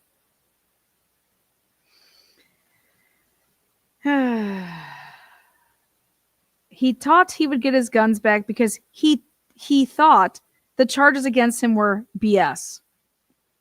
Biggerstaff further advised his son was forced to give up his crap. Biggerstaff was arrested. Biggerstaff was asked about communications he had with Saldana the night of the murder. Biggerstaff offered to allow detectives to look through the phone. The phone was subsequently downloaded and no messages were present.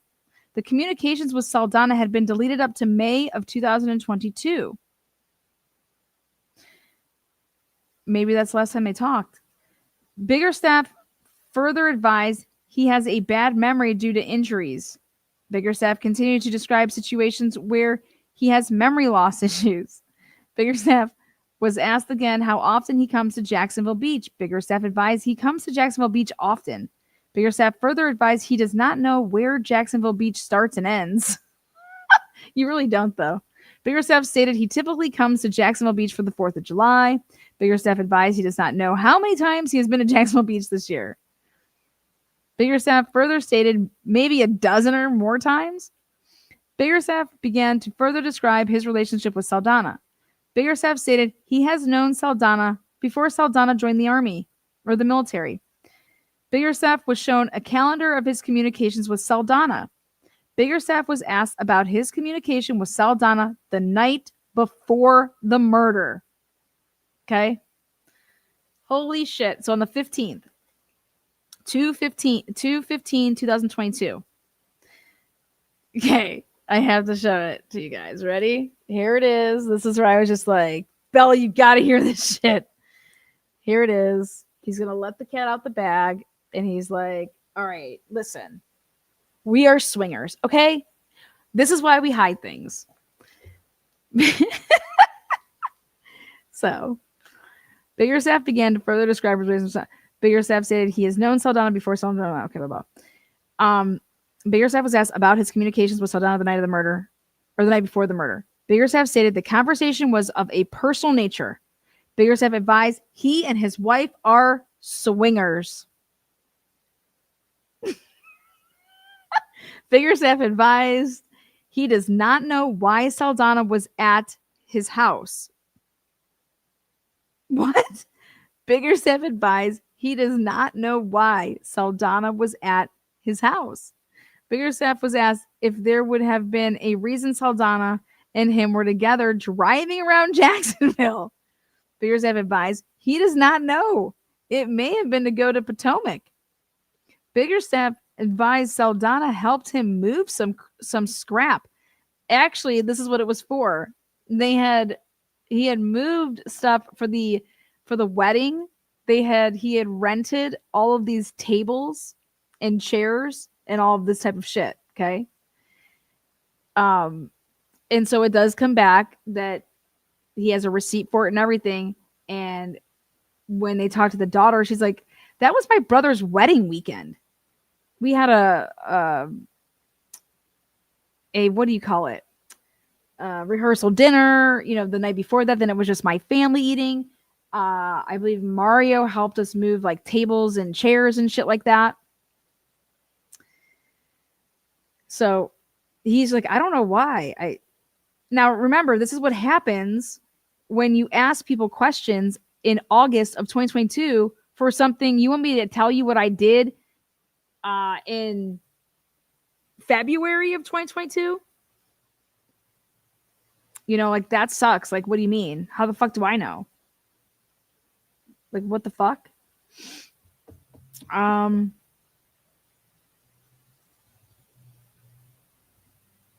He said he could not remember. Biggerstaff could not advise which salvage yard he took his truck to, but he thought it may be on the west side. He didn't know.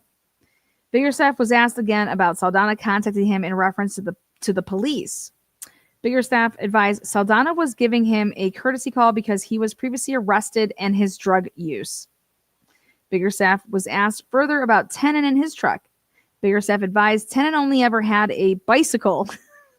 Biggerstaff advised he has been to Potomac during the last 2 to 3 months.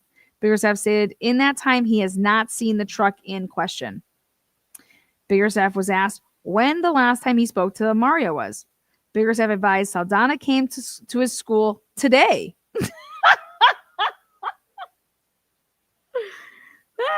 He came today, man. Come on. He came today.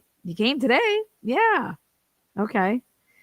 Biggerstaff advised Saldana was inquiring about a job with the JROTC program. Biggerstaff with further describe. My God. Biggerstaff with further describe his wife and him as swingers. Biggerstaff advised he believed Saldana was also a swinger, but Shanna Gardner was not. Biggerstaff further described the situation when his guns were taken from him. Biggerstaff advised he inventoried all of the guns in 2016 and does not know where they went. Biggerstaff advised the Middle District of Florida informed him and his family everything had to be out of the house. Due to this, his son had to get rid of his bow and arrow. Biggerstaff continued to advise he has no knowledge of the murder. End of the interview.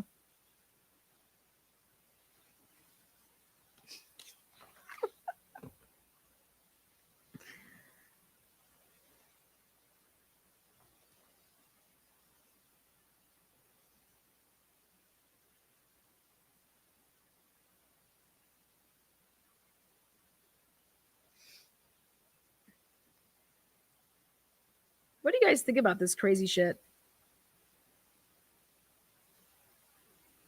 My voice is getting, I gotta stop. My voice is getting crazy. Oh my God. Anybody? Anyone? There's so much I can say about this. So his son is a reserve Jacksonville Sheriff Office deputy. His son had the gun, or the state has the gun.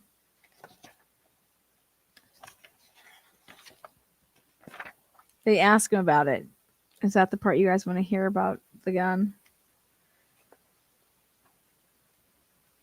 You guys can just come back and I'm going to do, it's like a 45-minute thing I'm going to read, and it tells you the state's case. I lay out the state's case for you. And then you can see what's up. But then now this is what goes on to happen. When you look through the ATF reports, and the ATF is interviewing these fucking idiots.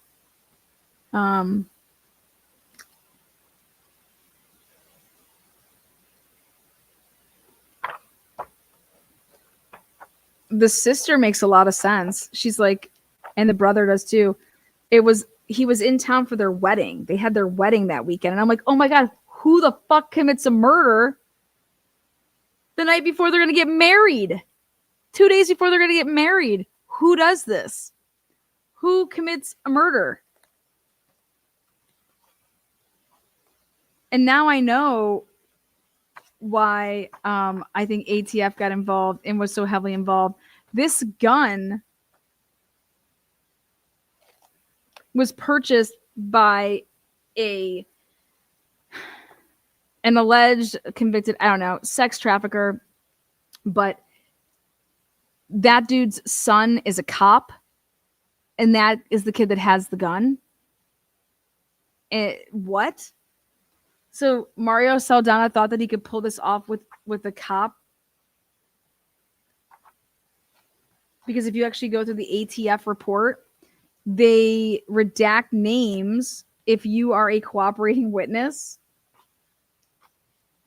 And according to Jose Baez, the Biggerstaffs are basically unindicted co-conspirators. Holy shit! I'm like, oh my God, this is crazy. And I'm like, you guys think Shanna Gardner was involved with this? No, Mario Saldana was about to lose his cake life. Okay? And I think he did this to then blackmail her that you're going to pay me, or like I'm going to, like that's what I believe.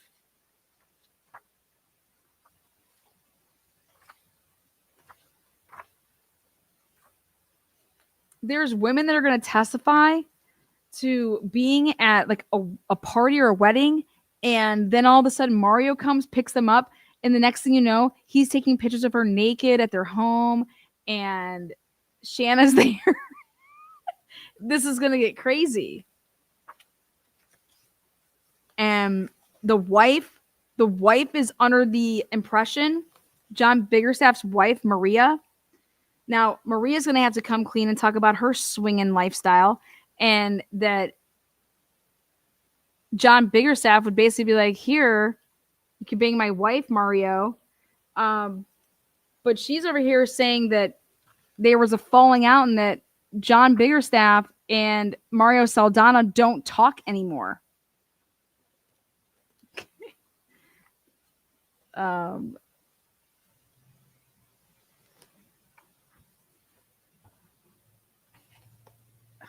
Jesus.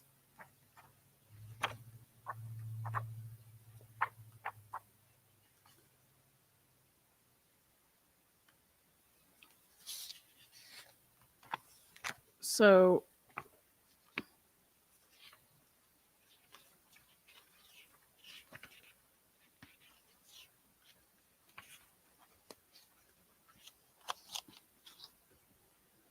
I don't even know if it's this truck or if they made it look like it. They were going to frame somebody or something. But do you see how this truck doesn't have a toolbox right here? Do you see how this truck has 2 doors? Something's up. Something's up because his truck, the truck that's in the pictures, had a toolbox on the back. And this truck doesn't. That's Saldana's. I got all of Shanna Gardner's pictures from her house from the raid. Okay, here's this pistol. Look at this.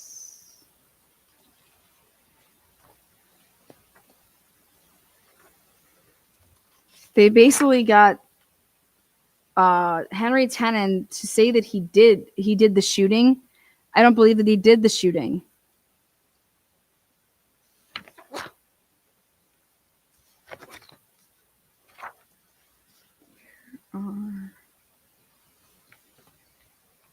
Okay. These are, look at.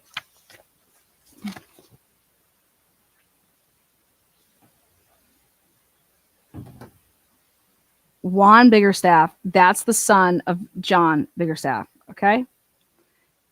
ATF pulled out all the traces. Look at all this redaction.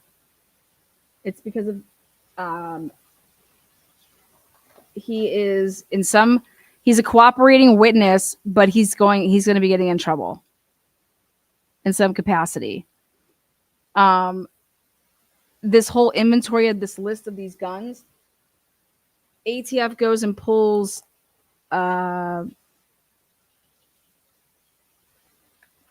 let's see. Actually, here.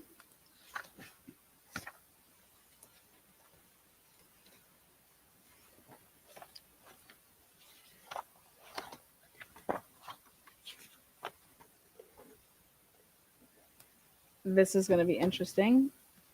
Okay.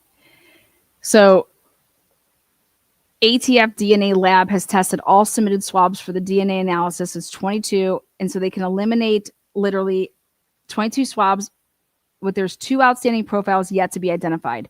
The single DNA profile lifted from the 4 spent cartridge casings has a high probability of actually belonging to the victim, according to ATF laboratory analysis. Remember how I told you there was 2 more people that they needed to test to see if their DNA was on the tire, though? Because the shell casings, there was just 1 profile, and it actually belonged to Jared Bridegan. And I'm like, what? That's going to be interesting. But then here, the tire has multiple people's DNA. Because then right here, it says the profiles were developed from the swabs taken from the rim of the tire left of the roadway. And profiles is plural. And so they do a horrible job of writing that. But the developed profiles are not eligible for CODIS and can only be compared in a 1-to-1 analysis with known standards.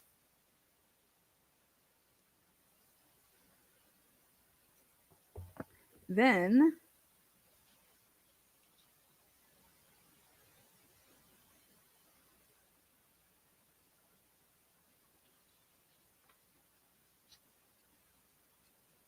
okay. Now ATF gives us more information, and they say that right here, when Jacksonville police go to Jeremy Ordwell's house where Henry Tenen is, and it's the house that Saldana owns, the day that they find this miraculous tire, okay? Whoopsies.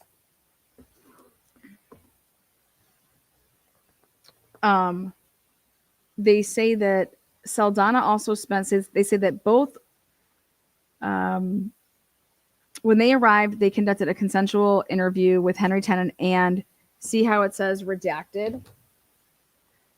That's Jeremy. Jeremy's name is being redacted. And I'm like, oh my God, because guess what? J.O. is a confidential informant.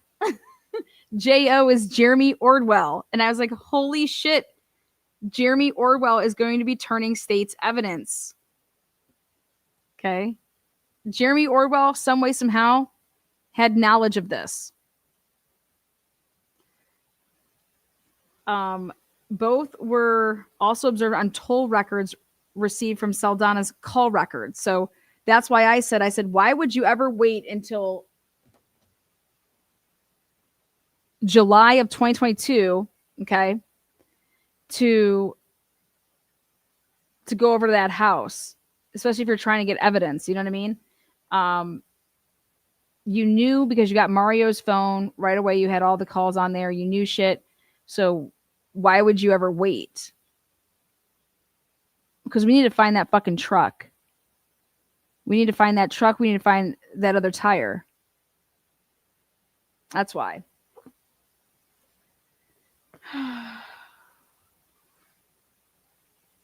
In my opinion. Detective observed a tire on the property which appeared similar in brand to the tire recovered at the scene of the homicide.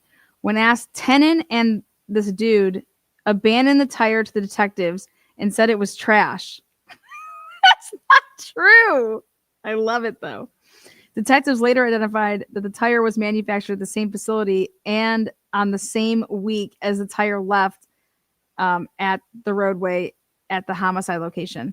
The tire was placed in a JPBD evidence. It should be noted that the investigators have learned that Tenen may no longer live at the residence, but that information has not yet been confirmed as of this report.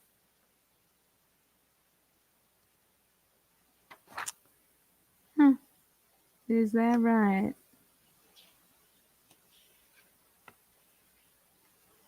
Now, ATF Butler was one of the people that did the taint team. I couldn't even believe this when I saw this.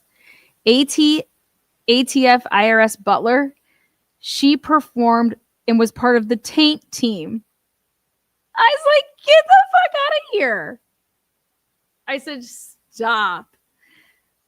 She was so heavily involved in this investigation, and then she's doing the taint team. She's part of and she's doing the investigation. What? Wait, what? Yeah. The taint team. No, you're supposed to go get sanitized people And so they lied about using sanitized people for the taint team.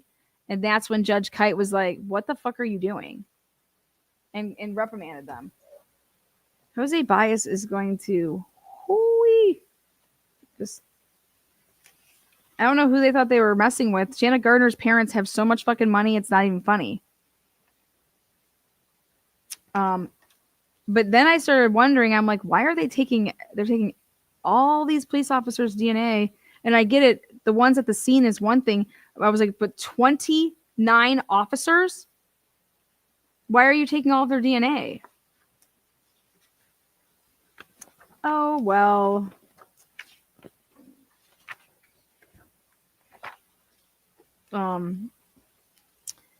I think so. Here, this interview is so good because it's like got info. What is this shit?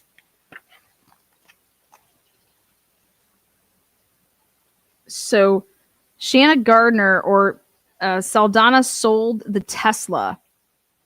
On October 11, 2022, ATF Special Agent Mick and Alyssa Simons interviewed Antonio Murray regarding his recent purchase of a 2018 white Tesla Model 3 with Florida registration plates. This interview took place in the driveway of Murray's residence located at wherever. The 2018 white Tesla with vehicle identification number, blah, blah, was previously owned by Mario Fernandez. Murray stated he purchased the 2018 Tesla from Fields Auto, located at whatever. Murray stated he purchased the vehicle as a birthday present to himself and picked it up around October 8th, 2022. Simons requested to view the IMEI associated with the vehicle. Murray allowed Special Agent Simons and the other agent to view and photograph the IMEI associated with the vehicle. The vehicle's IMEI is this number. And it should be noted that this guy, Antonio, he's only 5'6". Okay.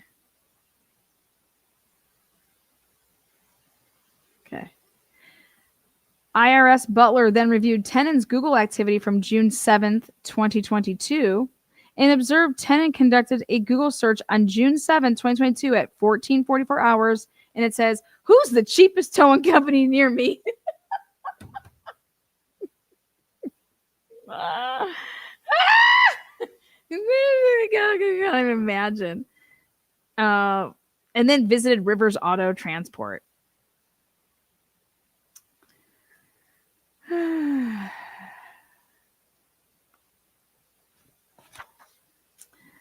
Tennant was on the phone with them all day, and they would not accept anything less than $65. So just like in the Brian Kober case, it's going to come up. How did they know that Henry Tennant had 2 email addresses? I can't wait to find this out. They obtained a Google. How did they know that Henry Tennant had 2 email addresses, one with Henry Tennant 53 and one with just Henry Tennant at Gmail? How did they know that? They didn't have his phone yet. They didn't have. How did they know that? I believe that the FBI did it. I think it's all going to come crumbling down. So miraculously, they find where the truck is.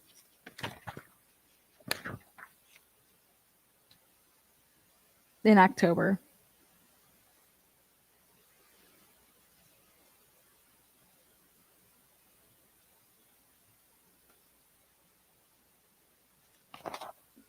I'll go over all that later. On September 29th, 2022, Jacksonville Beach Police Detective Lamont provided ATF intelligence research specialist Lindsay Butler with the Google search warrant results for Henry Tennant's Google accounts. And I want to know how they first obtained those Google accounts. How they knew Henry Tennant 53 at Gmail was one of them, and how they knew Henry Tennant at Gmail. And then Butler reviewed the records and noted that Henry 10 and 53 had GPS coordinates, but the other one did not. And that both of those devices had these 2 unique device tags. And that they would go on to further say this is how they were able to then track this shit. And basically, it's the ATF's version saying that one person didn't do this. It was 2, possibly 3, because you have 2 people are driving, at least one person has to be driving in the one vehicle, another person has to be driving the other vehicle. So 1 and 1. Then they even think there's somebody on foot. So then that's how you're getting the 3 people. And it's like, and I'm over here like, dude, Henry, I feel like Henry didn't shoot anybody. I feel like Stifler was like, hey, I don't know if they truly thought that he did and they didn't realize how deep this went, but Henry Tennant did not kill anybody. I'm telling you. Henry Tennant, I believe that they used him. I believe that when I say they, let me back this up. There is no evidence whatsoever that Shanna Gardner had any involvement in this. What it strongly looks like is that she was divorcing Mario and he was freaking the fuck out. And he's like, if I do this, if I get divorced, like I don't have a cush life anymore. I don't have X, Y, and Z. I don't get this $10,000 a month money from Shanna's parents and they're paying for our lifestyle and I get to do whatever the fuck I want and, you know, bang chicks and swing away and whatever. So there was an incentive for Mario to remain married and to be having a cush lifestyle.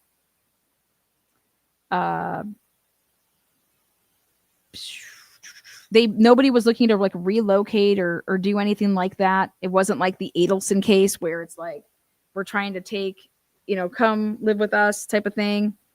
Shanna Gardner had been living in, I don't know, Jacksonville for years upon years upon years. This to me seems like Mario Saldana took a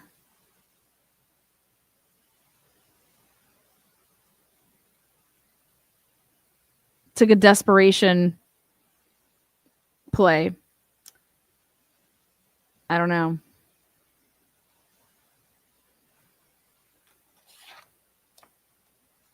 I don't even want to say it's desperation out of him.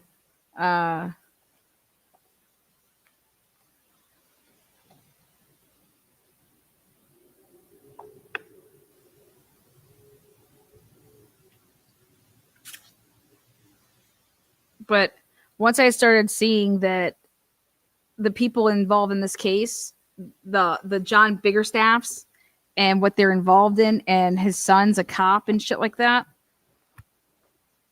And why are the feds involved? Why is ATF involved right away? What the hell's going on? Like, this is like, I mean, this wasn't something that happened. I mean, it was immediate. It was immediate that ATF, FBI involved. Because it was like immediate. They knew, like, if it was just a wife and a husband, like, they didn't even look at Kirsten. It's very, very strange. Man, no wonder you could pick all the crazies out, right? If I can pick them out. Anyways, if you want to know the state's case, I'm going to put it out in a 45-minute video and it will catch everybody up. And I'm telling you, if you want to know how something will play out in terms of our rights either being completely like stomped on, and you're going to see it in a trial, it's going to be this case. It's going to be this case because you have somebody like Jose Baez, and the team that he has around him are just as good as him. And it's a shit ton. Nobody can afford. You think that, you think Karen Reed's defense was expensive?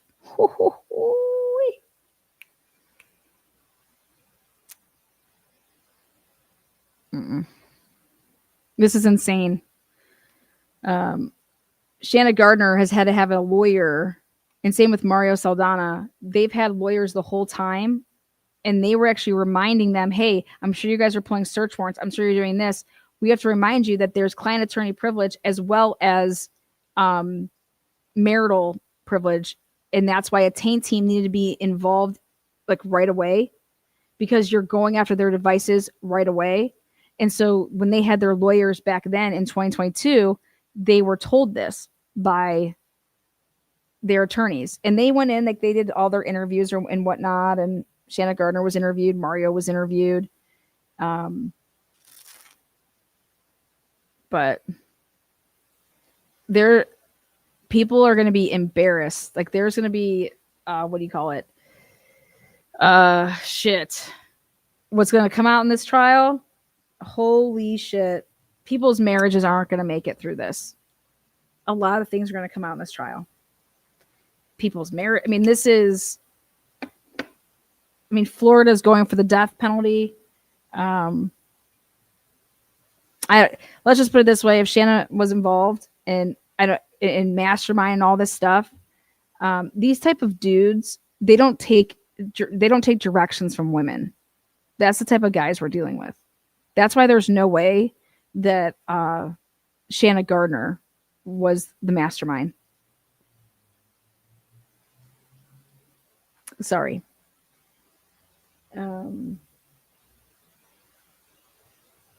Mario is a control freak.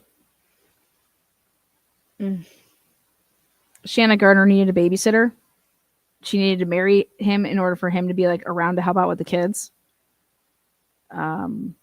He was abusive. You're going to hear from ex-girlfriends talking about how they AR'd them, how they felt like they couldn't say no to him because they didn't have any money, and if he kicked them out of the house that they were in, that they would have nowhere to go. So they allowed him to R them in like the showers and wait for it. I mean, Jose Baez let the jury believe that Casey Anthony's dad could have done that, right? Jose Baez is going to be pointing the finger at Mario Saldana and his crazy fucking life and the people that he associated with are criminals. And he's a fraud. He's a phony. And he's been collecting disability. I'm sorry, nobody has a Porsche collecting disability. This was all prior to meeting Shanna Gardner. Where do you get that type of money that you bought a Porsche? Okay. So I believe that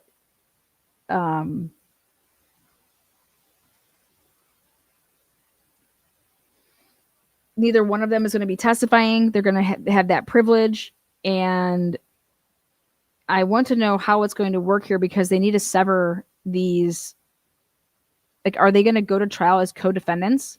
Because Jose Baez doesn't believe in that. He believes in everybody should have their own day in court. And for the way that he's going to present, I believe, this case, I know how I would, especially after reading the ATF reports. Oh my God, it's insane.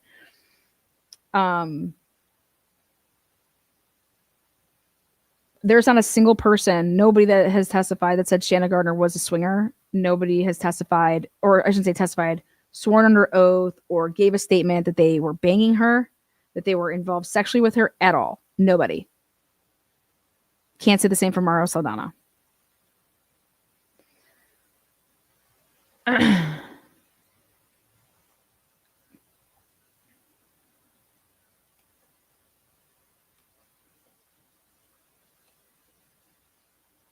So it'll be interesting. Let's go, Jose. And it's just going to all come out, though, that because I said, how are they getting these search warrants for these other people? Like, I don't care if Mario Saldana called you. Okay. I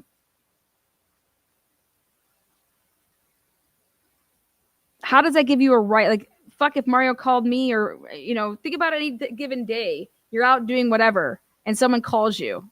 And now my shit is subject to being, what the fuck? Because that motherfucker called me. My privacy is being, oh, yeah. There have to be more. Like, how are you just getting my historical data, all this shit, my phone, everything? How are you getting that just because that asshole called me? That's just what I want to hear. Maybe when they got the name, it was flagged, like I've been saying, with the FBI for human trafficking. And it's like, how was there a huge mix up that you got popped for human trafficking, but it was, how does that happen? And then he violated something, and that's how he, you know, his guns were taken away. It's kind of similar where they think that, I don't know if they thought that they could replace a 10mm gun by buying a new one, but he can't even buy a gun that would flag again. It doesn't make any sense. But Mario Saldana has been known to allegedly, supposedly roofie people. Or they get so blackout drunk. These girls are like, all I know is we're hanging out, and the next thing I'm waking up in the hospital, and the hospital is telling me that I just drank too much. And then Mario Saldana's calling the girl the next day to say, hey, why don't you come over? And why don't you see all these videos I made of you naked? What?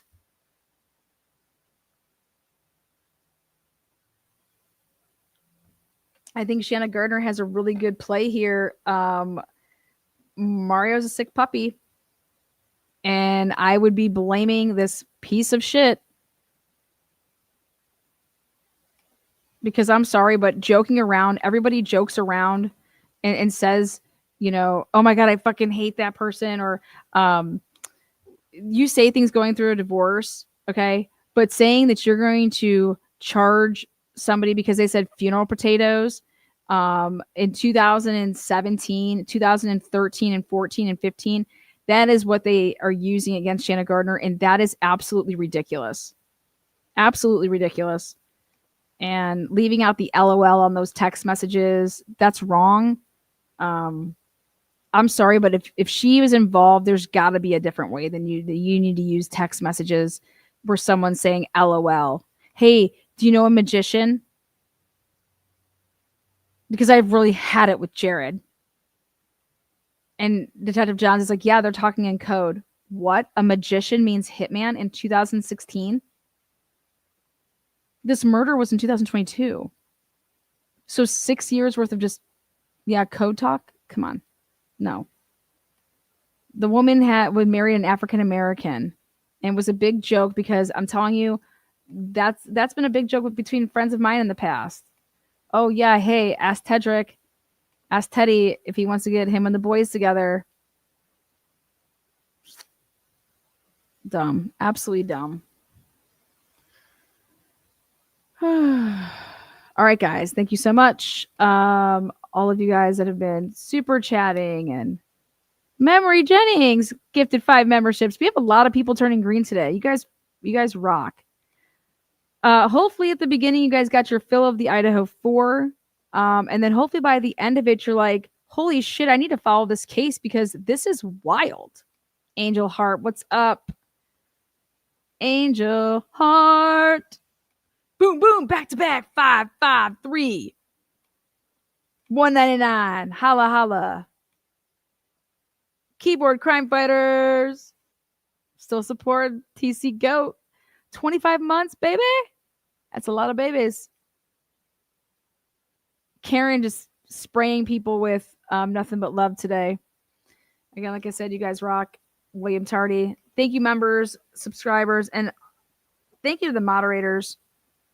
My next big read is going to be the Turtle Boy, 88 pages. But this case is, it's going to unleash the AT&T issue. Hopefully you guys got that from the beginning. I'll be live later to hear from you guys in just that short little report and see what you guys think. It will be on the coverage on the Idaho4 case.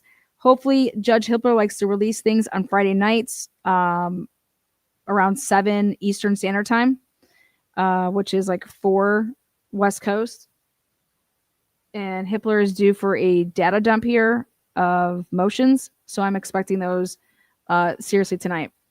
I'm expecting him to file. Who knows though? So thank you. Peace out. You guys rock. Till next time.